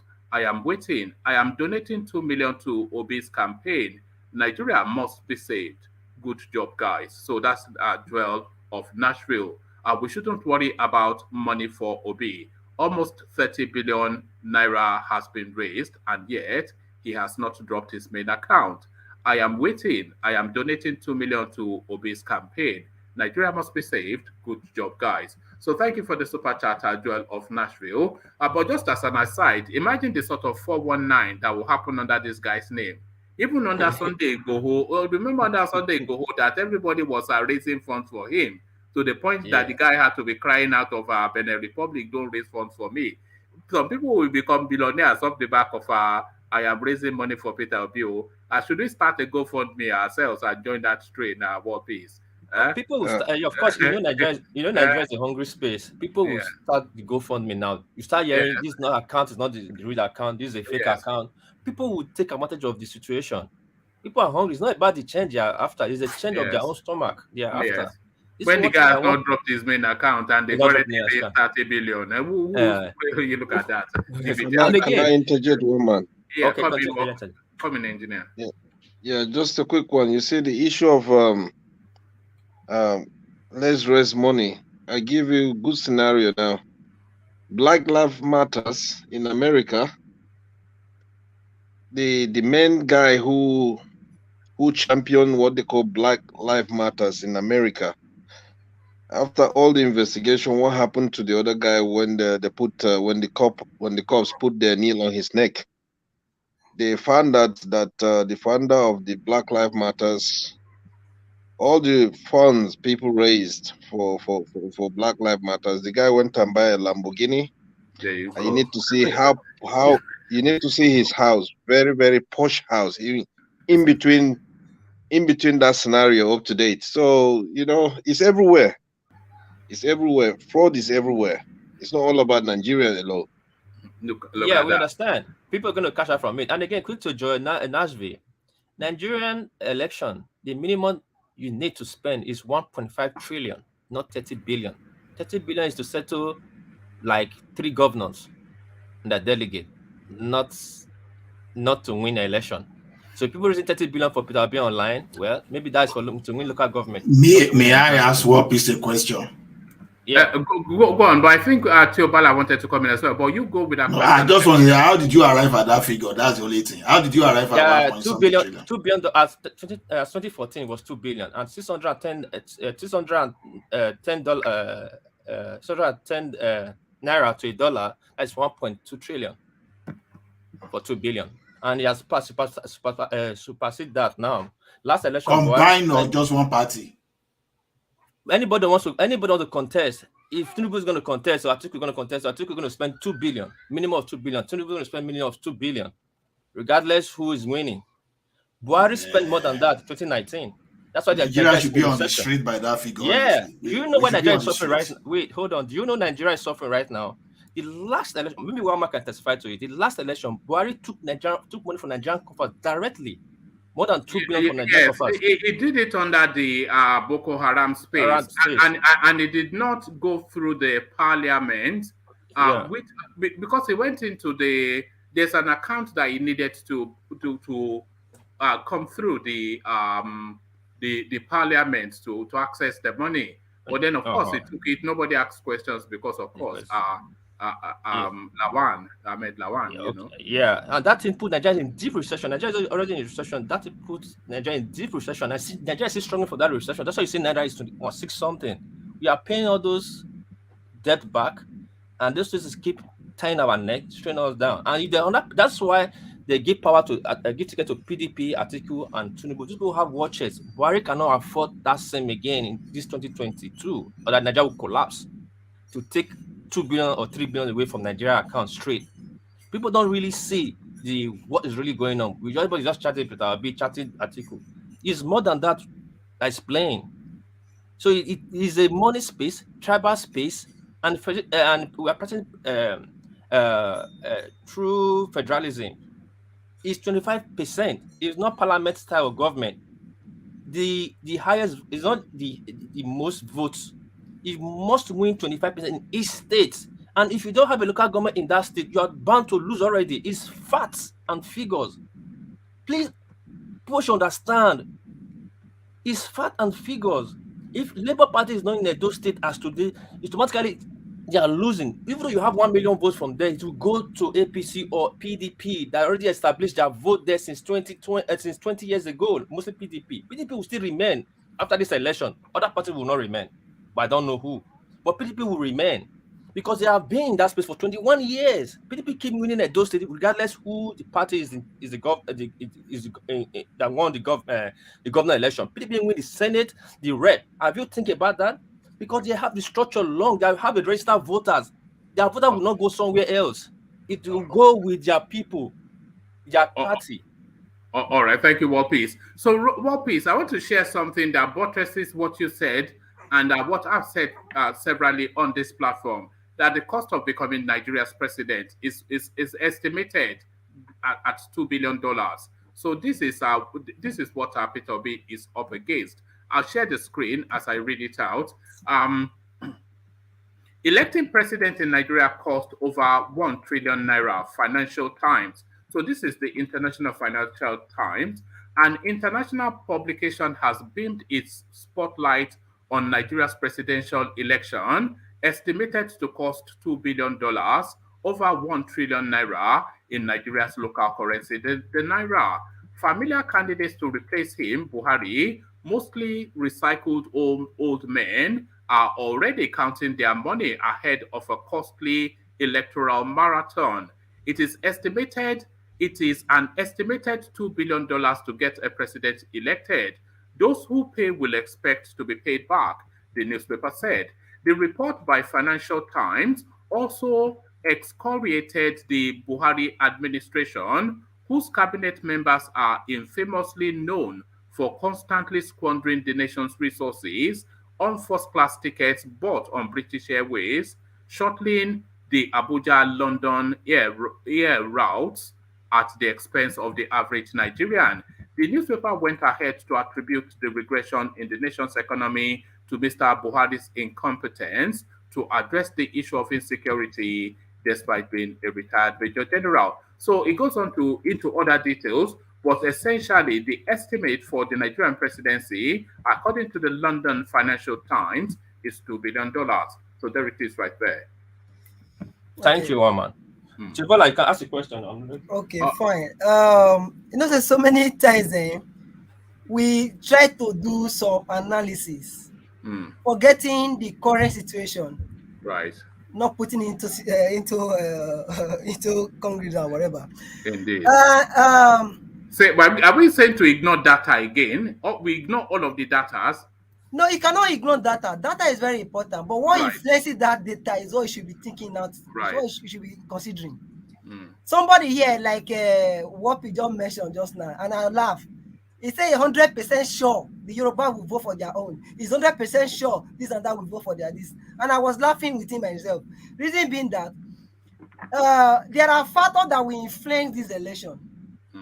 One of the factors is the choice of running mates, which will definitely influence the general election. If Tinubu eventually choose a Muslim running mate, we definitely have a lot of influence in the general election. Take it or leave it. Yoruba land have a lot of Christians. So you are grasping, you are reaching for anyway, thank you. No, I'm coming. Yeah. Yoruba land have a lot of Christians. Yeah. And I've seen a Christian how will I put this? A public figure, as in a very popular person, yes. Not one, not two. In that same Yoruba land, Yoruba Idijigon, talking about not allowing this so-called APC to come into power. One, people have forgotten what APC did to youth at Lekki Toll Gate. Right. People forgotten the rising cost of inflation, deflation in the country. People forget. People are not putting all this into consideration. You are just projecting. You are just projecting. All right. Okay. That's all right. We ignore data. All right. Can I quickly respond to Bala before you move? Yeah, very quickly, and I want to move on to Baba Kure if he's still with us. Yeah. Yeah, Chobala, the answer protester, one of the leaders that was championing it. Do you know he's a campaign manager for Atiku or Abe Saraki? Most of them are broken out to be campaign manager for this cabal you are talking about. Again, Chobala, please speak for yourself. Don't speak for other people. You speak for hold on. Let me quickly answer it before he wants to move on. When you were speaking in those spaces, I did not argue with you. I did not tell you. You have the right to speak on that. Hold on now. Hold on. When you're speaking on the people, tribe, when you speak about Edo or you spoke about Edo, I did not argue with you because that's your space. But don't speak for Yoruba. You're not Yoruba. You're not there. You don't know their politics. Speak one you know. Look at example. Hold on. Look at example. Actually, we need to quickly respond to each other. Hold on, gentlemen, because you go back and forth. But what Teobala is doing, and this is why I'm saying, is an Ipobian sort of approach. What it said? Oh, there was I saw a clip of some man in the north. He's a Fulani man, and he said, "I am fed up with this Buhari something." And then therefore, and I like Peter Obi, so the North are talking about it. And then there was a guy in Dube Market, and he was wearing Peter. So they reach for all these whimsicals and put it together to play. No, when you say 100%, that see, we are educated here. It's just storytelling. See, one man. Whenever you are making postulation or whatever you are bringing out theory or whatever, you don't base it on 100%. He said he's 100% sure. He's 100% sure. Come on now. 100% Igbos are supporting Peter Obi, right? What are you telling me? Which kind of data be that 100% Igbo are supporting Peter Mama, Obi? you're in trouble today. No, it's when we go to Peter Obi, the two things that are guaranteed, Yawa, if you go to Peter Obi or you go to Nnamdi Kanu, then expect an explosive session. But I think it's when you make your discussion being tribal that it will go that route. How is it tribal? When we are looking at data, there's data tribal. No, the truth of the matter is that I'll be saying it here over and over. I did not marry from Igbo land. Right. I don't have a girlfriend in Igbo land. Right. I don't have any cousin or whatever in Igbo land.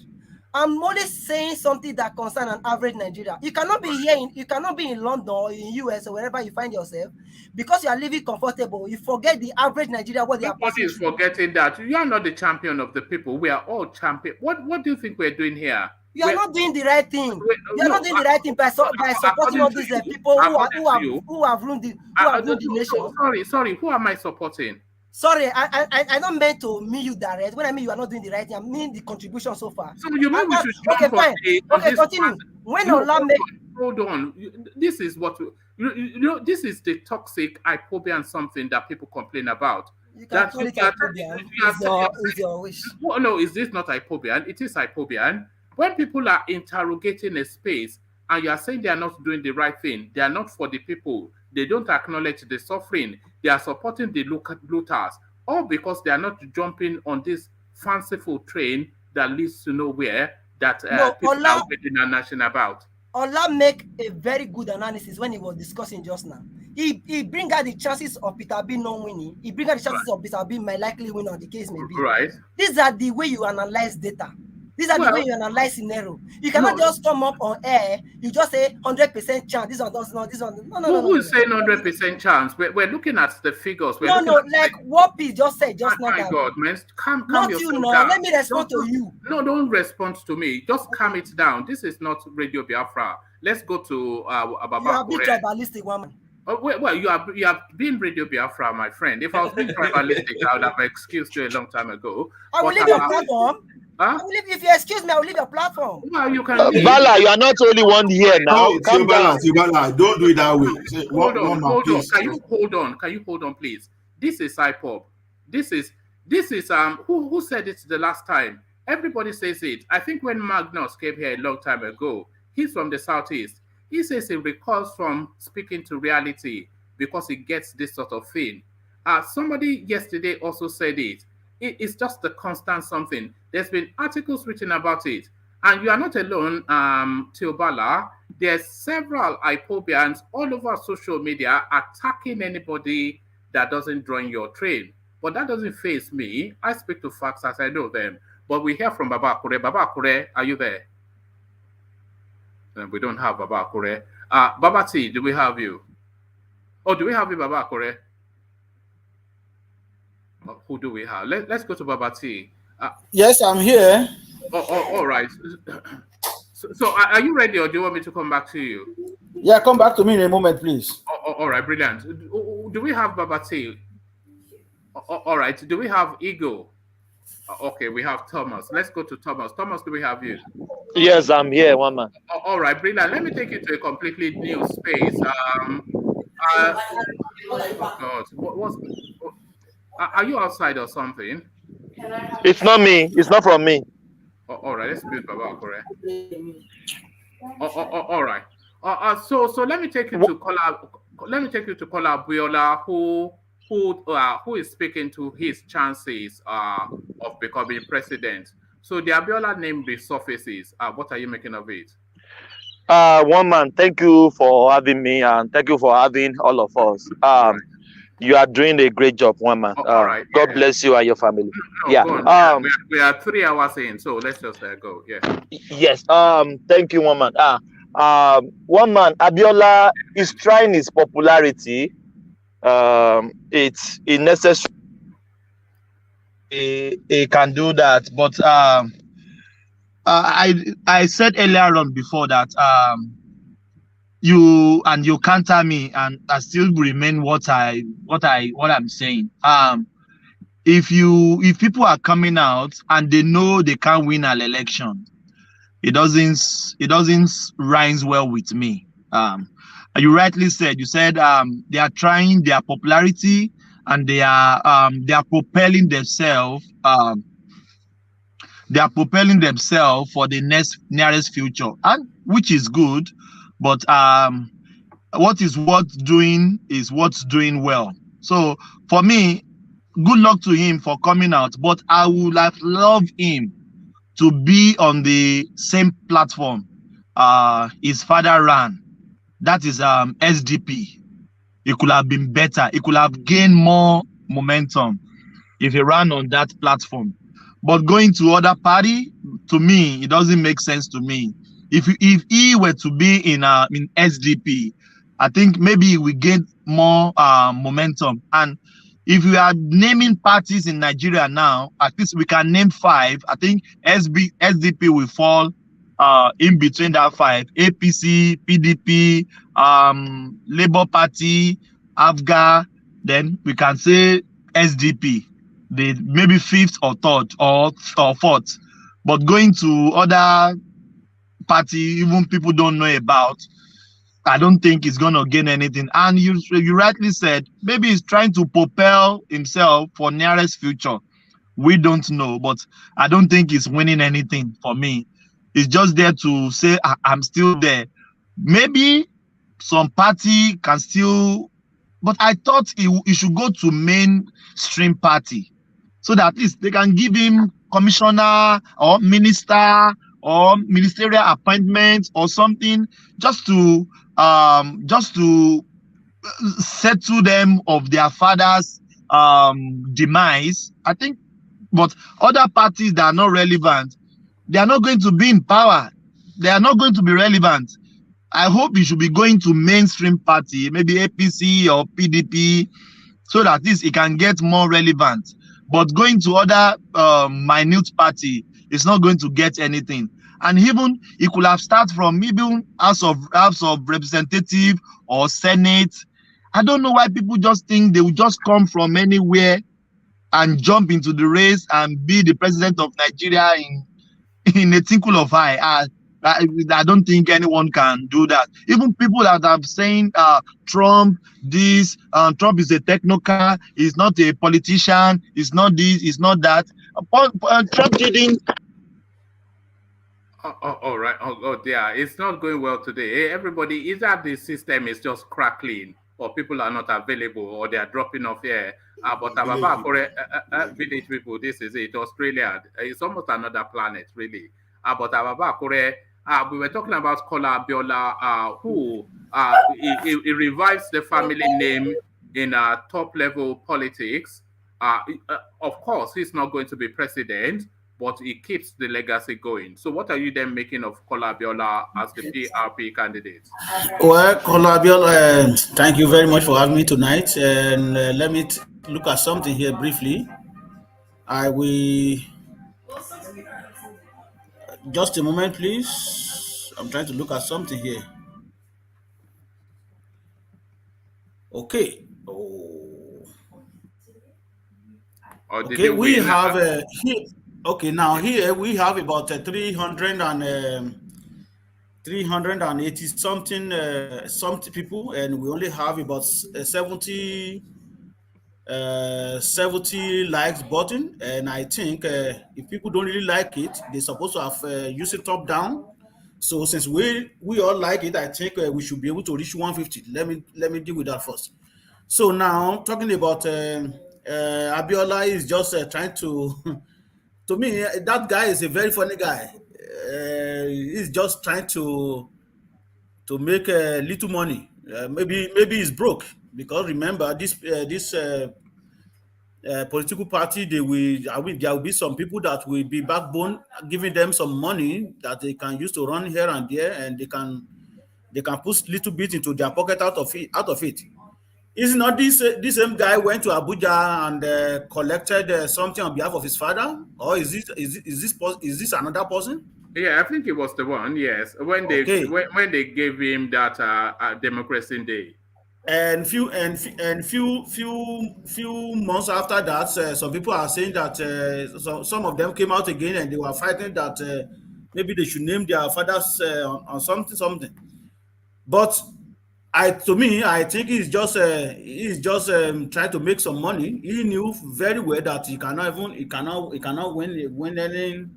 Even I don't even think he can even win his polling booth. So he's just trying to make some money out of politics right now.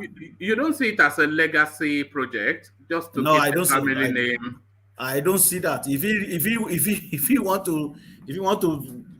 is going to be legacy something, he's supposed to join either APC or PDP. Though we know that those two parties are corrupt, but that is where it can really be.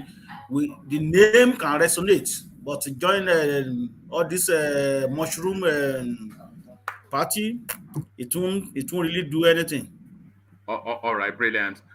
So now to the Kingsley Moghalu space.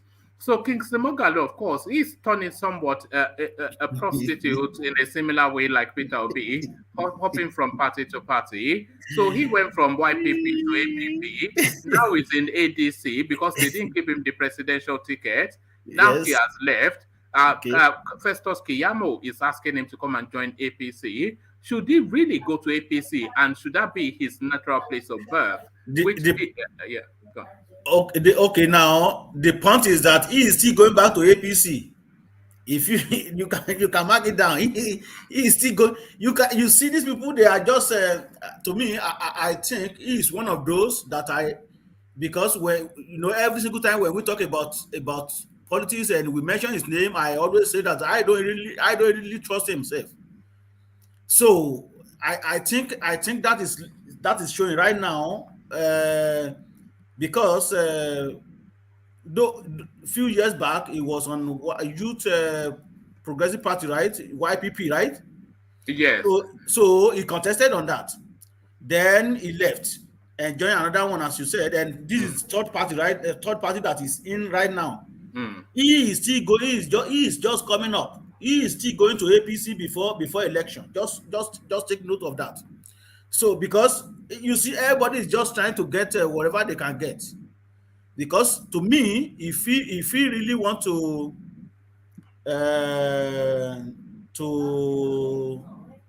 satisfy people who are working for masses, I think he should have just stick with that his party. Look at or join alliance with like Omoyele Sowore, or even Labour Party right now with what Peter Obi is doing. I think he can join force with that and see how best they can move Nigeria forward if truly really want to. He is truly fighting for the masses. You see these people, they can talk big grammar and they fluent, and you see they talk, their mouth is so sweet, but they are not really for the interest of masses, but they are looking for the interest of themselves. That is my take on that. All right, brilliant.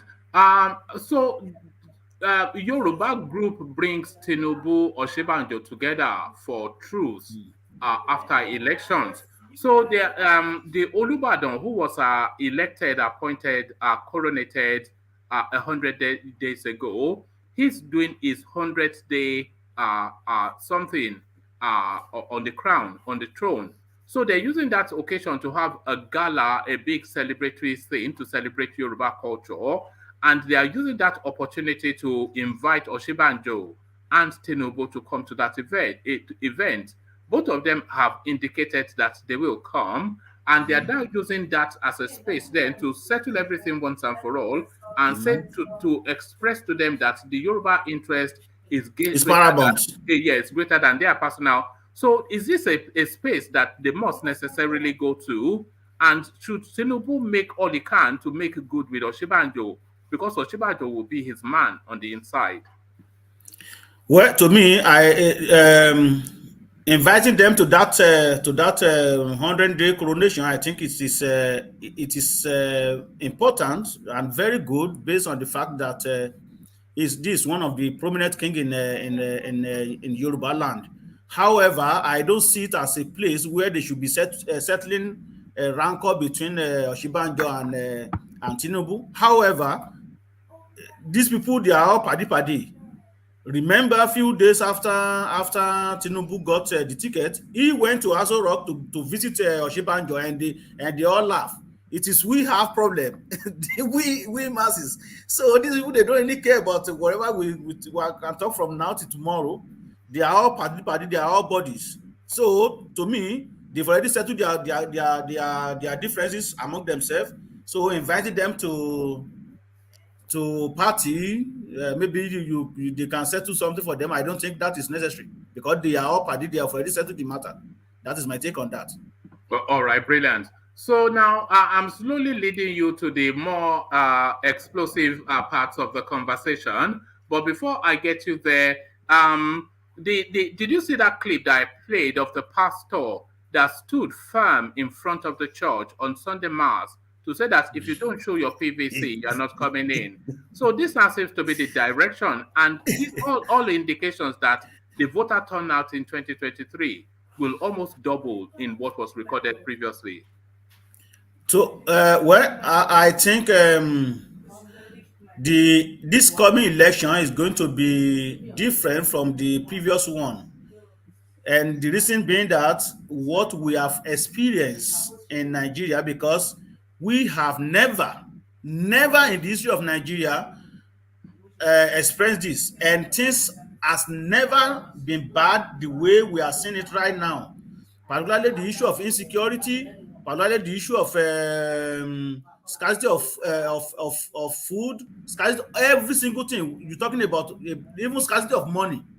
So all these things brings out this grievance that, okay, well, you have to get your PVC. If you don't get your PVC, don't come to my office. You cannot work for me. You cannot do this. You cannot do that. So more churches will do that, and more businesses will also follow that suit. Because remember, about a week or 2 weeks ago, Peter Okoye even brought it out in newspaper that if you are coming to my office, you have to show your PVC. I think even me now, if I want to give people money now, they have to show me their PVC if they need assistance. I think that is what we all have to do right now. Show me your PVC, you send it copy to me, then I verify it, okay, you have your PVC before you get any assistance, because we want Nigeria to be better. As a matter, if you cannot go on our separate way, at least we know that we have Nigeria right now, so we have to make sure that it's better. So what these people are doing, I think it is very good, though it may look like coercing somebody in our view, but I think it is a very good idea. Making sure that everybody participates in the election. It is your civic right. Not, oh, I don't really have time. Even if I don't even vote itself, they've already know who they are going to put there. How do you know? How do you know that they've already know who they are going to put there? And this election is going to be different, because I'm not saying that there will be no rigging. That will still happen, but based on the fact that they want to transmit it electronically now, it will curb at least. I think it will reduce it at least. The malpractice of election will be reduced at least by, let me just say, 60%. I put it that way. So everybody want their follower to get a PVC card so that they can vote for the right candidate. Like I always say, I don't care whoever you vote for. You can choose to vote for you can choose to vote for Moghalu, you can choose to vote for Atiku, you can choose to vote for Tinubu, you can choose to vote for Obi. That is your civic right. The issue of, when you vote for PDP, when you vote for Labour Party, that your election, your vote is not going to be counted, it's just wasted vote. Can I please interject? Don't interject yet. On that electronic voting. Okay. Hold on. Yeah. Let go on that. Yeah. So to me, I don't see that, where your election, your vote is not going to be relevant. That is your own conscience. If we have been doing this for a very long time, we wouldn't have found ourselves in this situation, because we believe that your vote is not going to be counted, it's going to be wasted. Because if you vote for Libra, it's going to be wasted. If you vote for PDP, it's going to be wasted. If you vote for this, it's going to be wasted. Vote your conscience. Baba Kure, on that PVC space, you are not suggesting that the PVC will guarantee a free and fair election, but you are suggesting that it might be an improvement from what we had before. That is right. But the more voters anyway, there is another issue again. Because Nigeria is such a is such a complex place, right? Most of these people that get a PVC card, how are you even sure that they are not even going to sell the PVC card on that very election day? So that's another problem. All right. They might just give you 10,000 and you just submit your voter's IDs to somebody. So it's irrelevant. All right. Or one politician will just come and collect all the card and just give them money. All right. Take a last question. Ola, you wanted to come in. You see, Baba Akure, on that the possibility of electronic transmission reducing the fraud is what I want to state, so that if people can hear us now, people should know what they should be pushing to INEC. Transmitting that in electronically does not guarantee anything. Baba Akure, I can tell you. The guy at the back, except is going to be encrypted, that is going to be duplicated in with many places. Yeah, you can say you can guarantee it. But the same transmission can be playing and someone can change the figure. So the processes matters. I will give you an example of the one where I participated as a tabulator officer. You see, a tabulator officer and the presiding officer, they don't move together. You will have paper, you will have one on memory stick, and you will have another one transmitted automatically online. For those three, they must tally. And some people, there's another one too on the journal roll. So if anything happens to any of those processes, then it has been compromised. So that's why I'm saying that. I'm saying it publicly, not just because I want to say it for that part of it, so that if people they hear now, make them they know, make them they monitor, waiting they go to INEC, because these guys never take anything beyond them. If they transmit that thing just by plain text, someone will stay at the back end of that database and they will change it. If any IT person is here like myself, let the person just tell me say it's a lie. Add to what you were saying, it happened in Mexico during the narcotic era, when there was a popular president that was coming up to usurp the old president, the old guard. I think the PRI party that was controlling the Mexico for hundreds of years. What happened? Same thing you just saying happened.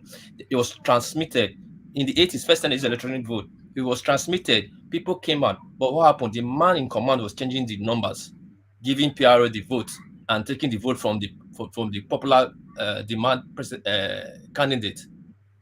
So it will happen. People will they will ring it, and they will ring it for either PDP or APC. Thank you. All right, brilliant. So there it is. Nobody is suggesting that there are guarantees, but perhaps it will signal some sort of an improvement. Is what the hope is. That's right. Yeah. So Baba, let me move you on from there, and let me take you to this space. Then Governor David Umahi, one of the southeastern governors of Ebonyi State, he's now come out categorically to dull the sheen of the Obi train somewhat. 2023 presidency, Umahi dumps Peter Obi, tells Ebonyi people to vote for Tinubu. So what are you then making then of this efulefu among the ranks, efulefu behavior? David Umahi, is that not Supreme? No, it's different. That's Uzodema. That is PDP, that the camp. PDP okay, now the point is that he just said that to himself, because we know how Eastern Quarter, we know how they vote and we know how they behave, particularly when Peter Obi is involved right now. Whatever he's saying, he just say it to his own pocket. I'm not saying that some people in that state will not vote for PDP or APC, but I can assure you that Labour Party, if Peter Obi still remain the Labour Party president, is going to win that state. He's just a governor, and he's just say whatever I want to say. So he's not the person that is going to vote on that very day. That's my take on that. Bakure, you know, by-election is coming down the Ekiti state soon. All right. Let me just move about respond to that, but I want go on. You know, by-election is coming down Akure very Ekiti state very soon. Ekiti state, yeah. And yeah, I heard about it. Yes. And so, what is the force of Labour Party there right now? Since you're hearing about it. Well, I'm not in Ekiti. I don't know what is going on in Ekiti State, but I don't really think that they feature somebody that I think, because it is just now that we are hearing much about Labour Party. Though I know Labour Party has been there before, but they there is no really difference between them and an ANC or AAC. So they are almost like the same category. So, but now since Peter Obi took over the realm of the presidency, I think that is when we are having a lot of noise from that party. So for Ekiti State, well, they might have little vote. That is if they have a governorship aspirant there, but they cannot win Ekiti State. They have, but okay, so if they don't win, that means they can't win Ebonyi. If they can win Ekiti, they don't win Ebonyi. Because Ebonyi will be more difficult because there's a sitting governor there, which is APC. So you mean in Ebonyi? Yes, if Labour can win councillor and chairman position in Ekiti, then they can win Ebonyi. But if they cannot win, they cannot get 5,000 votes in Ekiti. Don't worry about Ebonyi at all. But Ebonyi but Ebonyi is a PDP state. The governor, so the governor is the one that crossed over. Not so I know, understand. That's what I'm saying. They have big factor there in Ebonyi. They have a governor that is popular that crossover, and they have a structure that is strong, which is PDP. So where is Labour is going to come out from? Well, so if they cannot win Ekiti, that means there's no Ebonyi. If they can win Ekiti, that means we have Ebonyi. All right, let's wait and see. And quick one to about Akure. A good leader makes leader. If Labour, I don't want to call Peter Obi, if Labour want to make good leader, by now they'll be reaching out for people like Moghalu, other people that is defecting since to come to LP. We see when Tinubu was from APC, he was reaching out for the Saraki and other people that was leaving PDP. But we are not seeing that in Labour, and we expect they're going to win. Please answer me about Akure. You are very okay. You are very right with what you said, but I don't really see the relevancy of Moghalu to Liberal Party. I mean to Labour Party. So I don't really see that. That is for me. I think what World Peace is suggesting is that all the big names that are available, they should be sweeping them up so that the Labour Party, because the Labour Party is essentially a one-trick pony at the moment. There's only one horse to ride in the Labour Party, and that's Peter Obi. But if they pad it up with big-name politicians, then that will add more weight to it. I think that is what our World Peace was suggesting. Well, thank you. But that is true anyway. But like the way things are going, if truly the youth really want to support him, I think they don't really need a big name in politics to hijack the political landscape of Nigeria from all this cargo. That is if the youths are really ready. If they are really ready, the only problem the only youth that I may have problem with is the northern youth. That is all. But you're talking about the southern part of Nigeria. If they are really serious, I think they can go. Peter Obi can go a long way without even any big name in any big politician join the Labour Party. So you don't believe that the youth in the north are capable of making the right choice at that level? That place is a very complex place. What do you mean? Well, you say the right choice, but who determines what the right choice is? They consider what choice they make the right choice. So right. No, because what I was saying, like when we talk about Showore the other time, and people will say, oh, like some people will say, oh, because people are stupid and hopeless, that's the reason they're not voting for Showore.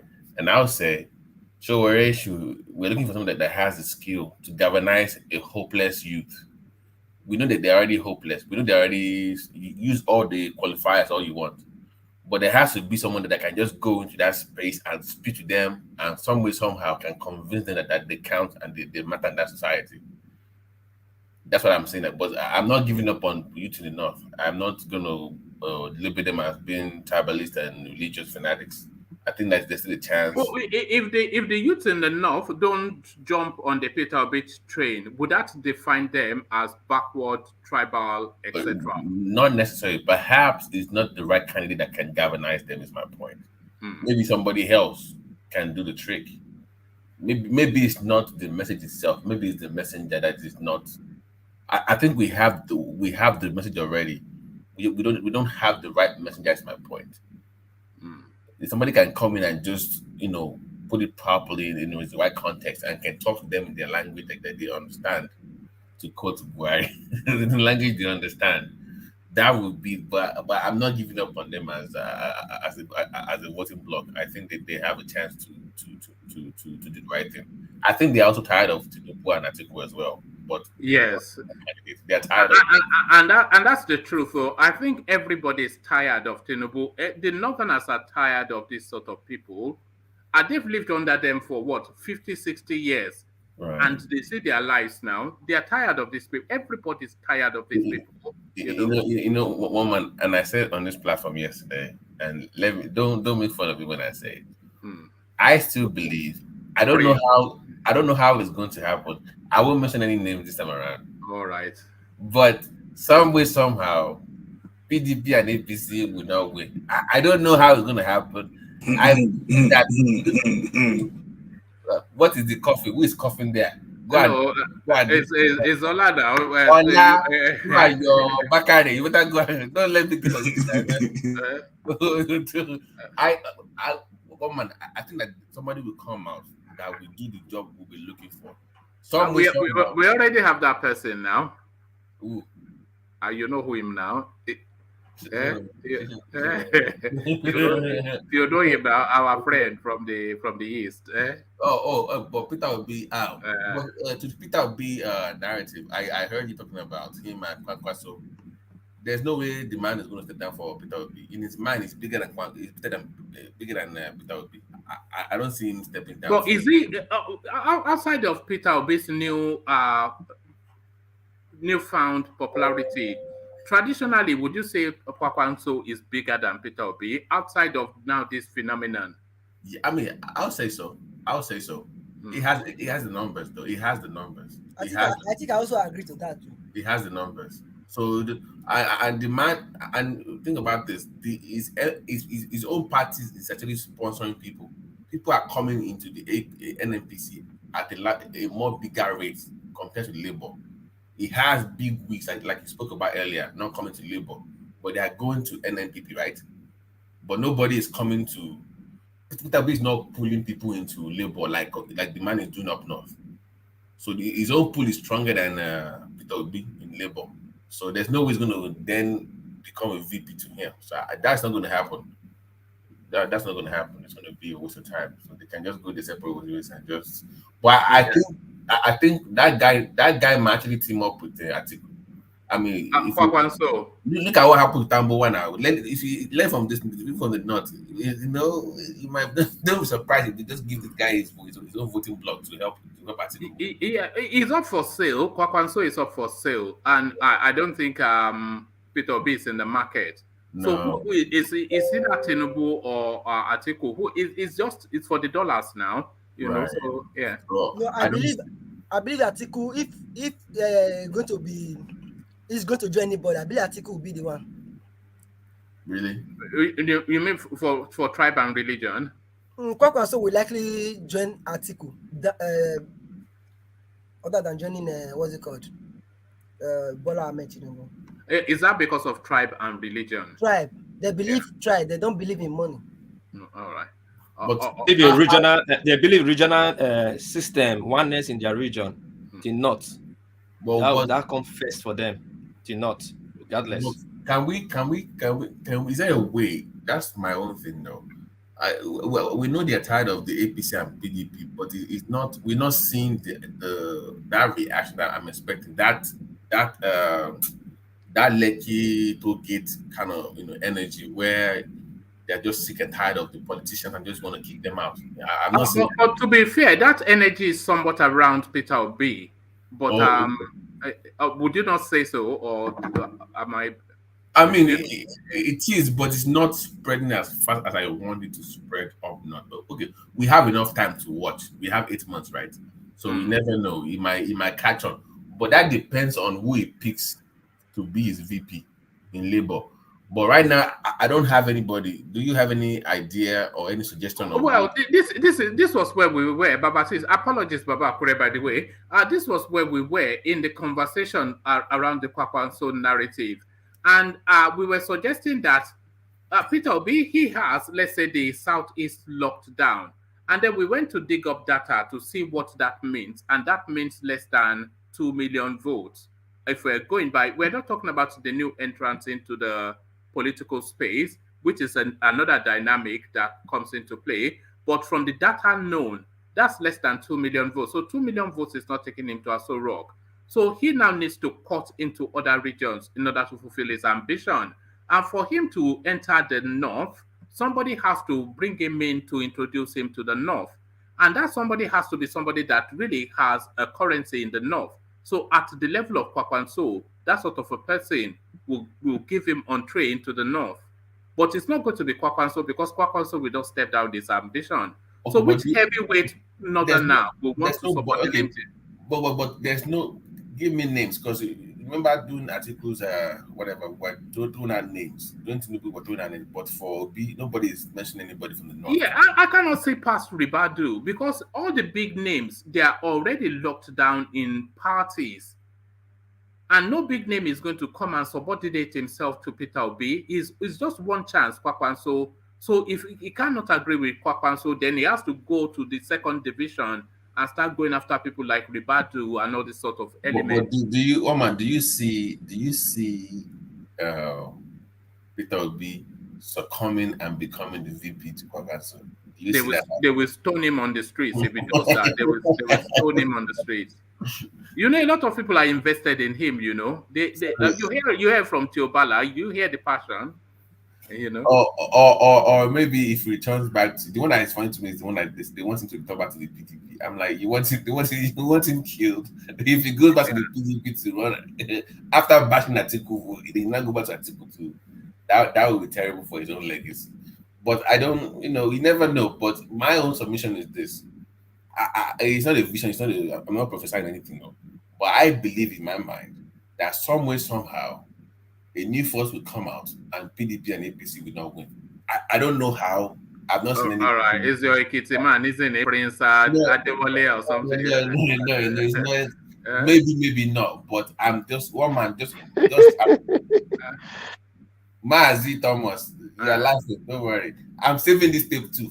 I'm saving this. I've been saving this on this channel for the last 2 weeks now. Don't worry. Just don't run away when the moment of reckoning comes. Oh boy. And you to Teobala, don't run away when the moment comes. I know a lot of people will run as he go ran when Osinbajo was disgraced.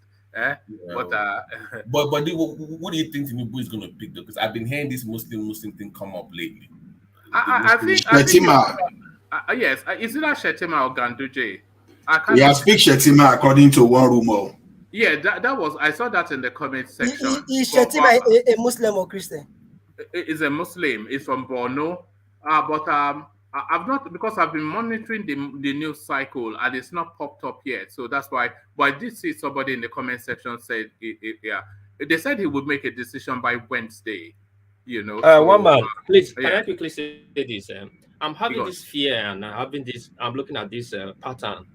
I don't want this Yaradua treatment to come and happen to Tinubu because it's not a position they are set in all the strategic angle of this election. Win or lose, they always be on the winning side. If I take a win, it's the North.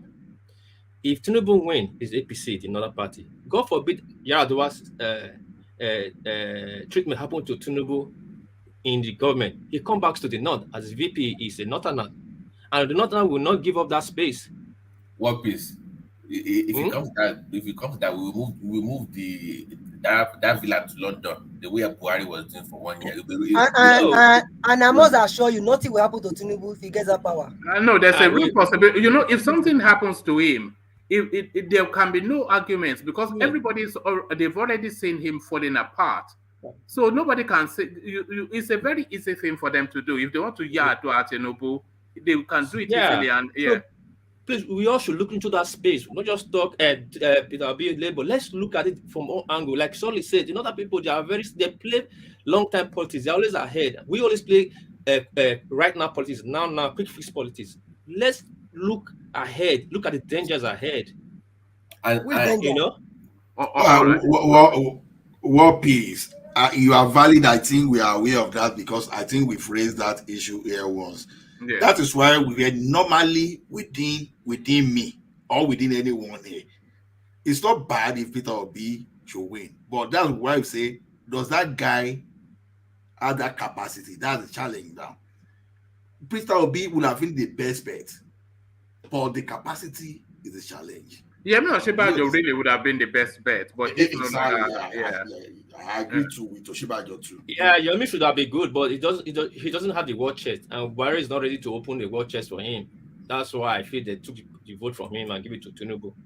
No, all right. Let's get back to Babakure, but before we go back to Babakure, let me acknowledge the super chats that have been coming in. It looks as though, sorry.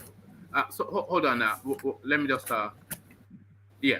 So it looks as though other people have discovered that button as well, and not just Alexander Gomez anymore. This is Ayo Joe now speaking to that. The pastors now holding canes to congregants to show PVC or get a flogging.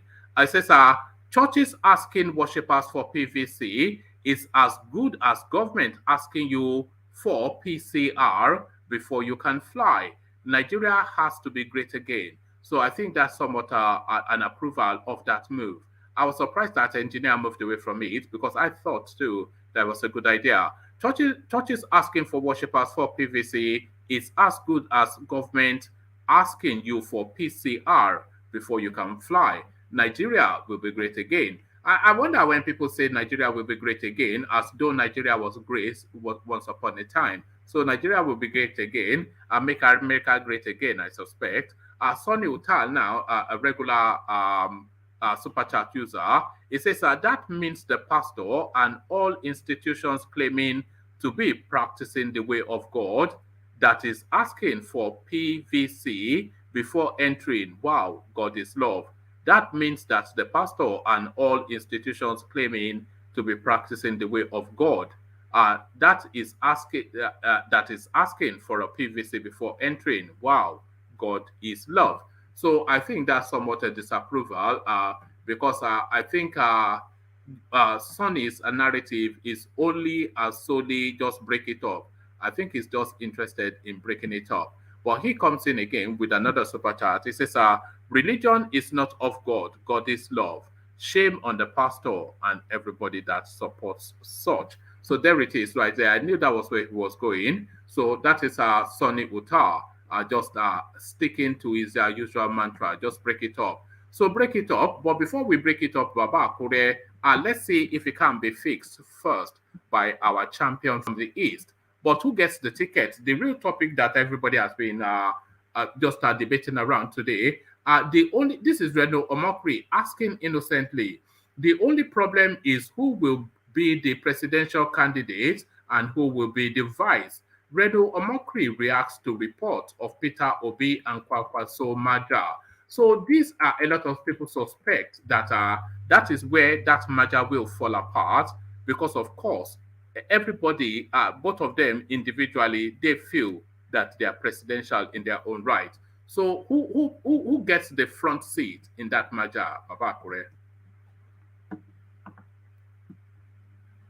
Well, at this moment, I think it is very sketchy to determine who will be in the front because Tinubu is having problem in selecting his running mate.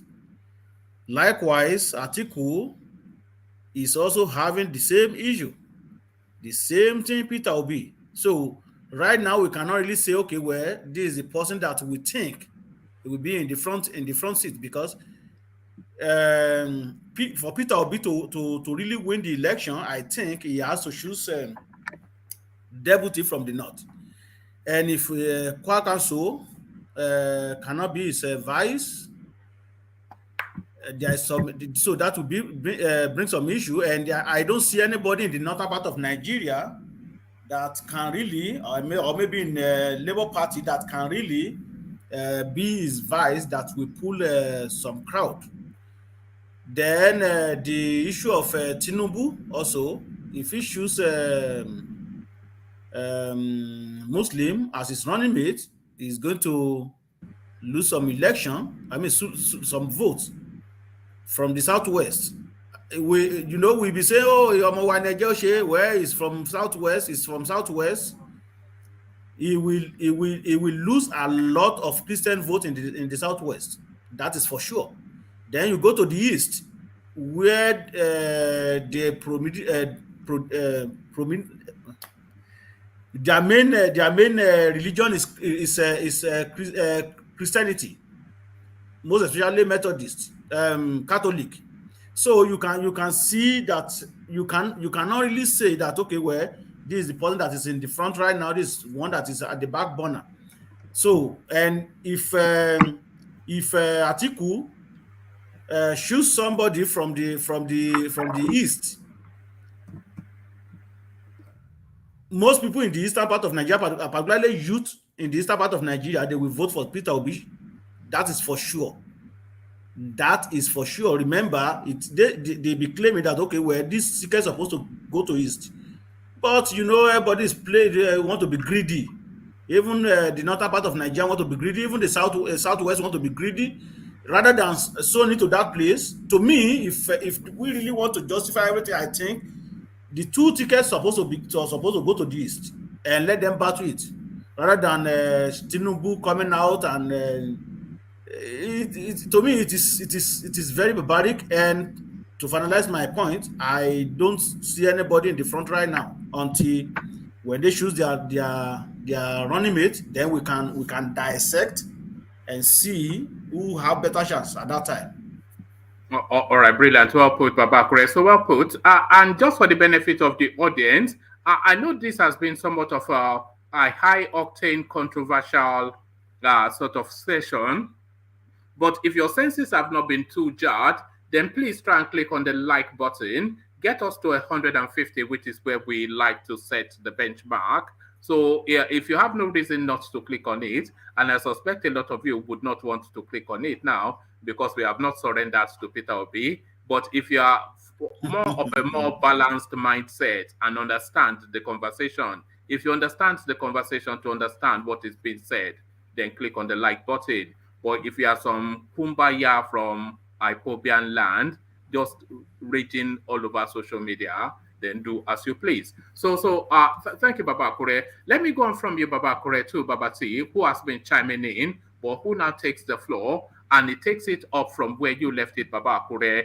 The Peter Obi narrative, a story that refuses to leave the headlines. So is that space now? Because by Friday, everybody has to submit their running mates to, I think the 17th, yes, so that'll be Friday. Everybody has to submit their full list to INEC. So all of this nonsense must end. And all the permutations and everything now in play. Peter Obi and Kwakwanso in talks, but the simple question that Reno Omokri is asking is who will be the presidential candidate and who will be the vice? Can you resolve that for us, Babati? Well, it's a very interesting topic. It's very interesting because both parties broke out from the two major parties, right? They broke out from the APC and the PDP. If I'm not wrong in that.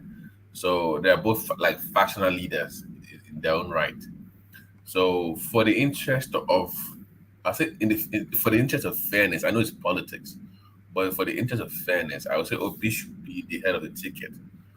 But it does not have the cachet to demand for that. I know it's been getting this so-called momentum, but nobody's been able to put those numbers out in public for us to see the actual spike in PVC collection because of Peter Obi. So the man up north still has the numbers. So I don't think it's going to work out. We can find somebody up north, down south to be the VP. But Peter Obi, I think that might be what actually pushes him out of the race, because I don't see anybody capable enough.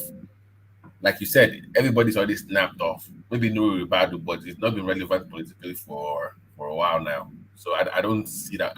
I don't see anybody strong enough that can run with him in the north, apart from Kwakwanso, who I think might not want to be a VP besides Obi. So it's a very difficult call for him to make. But see, if he goes as low as that Ribadu bracket to go and pick his not necessarily Ribadu, but I cannot see it past Ribadu. But if he goes as low as that bracket to go and pick his VP, is that the end of the journey for the Peter Obi narrative? That pretty much does it. I mean, it's already toast anyways, but that would just put the nail to the coffin.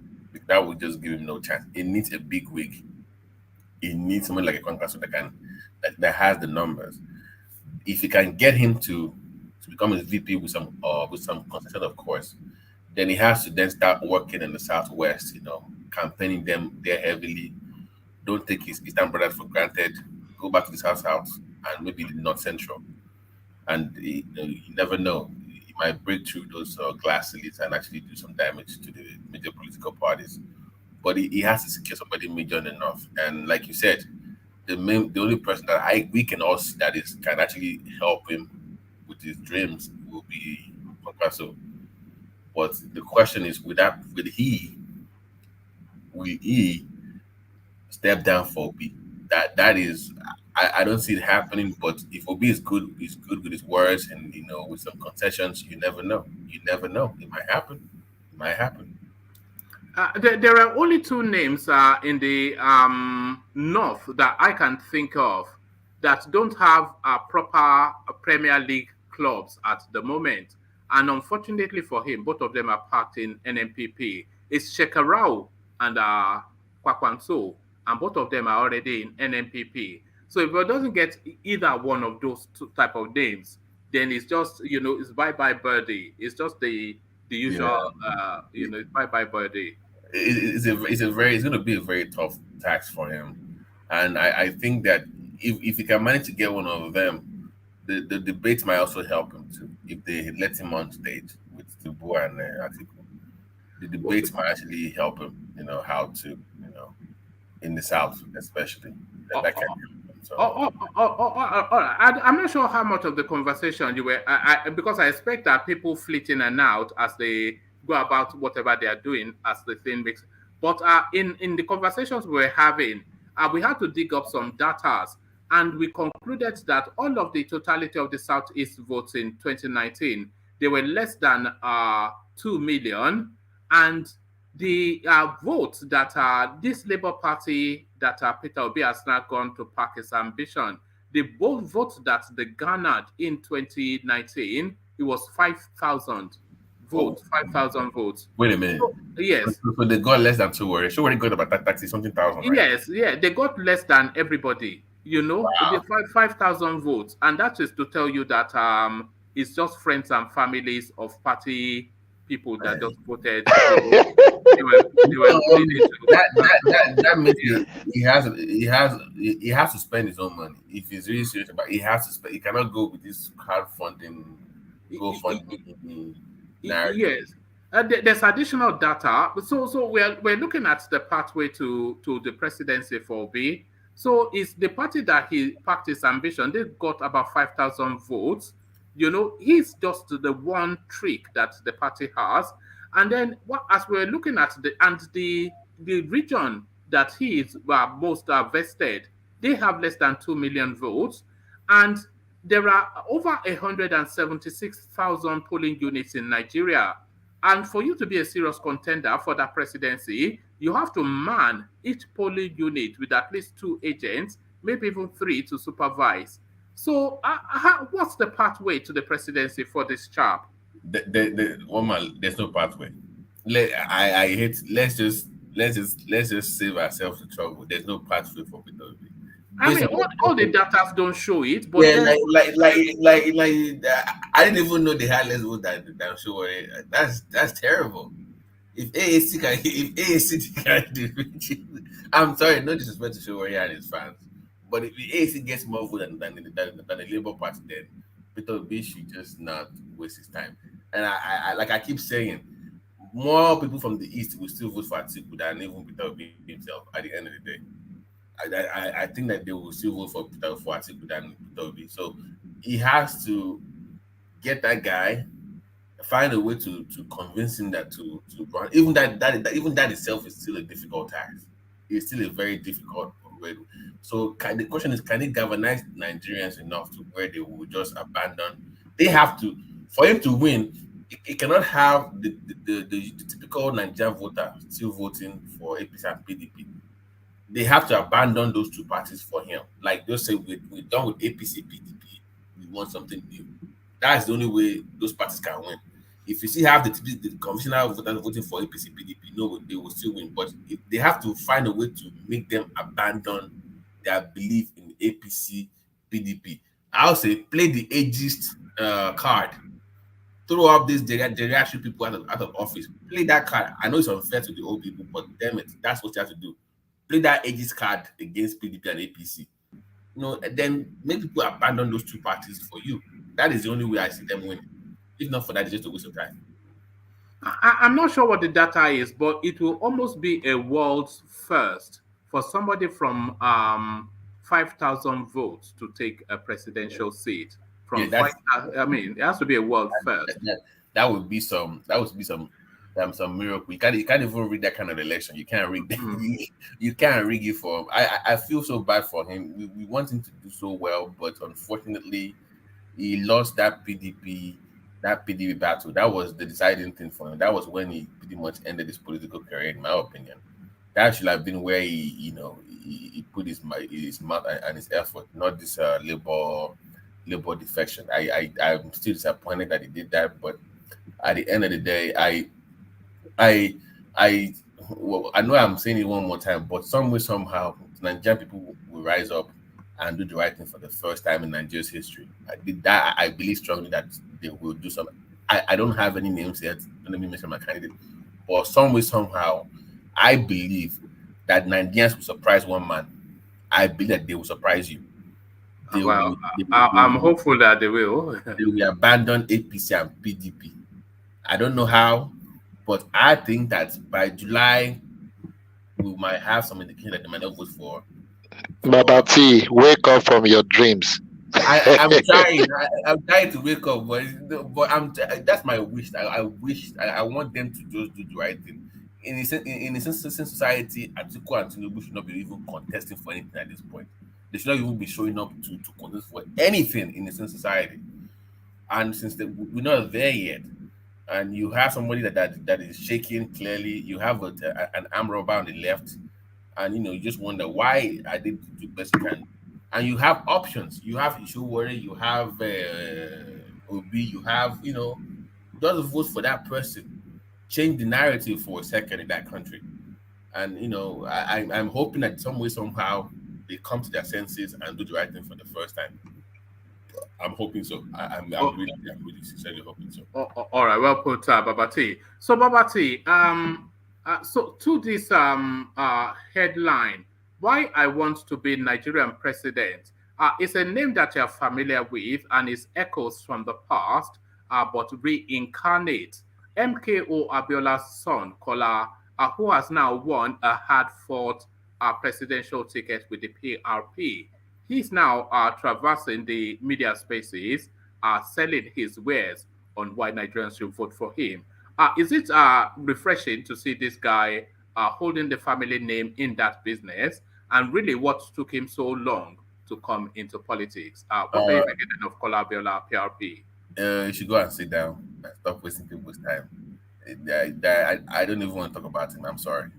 Let's just move on to something else. It's not even what me thought. All right, brilliant. Is there some class envy there? So no, elite to elite. No, it's not class envy. Maybe my parents maybe gone to school, but that's not the point. That's not. But I don't even want to discuss it. Come on, it's not relevant to the political space, one man. I know. No, it's not relevant, but just the family name to be kept alive within our political discourse. I know. I mean, even his sister is more relevant politically on TV than him. I mean, come on, Tudu is even more relevant than we know him to be. It's been a disappointment for the family, for God's sake. I mean, it's been a disappointment. I mean, his father would be rolling in his grave right now for what is done to his family legacy. But I don't even want to discuss that guy. It's just, I don't know. Let's just move on to something else, please. All right, brilliant. So let's take you then to somebody equally as somewhat disappointing. Kingsley Moghalu, unable to secure the ADC presidential ticket, beaten by the chairman of Roots TV. Festus Kiyamo now romancing him to come to the APC. Rather than going to all these fringe parties, should he just surrender to what he is? He's an elitist, Kingsley Moghalu. I mean, come on. Wasn't the former VP of CBN? Yes. Yeah, come on. I mean, even Banky W got the memo. Guys, I forget you small parties. I'm joining the PDP. You know, you are who you are at the end of the day. Just go to where we all know you belong. All this grammar and, you know, I am, you know, we all know. I mean, he's a very, first of all, he's a brilliant guy. He's a brilliant, I like his politics, the way he talks, the way he carries himself. I know that. But sadly enough, he does not belong with the people he's hanging out with. The way he carries himself is way different from the way the people he hangs out with carries himself. So it's a different class. So he should be in the PDP or APC where he can then rub shoulders with them over there. But I don't think he belongs in those fringes, ADC or CRP or all this. He's too big for that. But he has the true worry problem as well. He's not connecting with the people as well. I think it's more like talking at people, not talking to them. So he has that problem of communication with the populace. So that's the problem he has. But you're right. I wasn't surprised he lost. He shouldn't have been running for ADC in the first place. He should be in the PDP or APC where he belongs, where he can, bring some fresh ideas to the political system and, actually implement them in the current system. So that would be the best bet. But all this ADC thing for Moghalu is it's not gonna work. Is he overreaching somewhat in his ambition, Babati, Kingsley Moghalu, wanting to go from deputy CBN governor to the presidency? Because the person that was even CBN governor, Soludo, he's going the right way via a state house in his local state to establish some political pedigree before assaulting. And by the way, Soludo's ambition is presidential, but he knows he has to go through a state house. So is it overreaching, Kingsley Moghalu wanting to be president? Yeah, it's the same way thing all over again, just going for the big one without having any structure, any roots. And believe me, when Soludo decides to run, people will vote. It will have a landslide victory if he decides to run. So that's the reason why I was saying that our friends from the East should vote for an article for him to get in. That way, when it's 8 years, right, it will come down south, right? So just give Nigerians to Soludo. Nobody will complain, right? Nobody will say no to Soludo if he does well in the States. So if the article does his 8 years, if it comes down south and you give us Soludo, and he's done a good job in the state, nobody will oppose it. But yeah, this idea of going from CBN VP to presidency on a party nobody's ever heard of is ridiculous. I think it's just to keep his name relevant as well in the political space. I don't think it really means that he wants to win anything. I think it's just to keep his name relevant, like former presidential candidate, all those kind of labels and tags. But I don't think he's really serious about winning. If he was really serious about winning, he would have done what Banky W did, leaving those small parties and joining the major parties. And what happened to? By the way, they gave Banky W back his ticket. They gave it to him. I don't know what he did this time, but they gave it to him back again. So that's what you should do. Go to. But Babati, are you not wondering that everyone we are mentioning now they are not relevant? This one is not relevant. That one is not relevant. And we thought these are the people that can take us to the promised land. Is it not trying you somewhat? Let me clarify what I mean by not relevant. It's not that they're not good or not wonderful. It's that the people are not galvanizing behind it. The people are not supporting. That's what we're saying. go to a place where you can have it rigged for you. It's just the reality of the Nigerian political climate. Those ADC, APC don't or CDC or CRP don't have people behind them. The Nigerian people are not behind them. So when I say being dismissive of them, it's not that it's not them necessarily. It's the people that don't care about them too much that I'm talking about in that context. It's not the candidate themselves. It's the Nigerian people not giving a damn about them in the first place. All right, well put. But Wati, let me move you on to this one. We're now slowly approaching the Peter Obi space. But before we land on the main Peter Obi topic, a satellite little aperitif. 2023 presidency, Umahi dumps Peter Obi, tells Ebonyi people to vote for Tinubu. So that base that we've given to Peter Obi is slowly being chipped away, even before the die is cast, even before the teams are assembled. So what are you then making of it, Umahi's assertion? Is that treachery or is that reality of politics? It's reality. It's playing the politics the right way. And, that so-called spike in numbers, that was in Lagos, right? The so-called increase it was just Lagos and some few places. Those parties already have numbers in that. They have members in those states, right? APC has members in those, but it has members there already that will help them galvanize other people to vote for their own candidate. So when you split the vote, let's even say you split the vote with Tinubu and Atiku. So how many does he have left? And since you cannot split your base, then fight for other people's region. That's not going to work. So I don't. His own Igbo narrative. That's not going to work. That's a disaster coming. Left to me, I'll say if you cannot get the numbers, bow out peacefully, go back to PDP, support Atiku, whatever. Save yourself the disgrace. Because if you go through this wahala for how many months and you don't. Imagine Labour going through this problem and they can't win 100K votes, one man. Do you know how that would come across for Peter Obi not to get 100,000 votes after going through all this so-called PVC and that would not. I think that's almost impossible. Yeah. You think it will get more than I think it will get about 1.5 thereabout. 1.5 million. Yes. Really? Maybe I'm being swept along by all the brouhaha. No, you are clearly blind. I think one man is a secret to the Peter Obi supporter. I think he's been caught. No, I'm an open Peter Obi supporter. You support him too, Babati. I do, but but 1.5. That's a lot. I'm going by people like Fiobala and everybody else, and all of this social media space, and now even on the ground reporting with Fiobala telling us that all the influencers are on board with him, and all of these narratives that we hear. So I'm trying to cut that place a little bit, even though I don't really think.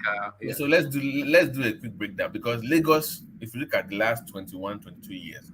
Lagos will give you about 1.2 to 1.4 million votes. Kano gives you about 1.6.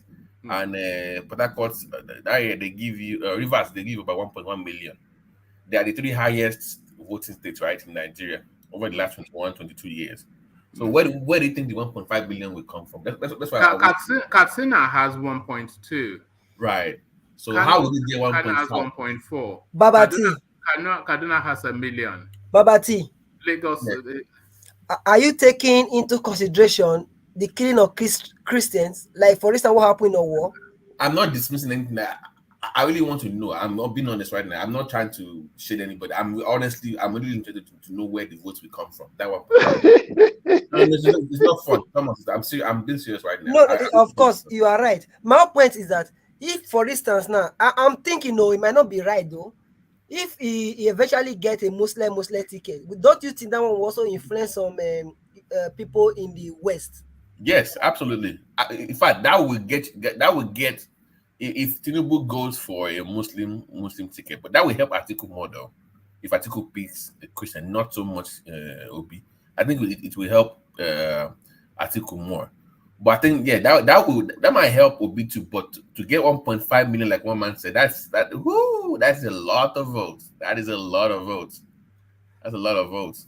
You know, it's people. It's Teobala that is influencing me. Don't When worry. You will when see he's it, calling man. me, when he's trying to call me tribal, and I don't want to be tribal, course, so Mama is a tribal. I want to surrender. To, maybe I In the should next just 1 month, maybe I'll pretend like I one man voice believe will what I change. don't believe. Eh? Okay, Teobala, are they still letting PVC?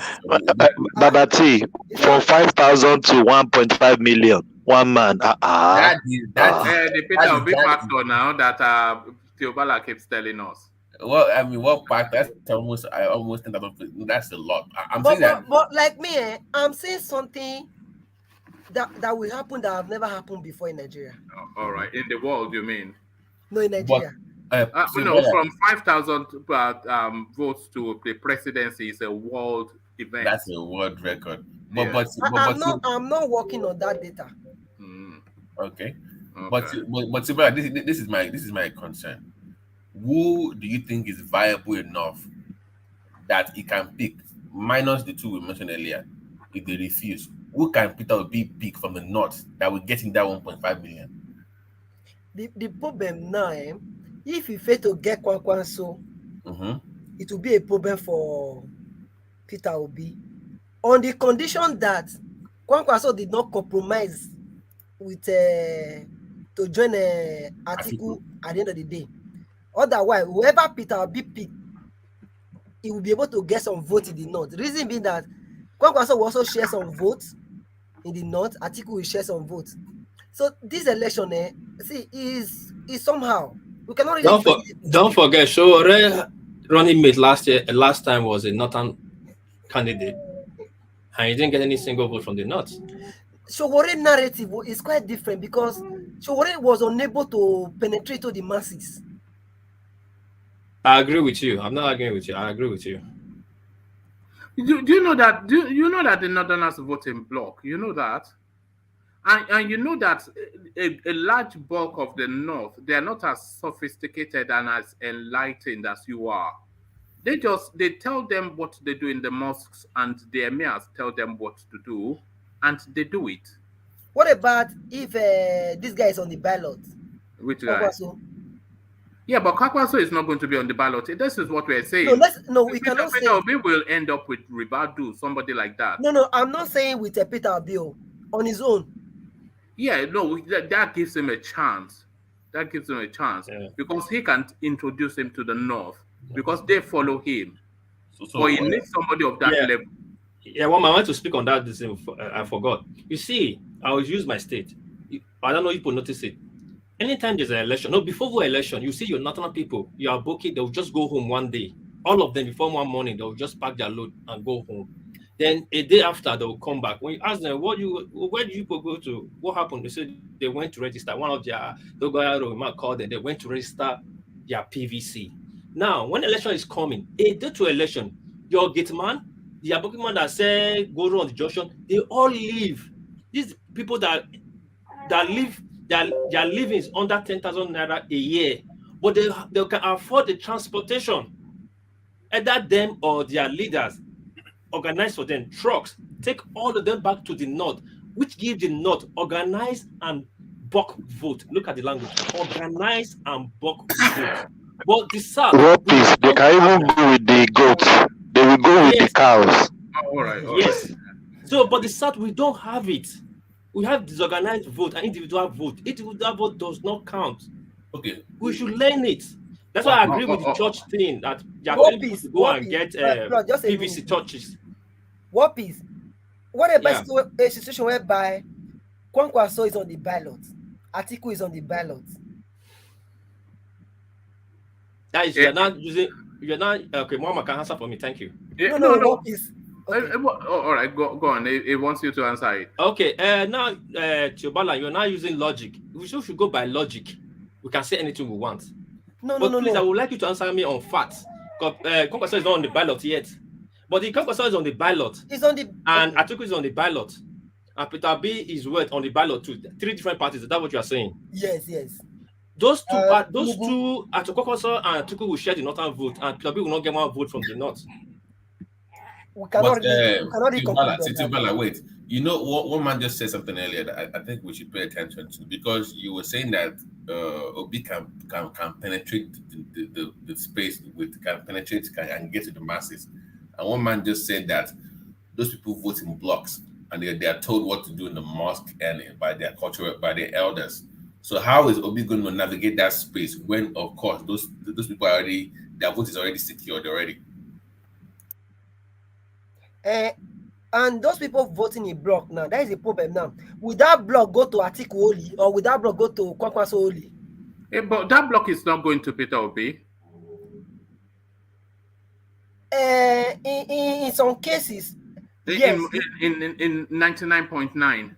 You know why I'm saying all these things is that, like, let me tell you where you are. You are where you are. So sorry, but where I think you are is in that mind space that this wind of change that is sweeping in the north too, and they're in that narrative space. And you are right, But the people in the north that are in that narrative space, they are like about 7% of anything of consequence. The bulk of they just what piece even buttressed it about they vote in blocks and they vote to instructions, and the bulk of the voting space in the north, to be not to use a pejorative term, but in loose terms, they're like Almajiri sort of units, you know. What about you're not getting anything in the north? You're not. I disagree with that. Reason being that because they are suffering too, Abi. No. Hold on now. This is the problem.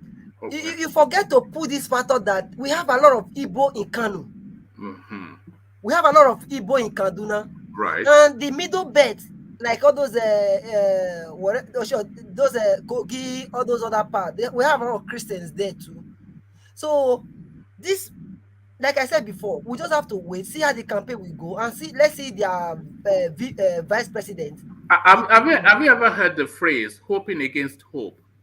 Have you heard that phrase, "hoping against hope"? If you like, Wapi said something just now, they will not get one vote. And you said 99.9%. I'm not giving you now. If you go to Kano now, the other people with the highest number of citizens in each of the states there, or apart from Kano, across the northern region, are the Igbos. Teobala, you're missing the point. Nobody's disagreeing about it. But are those numbers enough to sway? There's not even a drop in the ocean.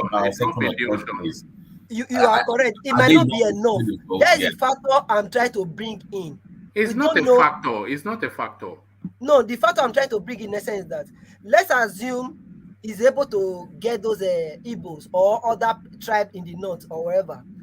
Then we might not know how he's going to be able to convince the Christians who are also living in the north. One man, please. Can you ask Teobala how many times does Igbo vote sway the Edo State government election? I don't understand. How does the Igbo vote sway Edo State government election? Does Igbo vote? How many times have the Igbo votes swayed Oyo State election? Teobala, in Oyo State. Hold on. Don't have to now. This is public place, please. Yeah, no. Go on. Yeah, but that's question. I've seen that happening in Lagos. Oyo State. How many times has or Ogun State? How many times have the Igbos vote swayed Ogun State election? I don't really know much about even at the local government levels election. How many times have their votes swayed it? I don't really know where he's from. How many times? Hold on now. How many times have the Igbo votes swayed Sokoto state elections? You cannot really say that because Sokoto state election is a state election. People are not interested in state election when it comes to that. Right.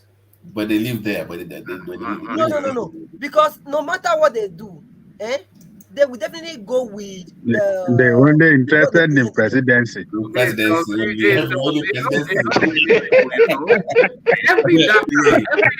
data that is thrown at you, you can't see it. Forget it now. Forget it. Let's get to real people. You know, if we're just trying to be nice, he has no chance. No chance. I disagree with that one, man. Totally disagree. based on what man just told you, they vote in blocks, and their imams tell them what to do. So I now ask you now. The Igbo pharmacist there. Since they vote in block, look at before now, we usually have only one northern candidate. Now we are going to have two. They won't have to. Tiobala, we just told you they might merge. Look at what happened to the fine. Can we work with the data we have? Like the Tambowa saga should have told you that the way they think. Last minute they will just put the rug on you. Like Tambowa, the guy will just say, "Okay, don't worry, I will support Atiku." Don't be surprised if that happens. You've seen it happen before. Let's wait see that one happen. Tiobala, do you know why when anytime you are doing registration of PVC or vote, the northerners always go back to the north to register? They live in Benin, Abuja, Lagos, Ibadan, in bulk, but they will leave Ibadan, Benin, and go to the north to register. Do you know why? I don't know. Tell me now. Okay, now since you don't know, let me just tell you. I don't want to use harsh word. Because any vote register in the north belongs to the north. It's not the south. If all the Igbo Hausa move, like 2 million people move from the south to the north, that gives more voter registration to the north. They count it as northern registration. They don't count it as Hausa from the south came to register in the north. Now, if the Igbos are 16 million in the north and they register in the north, that gives the northern space more northern votes. They register as northern votes. In a precise system of government, that is against you first. It's counted as a northern vote, not Igbo registration.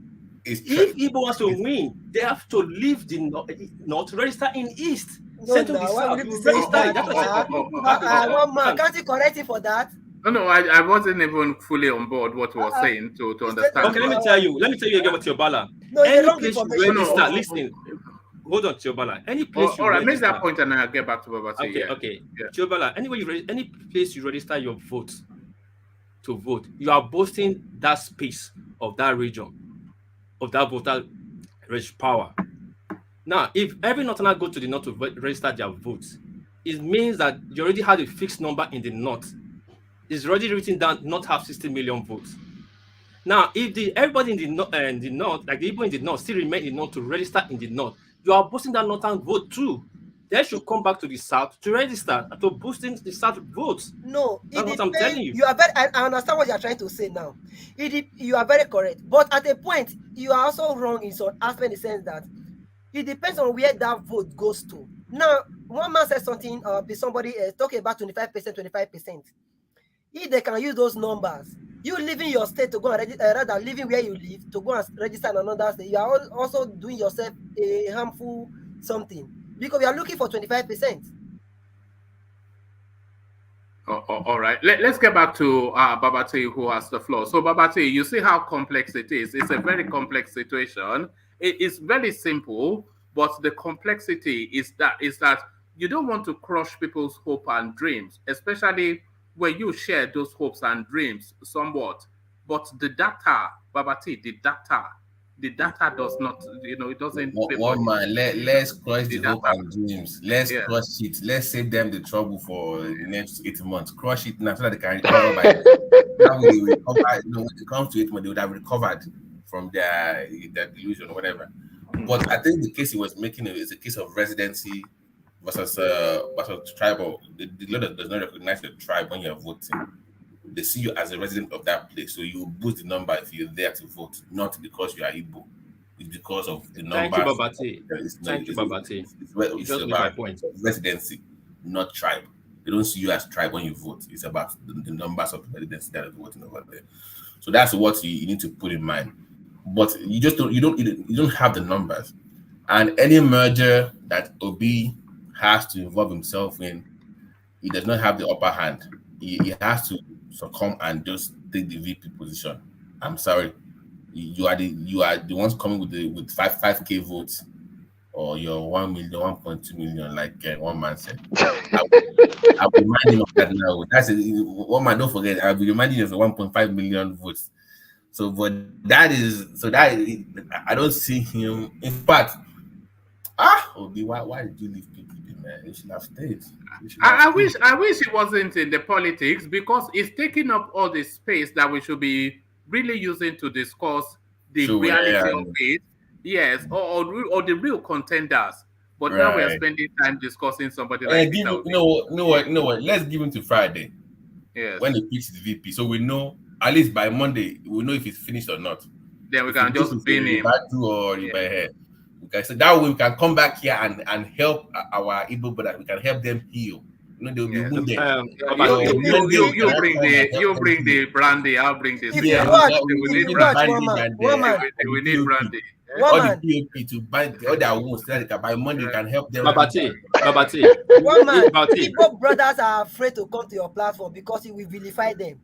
Okay. After hold on. The one guy call you out on Monday. On Monday, I will help you heal. Don't worry. Hold on, Babati. What would you say that Tiobala?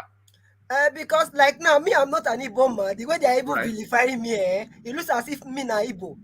You know, attacking from nowhere. I think we said the bullet can reach where I am now. At least I would have even been in the hospital soon. I think that's a bit unfair for you to say. Hold on, because I think you are trying to, and that's about the second or third time that you are trying to push this ethnic narrative. But if you look at my comment section, a good 60% of them, they are Igbos. Often instances, the screen is almost 60% Igbos. You know, and the Igbos, they like the diet, they like the reality. And some of them are not, a lot of them are senior-minded, most of them are intelligent people, and they understand the conversation. I'm not sure if they can be happy. They can be happy or not happy. But you know, don't say things like that though, because you are trying to ethnicize a view that I hold and trying to bully me to say what I don't believe. I won't say what I don't believe. You know, I will only say what I believe. So don't try and ethnicize the conversation. Speak to facts and speak to your opinion, but please don't do that. But Babati, let me go on from you to Ajan Lekoko. Ajan Lekoko, to the space, and please no more ethnic something. You know, if I say something, you counter it. You know, I allow the space. People push me hard, I push hard. This is what we do here. We push hard. You know, we are not cheerleaders here. But Ajan Lekoko, you've rejoined us, so pick it up from where you were, but maybe we just leave Peter Obi for one moment, because it always just gets, anytime you go to Peter Obi or Nnamdi Kanu, you cannot have a civil disagreement or a civil discourse. It's always ethnicized. So let's go to Kola Abiola instead and tell us then about one man. Yeah. Look, people that don't want to face reality or fear, let us just leave them not to face the reality. This platform is a platform that promotes fact and not a platform to it's not a follow platform. So if anybody want to lead us and we are not prepared to ask questions about that person, that means what we are doing here, we are just wasting our time. How many times that, I mean, on this platform, I stand for Showore, and I've received a lot of pushback on Showore from many from many people here. Even mocked. Sometimes they take you off of the show. Just mention my name. So I never shake, and I will never stop promoting him because I believe in him. So, but if some people are pushing, they're asking questions about this political magician called Obi, and some people want to get mad about it. Let them just get mad. It doesn't matter. He wants to be our leader. Can't we ask questions? Can't we call spade a spade about him when where he's wrong or where he has done wrong? I promote this. I like this guy. But the action he took recently, to move out of PDP. And the reason for saying why he moved out, that term is that he's a political magician. He's a liar. And if you cannot ask questions, if you cannot call him what he is, that means that we are doomed as people. This is the guy that invested in the party for many years. He sponsored the candidate in that same party for the gubernatorial election in the state of Anambra. This is a guy that bought form for 40 million. That $40 million and naira form that he bought for his presidential bid is an investment into this corrupt political party that destroyed Nigeria. And only 3 days to election, and he's pulling out, saying that they're sharing dollar. That's why he's pulling out. I mean, that is insane. And you don't want us to talk about it. You don't want us to ask questions about his character. Character matter in anybody that want to lead. Where is the character of Moghalu today? A person jumping from pillar to pole. He formed a party. He could not stay in that party. He cannot build that party. He ran away from that party to another party they call ADC. All for the same position. He's looking for the presidential. They're beating him down now. And he ran away again. Is that the person that you want me to follow to be my leader? No. I want a leader that is very stable. I want a leader that, a leader with vision, a leader with commitment, a leader with determination, a leader that will not disappoint me, that will not lie to me. When you lie to me as a leader, that before you win an elective position, you will lie when you are in government. You will lie to me when you are in government several times. We've had the experiences about these leaders in Nigeria. And that is enough for us to asking them questions, to checking who they are before we vote for them or before we promote them. So don't care about whoever that getting mad about Obi. I mean, it's just a fact. We just putting out a fact. We just asking questions. It's not that we don't like Obi or we just asking questions about him. He's not a saint. He's part of this corrupt people. He's part of them. He's their family. He cannot be the third force. He's just a political magician. He's part of them, and he's just singing because he's wearing a mask now. He's trying to make himself look different, and he's singing a new tune. And does that mean that what he has done in the past with these people, how he has dined and wined with them, how he has done how he has benefited? If not for PDP made him what he is doing today because of the vice president, that presidential position they gave him in 2019. That is a benefit that he got from that corrupt political party. And you think he can do something different? He cannot do anything different. Let us not deceive ourselves. It's part of them. He cannot bring a new order. He cannot bring a new direction. He cannot bring any new thing. He cannot bring new leadership for us.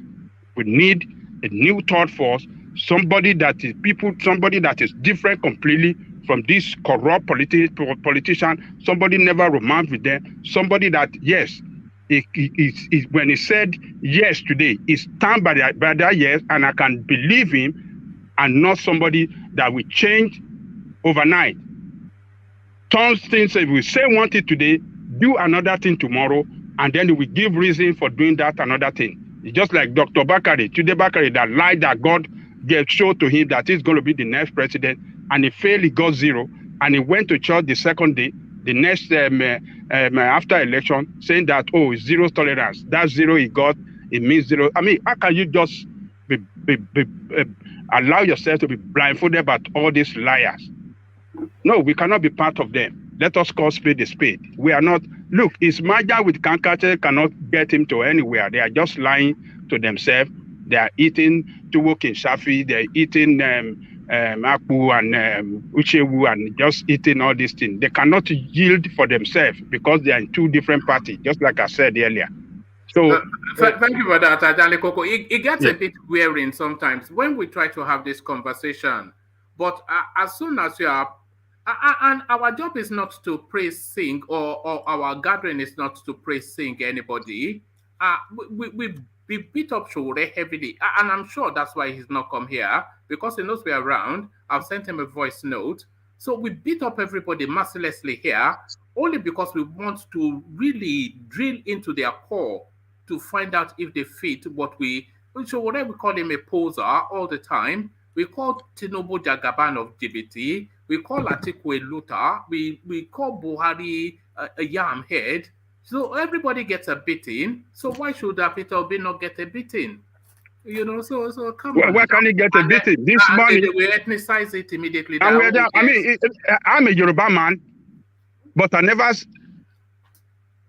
stand on the same side with Tinubu here. Everybody know me for that. Why? Because he's a corrupt man. And I don't think he can give anything good for Nigeria. And on this morning, I said that if he should pick, what do you call him? A Muslim as his vice president, Nigerians, right from Yoruba land, all Christians should stand up and vote against him across Nigeria. Across Nigeria. Because that is a total relegation of Christians in that country. If Christians cannot have number one and number two, anyone of number one, either number one or number two, that is the most powerful corridor of power in that country. Why should it be Muslim alone? The same thing go. Muslim is either Christian in number one or number two, or Muslim in number one or number two. That is the way we can have the political balance in that country. But to say, okay, Muslim because you want to pander some people in the north, because they are majority, must majority have the way all the time? What of the interest of the minority? Are they not human beings? Why can't we promote the minority interest? Why should it be majority interest all the time? And you want to enslave the minority? No, it must not happen. So it's just. Please. They said that the reason that they said that we will not mind in the south is because they said culture supersedes a region in the south. So if you pick a Muslim ticket, that people in the south will not mind since culture supersedes religion. That's their own postulation. That's what they're lying on. Do you disagree with that, Babati? Sorry about Ajale Koko. Do you disagree with that? They are taking that for granted. That although that is partially true, but this new Nigeria, I think might not be the case again. People really care about that combination now. Maybe 10, 20 years ago, people didn't care about Muslim ticket. But in this new Nigeria, I don't forget the culture now. But I think people care about having a Christian that will defend them in the corridors of power now. I think people care more. Babati, will they not take Christian ticket? No, I don't think they will. Never. They will never. Okay. Yes. So if they cannot take it, why must we allow them? They cannot take it, but we must take it. Why must it be like that? I mean, it's just, we can't run a country like that. Every interest every peculiarity that form a nation must be taken care of. You are forgetting that the South is a colony of the North. It's a protectorate of the North. What do you mean? I don't understand. Is the South not subordinate to the North? I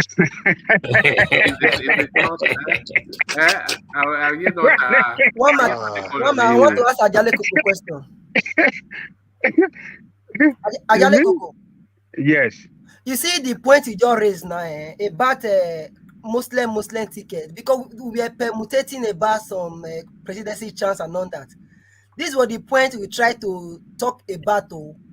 when people will start vilifying or saying one or two.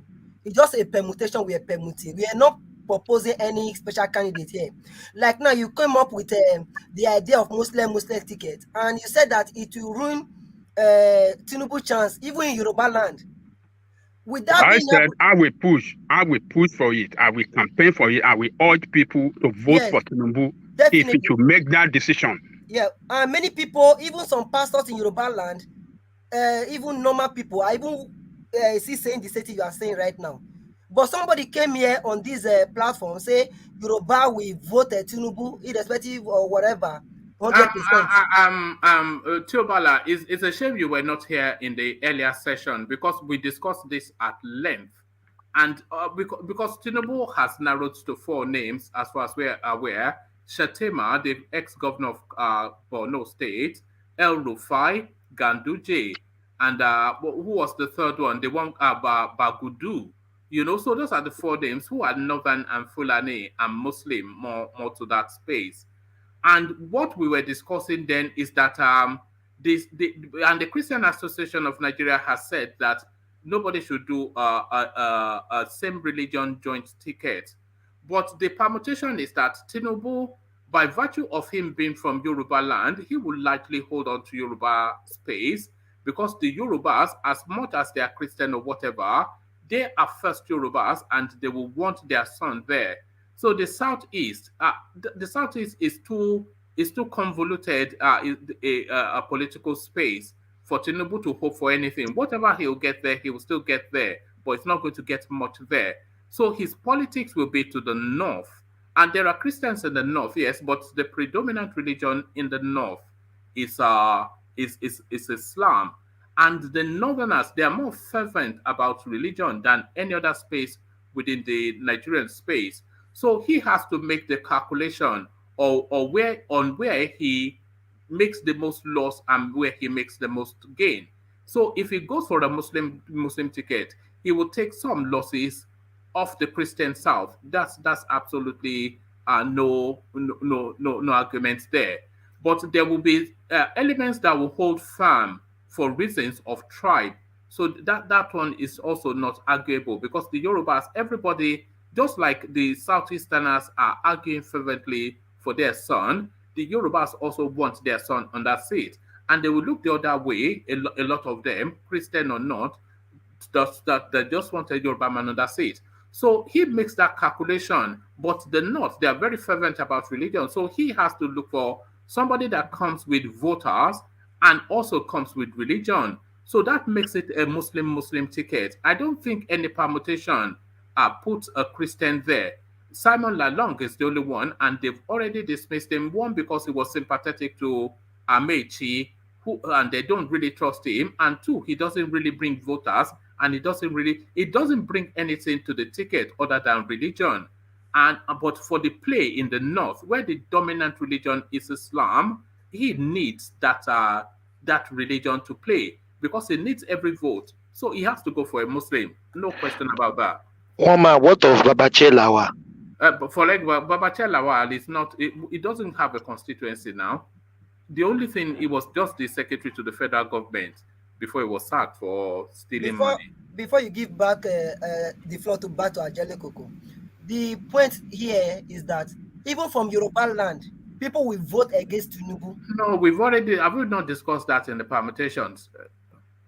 Yes, Tinubu, we have to pick a governor. Tiobala, my brother. Please speak on the Edo space. Leave Yoruba people for keep Yoruba. Keep on saying all these tribal, what you call no, leave it. Why you not Nigeria? Why can't you tell me you exist to state? It's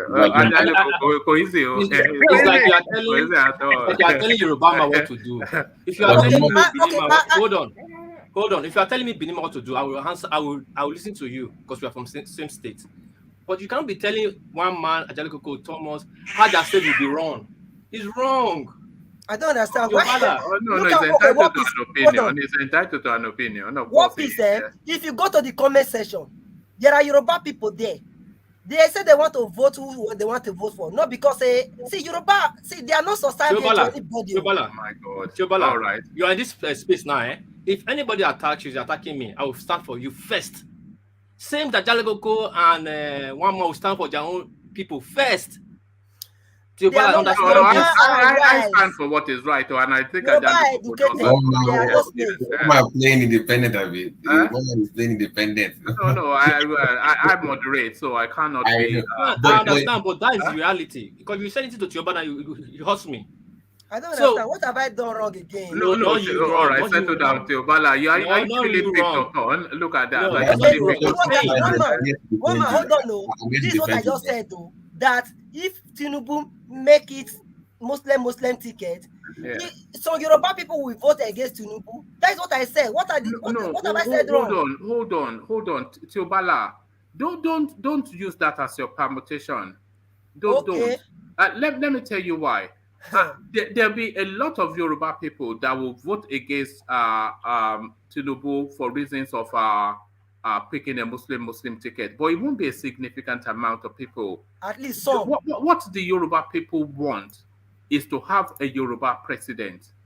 So that I don't think they are, and the Yorubas, they are not really that. We don't care about religion. We don't care about religion at all.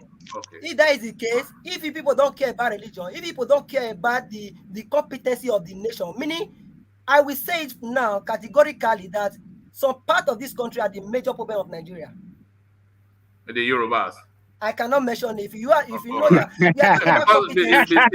because we don't think, hold on, because we don't think the way you would like us to think.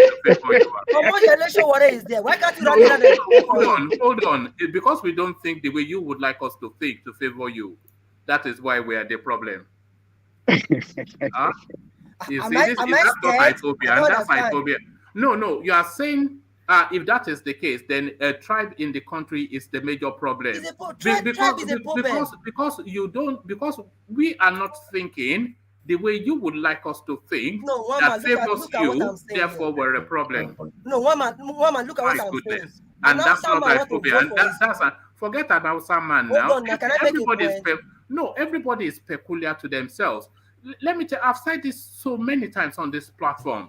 The Yorubas operate with, if you ever take anything from me, take this.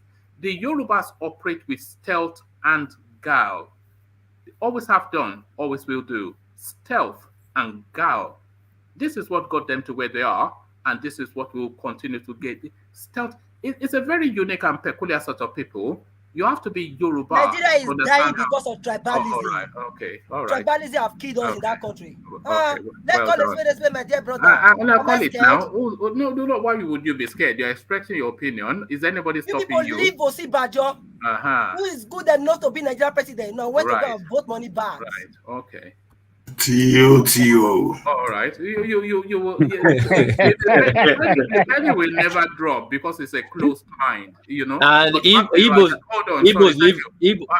let Wike and vote Atiku in PDP primaries. Is that not tribalism too? Let's hear from Ajanle Koko to round off there, and I want to hear from two Naija who has kept quiet all the way through, so that I know that every voice has had to say. It's only because you won't believe there were almost approaching 5 hours now. But Ajanle Koko, back to you. So this questioning about Obi is a normal thing. So it's not about being tribal or anything. It's just the way that is the way we should be doing it if we really want to have a good leader to lead us as people. Even the Ohanese have declared their support for PDP, for Atiku. What are we talking about? They know where the pendulum is going to swing to. They know how the game is played. And they're making that statement very quick before Atiku will take the vice president to another region. The interest of the East is now threatened. Their interest for the position of vice president is threatened now. Southside might have it. And if Southside have it, and Atiku wins, that means you got to be waiting for another 16 years to start calling for Igbo presidency. And who knows what's going to happen in the next 16 years again. We don't know. So one is it that is coming out to say, look, Atiku is our candidate. They are making that strategic statement to woo him, you know, to consider them for the second slot. Why are they not supporting Peter Obi? They know he cannot win. They know he cannot win. They are not fooled. The party Peter Obi does not have anything on the ground in Igbo land. They know those that have that political power in Igbo land is between 3 parties. And one of them is stronger than the 2 others. PDP is stronger than the 2 others, stronger than APGA, is stronger than APC there. And in South is PDP all over. So, reality on the ground, the fact on the ground is what we should speak to, and not what we don't know that is coming. What we don't know that is coming is you cannot the bird at hand is better than the one in the bush. So you can count on the one you have at hand. The one in the bush, you don't know whether you can get any one of them or not. So that is the game. That is the issue with Peter Obi. So look, we have to wait and see what is going to happen. But what I know for sure is that he cannot win in the South. He cannot win in the Southwest. He will try in Igbo land. He cannot win in any part of the North. Because a lot of job, a lot of work have to be done for him to even establish himself, to even establish that party across it. A lot of work has to be done. And this time around, with all this jamboree going on, with all this noise going on, they can get that party can easily infiltrate that party. The bigger party can infiltrate them up to the highest level of the party.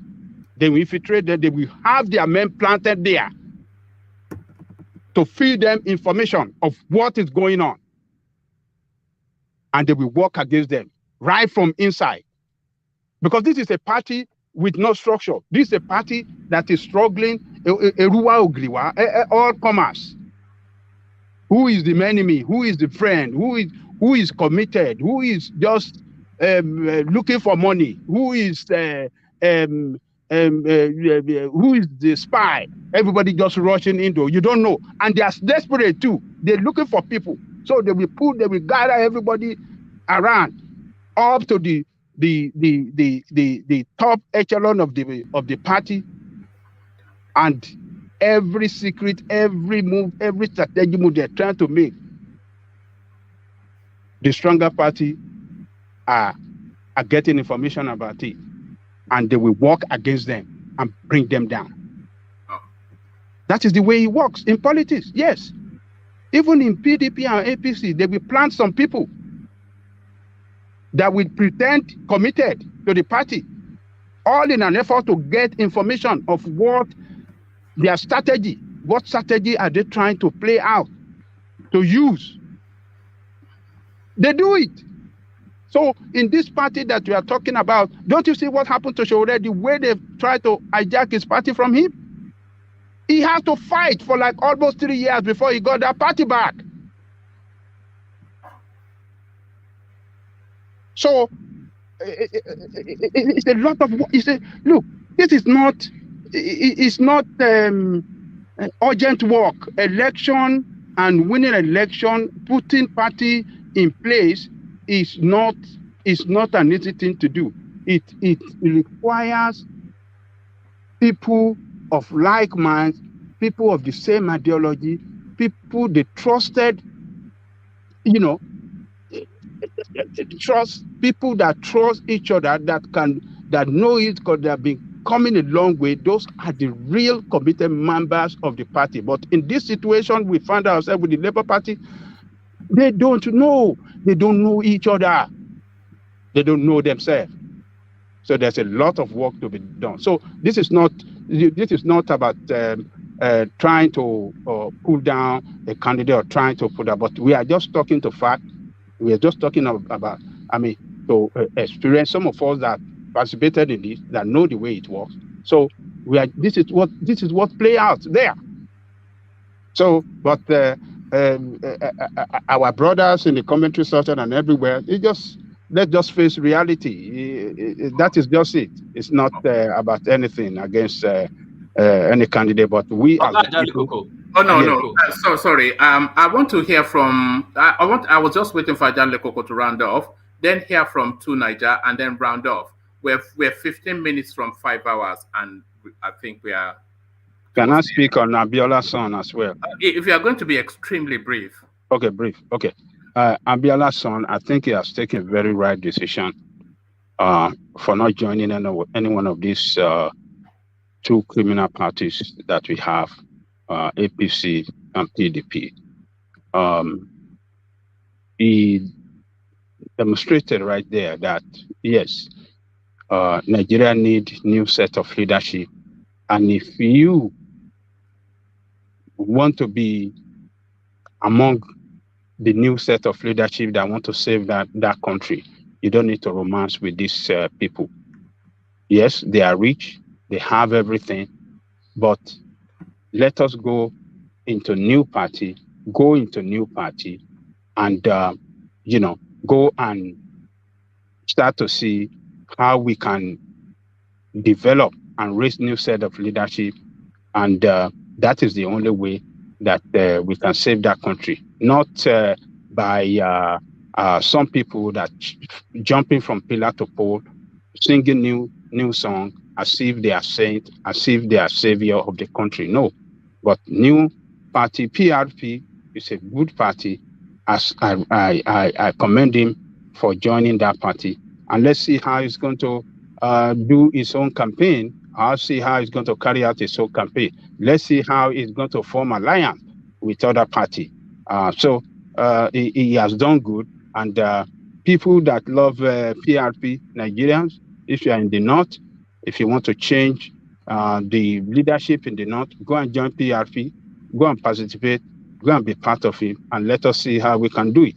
So I commend him. He has done well. Woman. Thank you. Well said. Thank you. So we go on to 2Naija next. But before we go on to 2Naija, let me acknowledge the super chat from Sonny Utar. It says, one man said it, Theo, Yorubas are subordinate to the North. Shine your eyes, Theo, no be today. So thank you for the super chat, but I'm not sure that you understood what was being said. I'll only say this to you. Go look up a term called double entendre. Double entendre. If you look, I'll check the spelling and I'll post it in the comment section for you. Double entendre. If you go and look up that phrase, then that will give you a better understanding of what I said. That was a double or double. It's spelled double, but it's pronounced double. Double entendre. Go look that up. But from as you go about that homework, and I'll check the spelling and put it in the comment section for you. Let's hear from 2Naija. So 2Naija, you've heard the conversation. You've come in lately. So condense your thoughts into like a succinct delivery, and then we start to round up. Yeah. Thanks for having me. I guess personally, I don't fancy talking too much about personalities, but I guess in this case, it may warrant some statements. I think from my point of view, when I look at what is happening, that's this phenomenon they describe as the popularity of Peter Obi. I feel like, okay, if I look at it and his character, from what I've glimpsed, he seems like an upstanding guy. And they all have their positives and their negatives. I can say that, okay, he has moved several political parties. Why is he moving around? Can he not make a decision on which is best for him? And did he not research the party before he joined? You can have so many questions and question his judgment on that front. That said, we can talk about the pros and cons. It doesn't even matter. In the end, I look at, okay, you can ask yourself, if this guy wins the election, what good is it for the country? I think the impact someone like Peter Obi of winning the election, it will be equivalent to Obama winning an election in America, because the Igbos have not, had any president since this last dispensation. So it could be quite seismic, and I think it will be a healthy thing for the country, because for a long time, the country has always been trying to pull apart. And for once, we will have a complete family of groups that are looking to work together. So that is a powerful thing. And we shouldn't, just for that alone, not him, because I was around when Obama became popular, and I saw a man transform into a symbol. And we have to treat that potential in Peter Obi as something to be, something to ponder on. Because if he doesn't make it there now, we are looking at another 16 potential years of the Igbos just seeking to get there. And we don't know how we are going to make it from here to there. The guy that wins the presidency better be very good, because there's going to be a lot of agitation, there's going to be a lot of problems. So these are things that we have to ponder when, let's say, people from the West, question his chances of winning. I don't care about the chances. I care about what it could mean for the country. And I think if you look at the passion being expressed by mostly people in the East, men are crying on the phone, for crying out loud. And with frustration, Nigerians want to come back home. They are tired of being overseas, getting kicked around by all kinds of groups. And they cannot come home. They talk about when they come to Nigeria, how they have to hide. They have to hide their wealth. They have to hide everything. People don't even buy nice cars in Nigeria anymore because they cannot drive safely. And the whole thing just goes round and round. And I ask myself, the guy has got quite a lot of good qualities. He's improved the education system in this country. He's hasn't been shown to be corrupt. He left a surplus in his state. What else do we want? What else do we want? And of the people that are there right now, he is by far the best candidate that we can say, okay, he's an upstanding guy that can actually represent the people. I don't believe in everything that he's saying. I feel like his own take on things are not as good as it should be.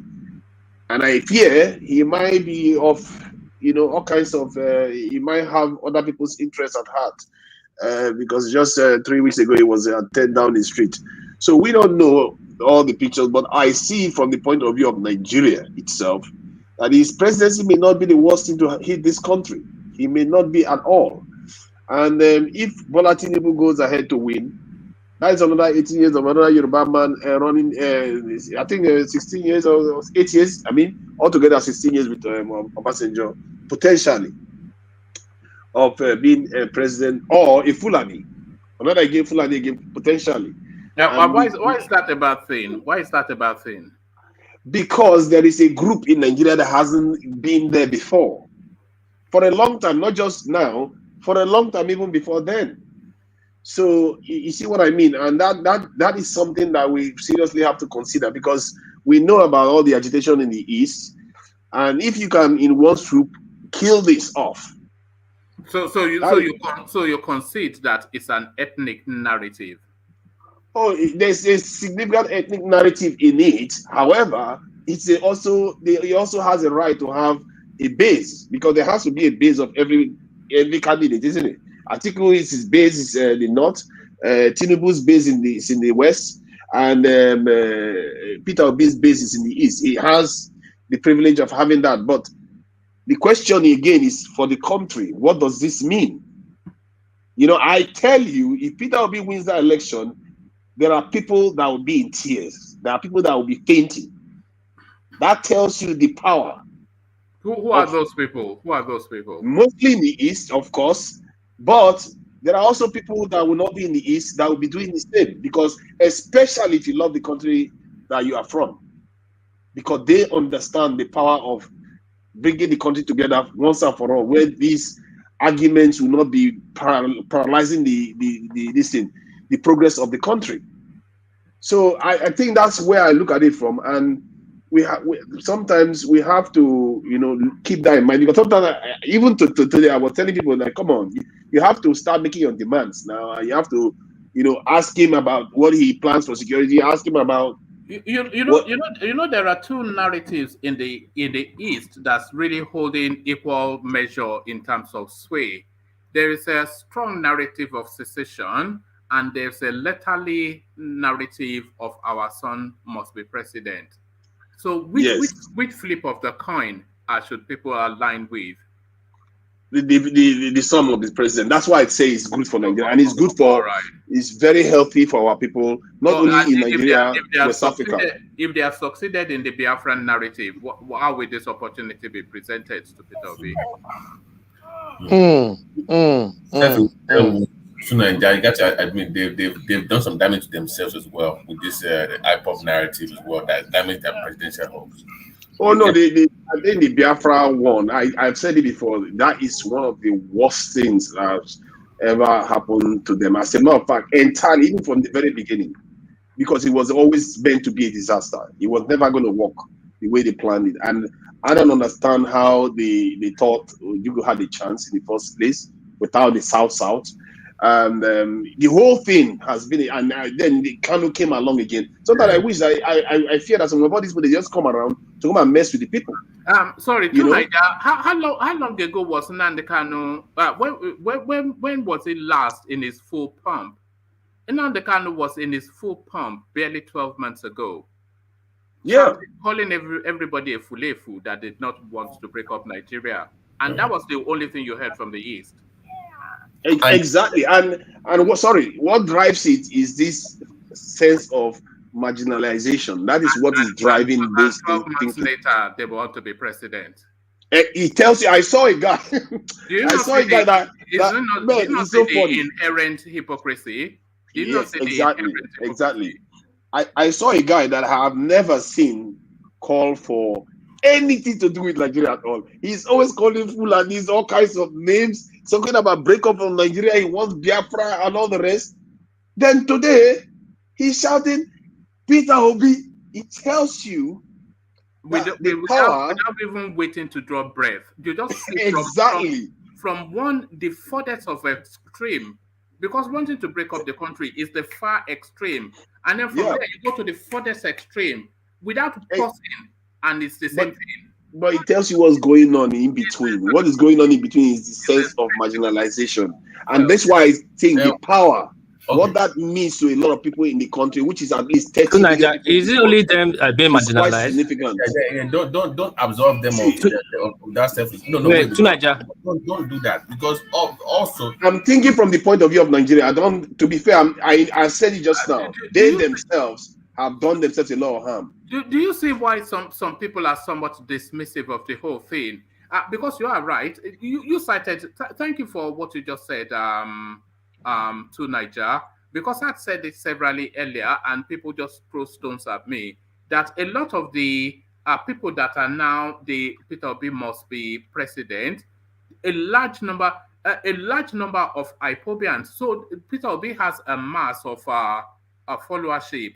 A lot of them independent of mind, but the bulk of the IPOBians, they've moved from that IPOB space and they've jumped onto the Peter Obi space. And you've cited an example that you know personally. I run this, so a lot of those voices that used to come here and chant the Yorubas are traitors, everybody is a fulefu, Fulani slave, etc.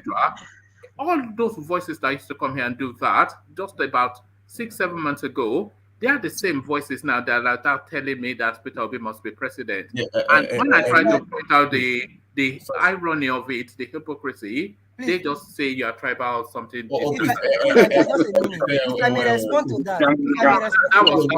Remember, wait. Yeah. One more thing as well. Remember the same people inside. No PVC, no election. There are some people now telling you that you should go and get your PVC and vote for Peter Obi. They told us no election in Igbo land. Yes, they told us no election in Igbo land. Now they're now asking us to do one PVC for. Come on. Do you not see? Just we think. But when you are painting this picture, that Nnamdi Kanu wants a Biafra. Now they are not asking for president. But you also forget to paint a picture that on the Igbo also want a Yoruba nation. You cannot compare. Hold on, please. Let me make a point. All right. Sunday Igboho is calling for Yoruba nation. All right. Now, a Yoruba person want to become a president. You are not talking about that. I didn't hear any Yoruba person. Whenever you are making comparison, try to balance it. All right. There it is. Let's get back, because when it hits 5 hours, I'm just going to start to take closing remarks. But let me ask Tunajai one question. Right. Okay. Do you see Peter Obi as the face of the third force? Maybe it's too early to say, but right now, yes. It definitely looks like a third force. And okay, from what I've seen of him. From what I've seen of him, I've read about him. I agree with that as well, by the way. So you don't see him as one of those PDP that destroyed that country. You don't want to see, because I am not supporting Tinubu or ASIWAJU on the basis that they are part of the APC government that destroyed this country. We have to pack them and go. I go by evidence that I have. The entire APC must go. Don't let us pick and choose. Oh, this one, because they are part of it. They supported Buhari, the way he ran the government. They stand with it, so they did it together. We must hold them accountable. I get your point. That same measure, I'm seeing Obi as part of PDP that destroyed this country. I get your point about. Sadly, you might not be able to address it because I want to round off. I did say, but address it. Yeah, let me just do that quickly. Yeah. See, the thing is, he has been part of the system, but you have to look at what he did himself. And from what I've heard and from what I've read about it, maybe all is false. I don't know. I'm just going to go with that. People have come and talked about what he did. He improved the education system in his country, in a country where the universities are on strike, federal universities are on strike. The one in Anambra is not on strike. And he left a budget surplus for his state. He called there are so many things that he's done. And he has been impeached several times because he wouldn't inflate the budget that they want, and so he's done things that indicate that this guy seems to be an upstanding guy. He has not. And sorry, the reason why I say that is because compared to the other two, you support him over Tinubu, right? Of course, you have to support. Okay, Tinubu did the same thing. Sorry, please, Ajan Lekoko, I want to round off. Finish your point.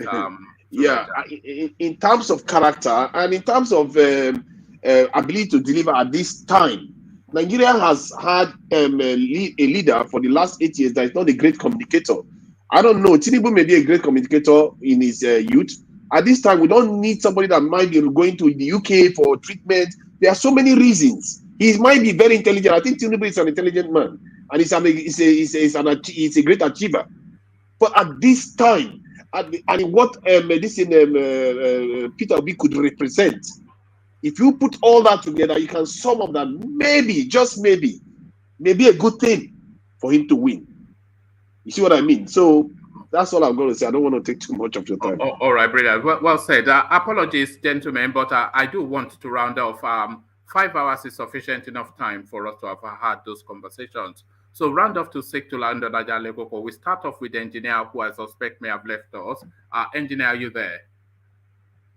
All right, thank you, engineer. So from engineer, and gentlemen, please, if you can wrap it through it, because I did want to end just on 5 hours, but we are already past 5 hours now. So I'll go to, let me go to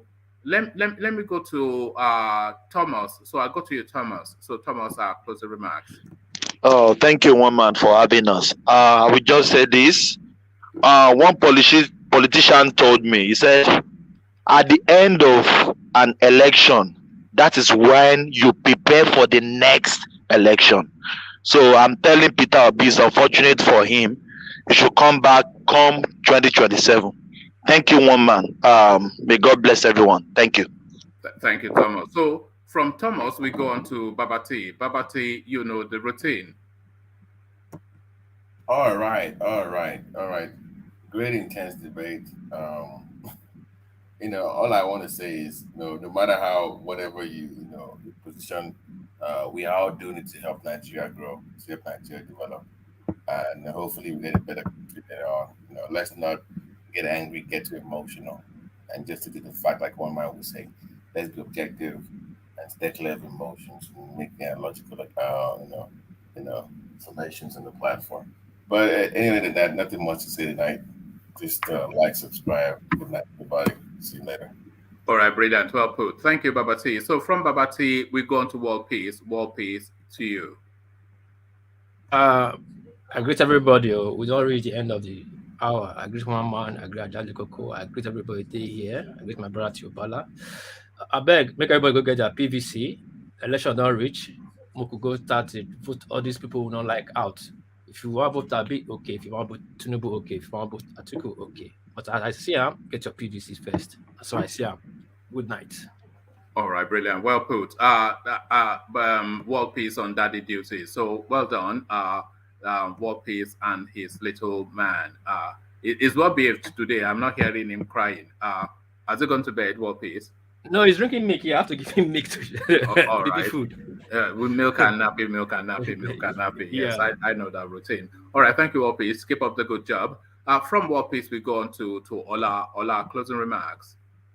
Yeah, one thing I've seen here is this. If someone is telling you the truth, your blood will be so hot and you start the name calling. But when you say, oh, I agree with you, I clap for you, yeah, you are saying the truth. That means someone is just telling you what you want to hear and it's not telling you the truth. See, on Peter Obi, we are saying this so that if Peter Obi wants to be more strategic, be more strategic. But when we keep saying, oh, he's doing the right thing, we are deceiving him and we are making things difficult for him. But as it stands now, whether we like it or not, it's still a major contest between Atiku and Tinubu. So whether you say I will be 2023, see, talking doesn't work. What works is for you to do your grand job.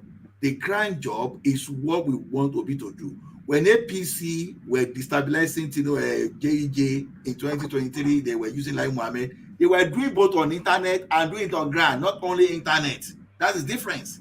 So please, whenever you hear the truth, stop name calling. Look through it. If you know Peter Obi, just say, okay, this is what they are telling about you. I've listened to Peter Obi even now talking of, they said that they have to have structure. That means he's airing this thing from somewhere, probably this place or somewhere. Because I know say Ajali will first mention structure on this platform. So I don't know where Peter Obi had that structure. So please and please, let us be objective in our dealings. So thank you everyone for your attention, and we hope to see you tomorrow. Thank you. Brilliant. Well put. Thank you, Ola. So from Ola, let's go to Theobala. Theobala, the routine. Yeah, thank you, one man. I want to use this medium to beg every Nigerians. This is about you. This is not about Peter Obi. This is not about Yoruba. This is not about Igbo. This is not about Edo or whatever. It's about how we can rescue that country. This leader, they have dealt with us enough. Many people are hungry in Nigeria right now. They don't know where the next meal will come from. We keep on recycling this leader. I just want to use this opportunity to beg you, go and get your PVC. And forget tribalism, forget wherever you are from. People are from Dauria, where Buhari is from. They are still suffering today. It's not about who is going to be the president, it's about Nigeria. Let's save that country. My tribe should not be the forefront. Let's fight for a good person. Thank you, everyone. Go and get your PVC and vote the right person. You should vote Peter Obi. That's what I know. All right, brilliant. Well put. So you can say that if that is what you feel. But to Niger, the routine, closing remarks. You must come earlier because people enjoy hearing from you. To Niger, your final words. Thank you. Would it not be nice for our children and our people to be able to go out in the middle of the night and feel very safe? So we have to demand increased our security posture. We need a 1 million man army. That is not up to the proportions that the Egyptians have got. We need that one minimum. Currently, we have 100,000. Secondly, would it not be nice for us to actually start trusting our government a little bit more? We need to demand seeing the government accounts so that the Nigerian citizens can see the transaction going into any account they choose to want to subscribe to. And finally, if we want power supply to be restored, we need to demand an accelerated plan, at least a stopgap plan to restore power to the country. Mobile power plants that can power the country with up to 160,000 homes cost just $11 million. And we know power can get to homes. It's just that it doesn't get homes on time. You can put those power plants in between the major power plants and the homes and supply people power, at least until the major ones are put in place. There's a reason why those things have not been put in place, and we need to thwart it. The people are the only ones that can thwart it. The politicians cannot. They can be bought, they can be blackmailed, all kinds of stuff can happen to them. But if people demand it, they can thwart whatever the forces that don't want Nigeria to get power supply are trying to do.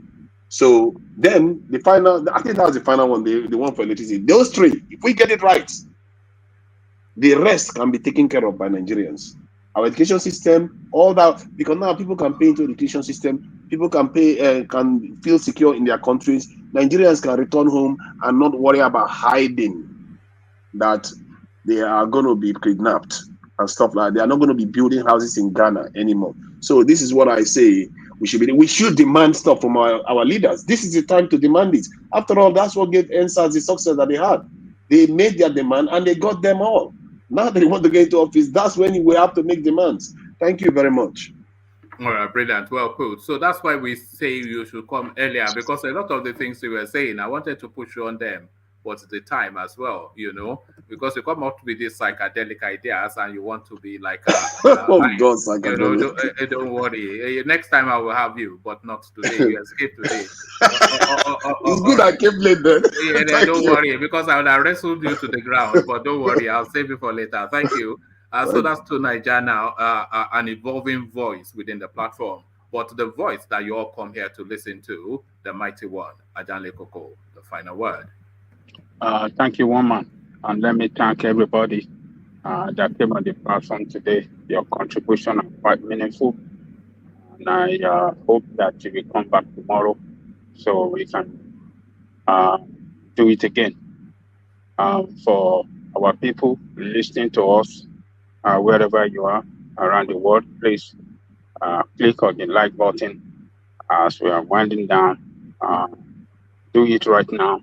Share and subscribe if you have not done so. Please, our politicians in Nigeria have disappointed us. They all fail us. No one exception among them. So the way I see it, I see that Tinubu, Peter Obi, all of them, one way or the other, have contributed to the woe of that country. They all members of political party that destroy the country. They invested in that party heavily. There is investment in that party, in those two parties, an investment in corruption, corrupt practices rather, an investment in a project that does not yield any return for the Nigerian people. So in view of that fact, I'm recommending do not vote for them. One can have good record than the others, but they are the same family. Tinubu can claim that, well, when Lagos State was not given allocation for several months during the time of Obasanjo, it was the IGR. He was able to raise good IGR to sustain Lagos. That's a good record on the side of Tinubu. Tinubu can boast of that anytime.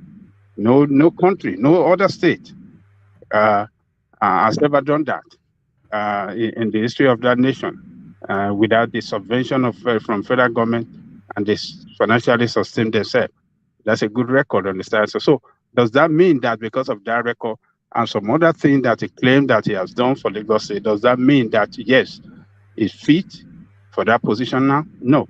So Peter Obi, for some of the record that is done, yes, we have seen them, but the investment in the project that destroyed Nigeria, we have to kick them out of the way.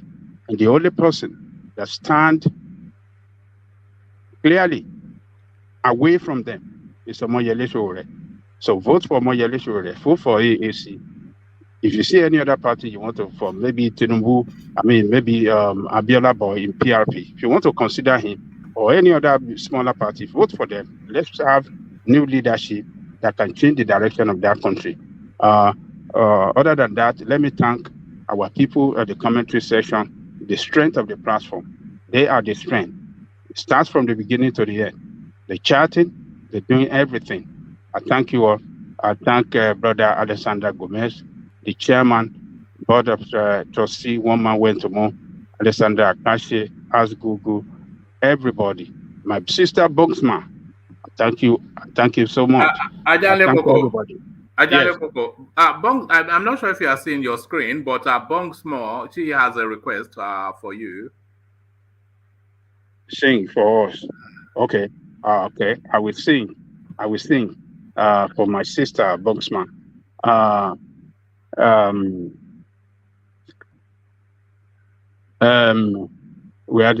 am I going to sing for Boxman? Yorojara. No, I will not sing Yorojara. I will sing another one. Let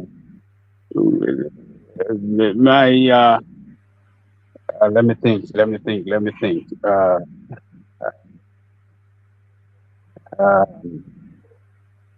What about? I'm trying something new. I'm thinking of something new. I want to give her and others. Hey, this is way happen for my country. Na big thing. First time in the whole world. If you hear the name, you go know. Obina magic. Tell me the names now. Obina magic. Then go dabaru everything. Obina magic. In you turn it red into blue. Obina magic. In me turn the blue into red. Obina magic. In me turn electric to candle. Obina magic. Obi magic. Obina magic. See how they come small. So look, I just give that to my sister Bonksman. Obi is a political magician. It's just changing from one color to another. A chameleon is singing a new tune, but he's one of them. He invested heavily for several years in PDP projects that participated in destroying Nigeria. It cannot be exonerated. So you cannot exonerate Bola Tinubu. So you cannot exonerate ASIWAJU. They did it together. So just kick them out of your way, and that is when you will have a good country. Sowore has showed determination in fighting for you. Sowore has shown good leadership with vision. He has shown commitment. He has shown that, yes, he's the man. If you join him, I am telling you, those that will change that country are the youth, new set of leaders, talented youth. And Traore has met them around the world. He traveled around the world in 2017, before the 2017, and he was able to discover a lot of Nigerian talent across the world. And he promised to bring them home so that they can bring that country up.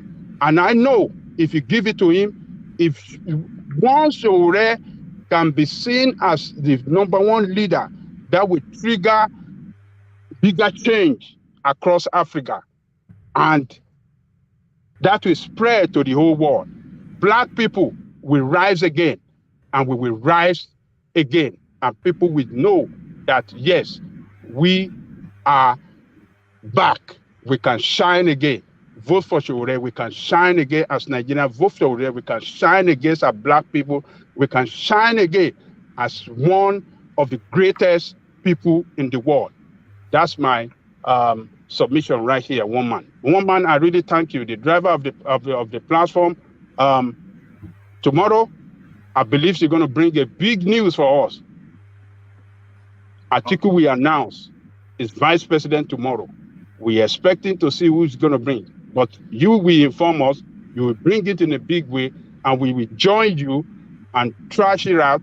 We will join you to do it again. Thank you, one man. See you tomorrow. The Eagle. See you tomorrow, one man. Brilliant, well put. So thank you for doing that. That song for Bonksmore and the audience. I think that went down well with everyone. So Ajanle Koko now, a man of many talents. Who knew? So that's Ajanle Koko, a man of many talents. So you see now how the sessions can never really go the same if Ajanle Koko is not present. So there it is, and that is an explosive session. The one thing I've noticed about these sessions that we do daily is that there are certain trigger point topics that as soon as you're presenting them, you know immediately that it's just going to be wild a session. They're just holding on for their life to just try and keep the reins on it, because there are certain topics that almost you cannot go to them without and have a civil and a balanced discussion, the merits and demerits. Everybody wants Peter Obi to be the president of Nigeria. I want that, and I'm sure a lot of you want that. But Peter Obi is not a clean politician with people coming here to tell us that he did not know that they had to be bribing delegates. So we don't really want to be hearing things like that, because we know that he does know that they bribe delegates. We know that he knows, because that is how politics is played in Nigeria all the way through, and he has been in politics in Nigeria for some 30 years at the topmost level. So he cannot claim not to know, but his pockets were not deep enough, and he decided that his popularity was such that he needed to push his ambition to as far as it would go. So you can understand that, because he knew that that ambition would not be fulfilled in the PDP, but he knew that that ambition had sufficient enough of a following for him to test it. So he moved it somewhere else. Everybody thought it was an error, but it's looking as though it might not be. But the numbers don't favor that ambition. But then, of course, he had, proven people wrong once. So what's to say he's not going to prove people wrong again? But as we stand, as of today, the Labour Party, 5,000 votes in the last 2019 election. 5,000. Less than Omoyele Sowore, who was a one-man band. So a whole party that's been long-standing, 5,000 votes. So now you want to go from 5,000 votes and go all the way to seize the presidency. This is the narrative that is being presented. So look at it, just the cold, hard facts of it. Devoid of emotion. I'm a Yoruba man. I'm from Oyo Alaafin. If you're new to this space, I am an Oyo man from Oyo Alaafin. So you don't get more Yoruba than that. But set that aside. Peter Obi is from Anambra State. Set that aside. Cold, hard facts. Let's look at that. Cold, hard facts. Let's look at that. Labour Party scored 5,000 votes. A little bit over, but just a round figure, 5,000 votes in the last election. So Peter Obi left the PDP, one of the top two political parties in Nigeria, and he moved to Labour Party. So now he has this popularity. There's no gainsaying that. He's more popular as of this moment, as I'm speaking to you now, than he ever was in in his history. I'm going to give you a word that you a lot of you will know. Some of you may not know, but check this word out. I'll check the spelling. It's called Zeit. Guys, let me see if I can. Let me see if I can get that spelling. Yes, zeitgeist. So I'll check. I'll give you the spelling. I just needed to get the spelling right. So zeitgeist. So I'll copy this word and I'll post it in the comment section. It means essentially the spirit of the moment. So this is what Peter Obi caught. He caught the zeitgeist, and that is what he's writing now. It's a purple patch. That is what it is. It's a purple patch. But the cold hard fact of it, because a purple patch is just a moment in time. It is not the new paradigm, but of a purple patch you can redefine. But really, what subsists still obtains largely, but you can pivot somewhat. But if you look at the cold hard facts, Peter Obi's base is the southeast. That is his core base. The numbers from 2019, they put the voter numbers in the southeast. A ticket, by the way, that Peter Obi was on, the numbers were under 2 million. The totality of all the 5 states, the numbers were under 2 million. Do you see? The numbers were under 2 million. So that is his base. He's moved to a party that scored 5,000 in the last election. That is the base. So he comes from the southeast, a small little section of the country. He wants to rule the country, so he has to form alliances. So before he can penetrate into the north, he needs somebody to take him home and introduce him to the family. So if somebody of a high level is in negotiations with Kwakwanso, there's a good chance that may not work out. There's a good chance that it might, if Kwakwanso is willing to pack his ego under Peter Obi. Highly unlikely, but even with Kwakwanso, it's still a real reach, because Kwakwanso is a single story narrative, and that single story is Kano State. So that's about 1.2 million votes. Pack that on top of the the figures don't match up, and they say no. Some pastor in something or the other, some Hausa man in Sokoto, he's wearing an Obi t-shirt, and if you line that up with the pharmacist in Jalingo, that is an Igbo person, and this, come on, man, come on. The facts, F-A-C-T-S, facts, the data, D-A-T-A, they don't tell this story. They don't tell this story. And when you point to all of this, and then tribalism comes in. This is how it usually goes. So that is why sometimes I recoil. I take a deep breath before I go into those spaces. The Peter Obi narrative, the Nnamdi Kanu narrative, you cannot really intellectualize it. It always gets tribalized. But tribalized or not, I am an Oyo man. Nothing phases me. I just say, you know, we don't yield, to frippery, but we yield to facts, though. We yield to facts. So we yield to facts, but not frippery. So come with facts and come ready. Your knife shift, and whatever, and your blade sharp, because this is a rapier witch space. You have to be quick off the mark to be able to partake in the goings on here. The table is full of bounties, but you have to be of sharp wit to sit at this table. Can you bear it? Can you handle it? This is where it ends. So I'll leave it there. Carry the conversation on within the comment section, but here I say peace. And don't forget to click on the like button, by the way. After all that, I don't expect any Easterner to do that.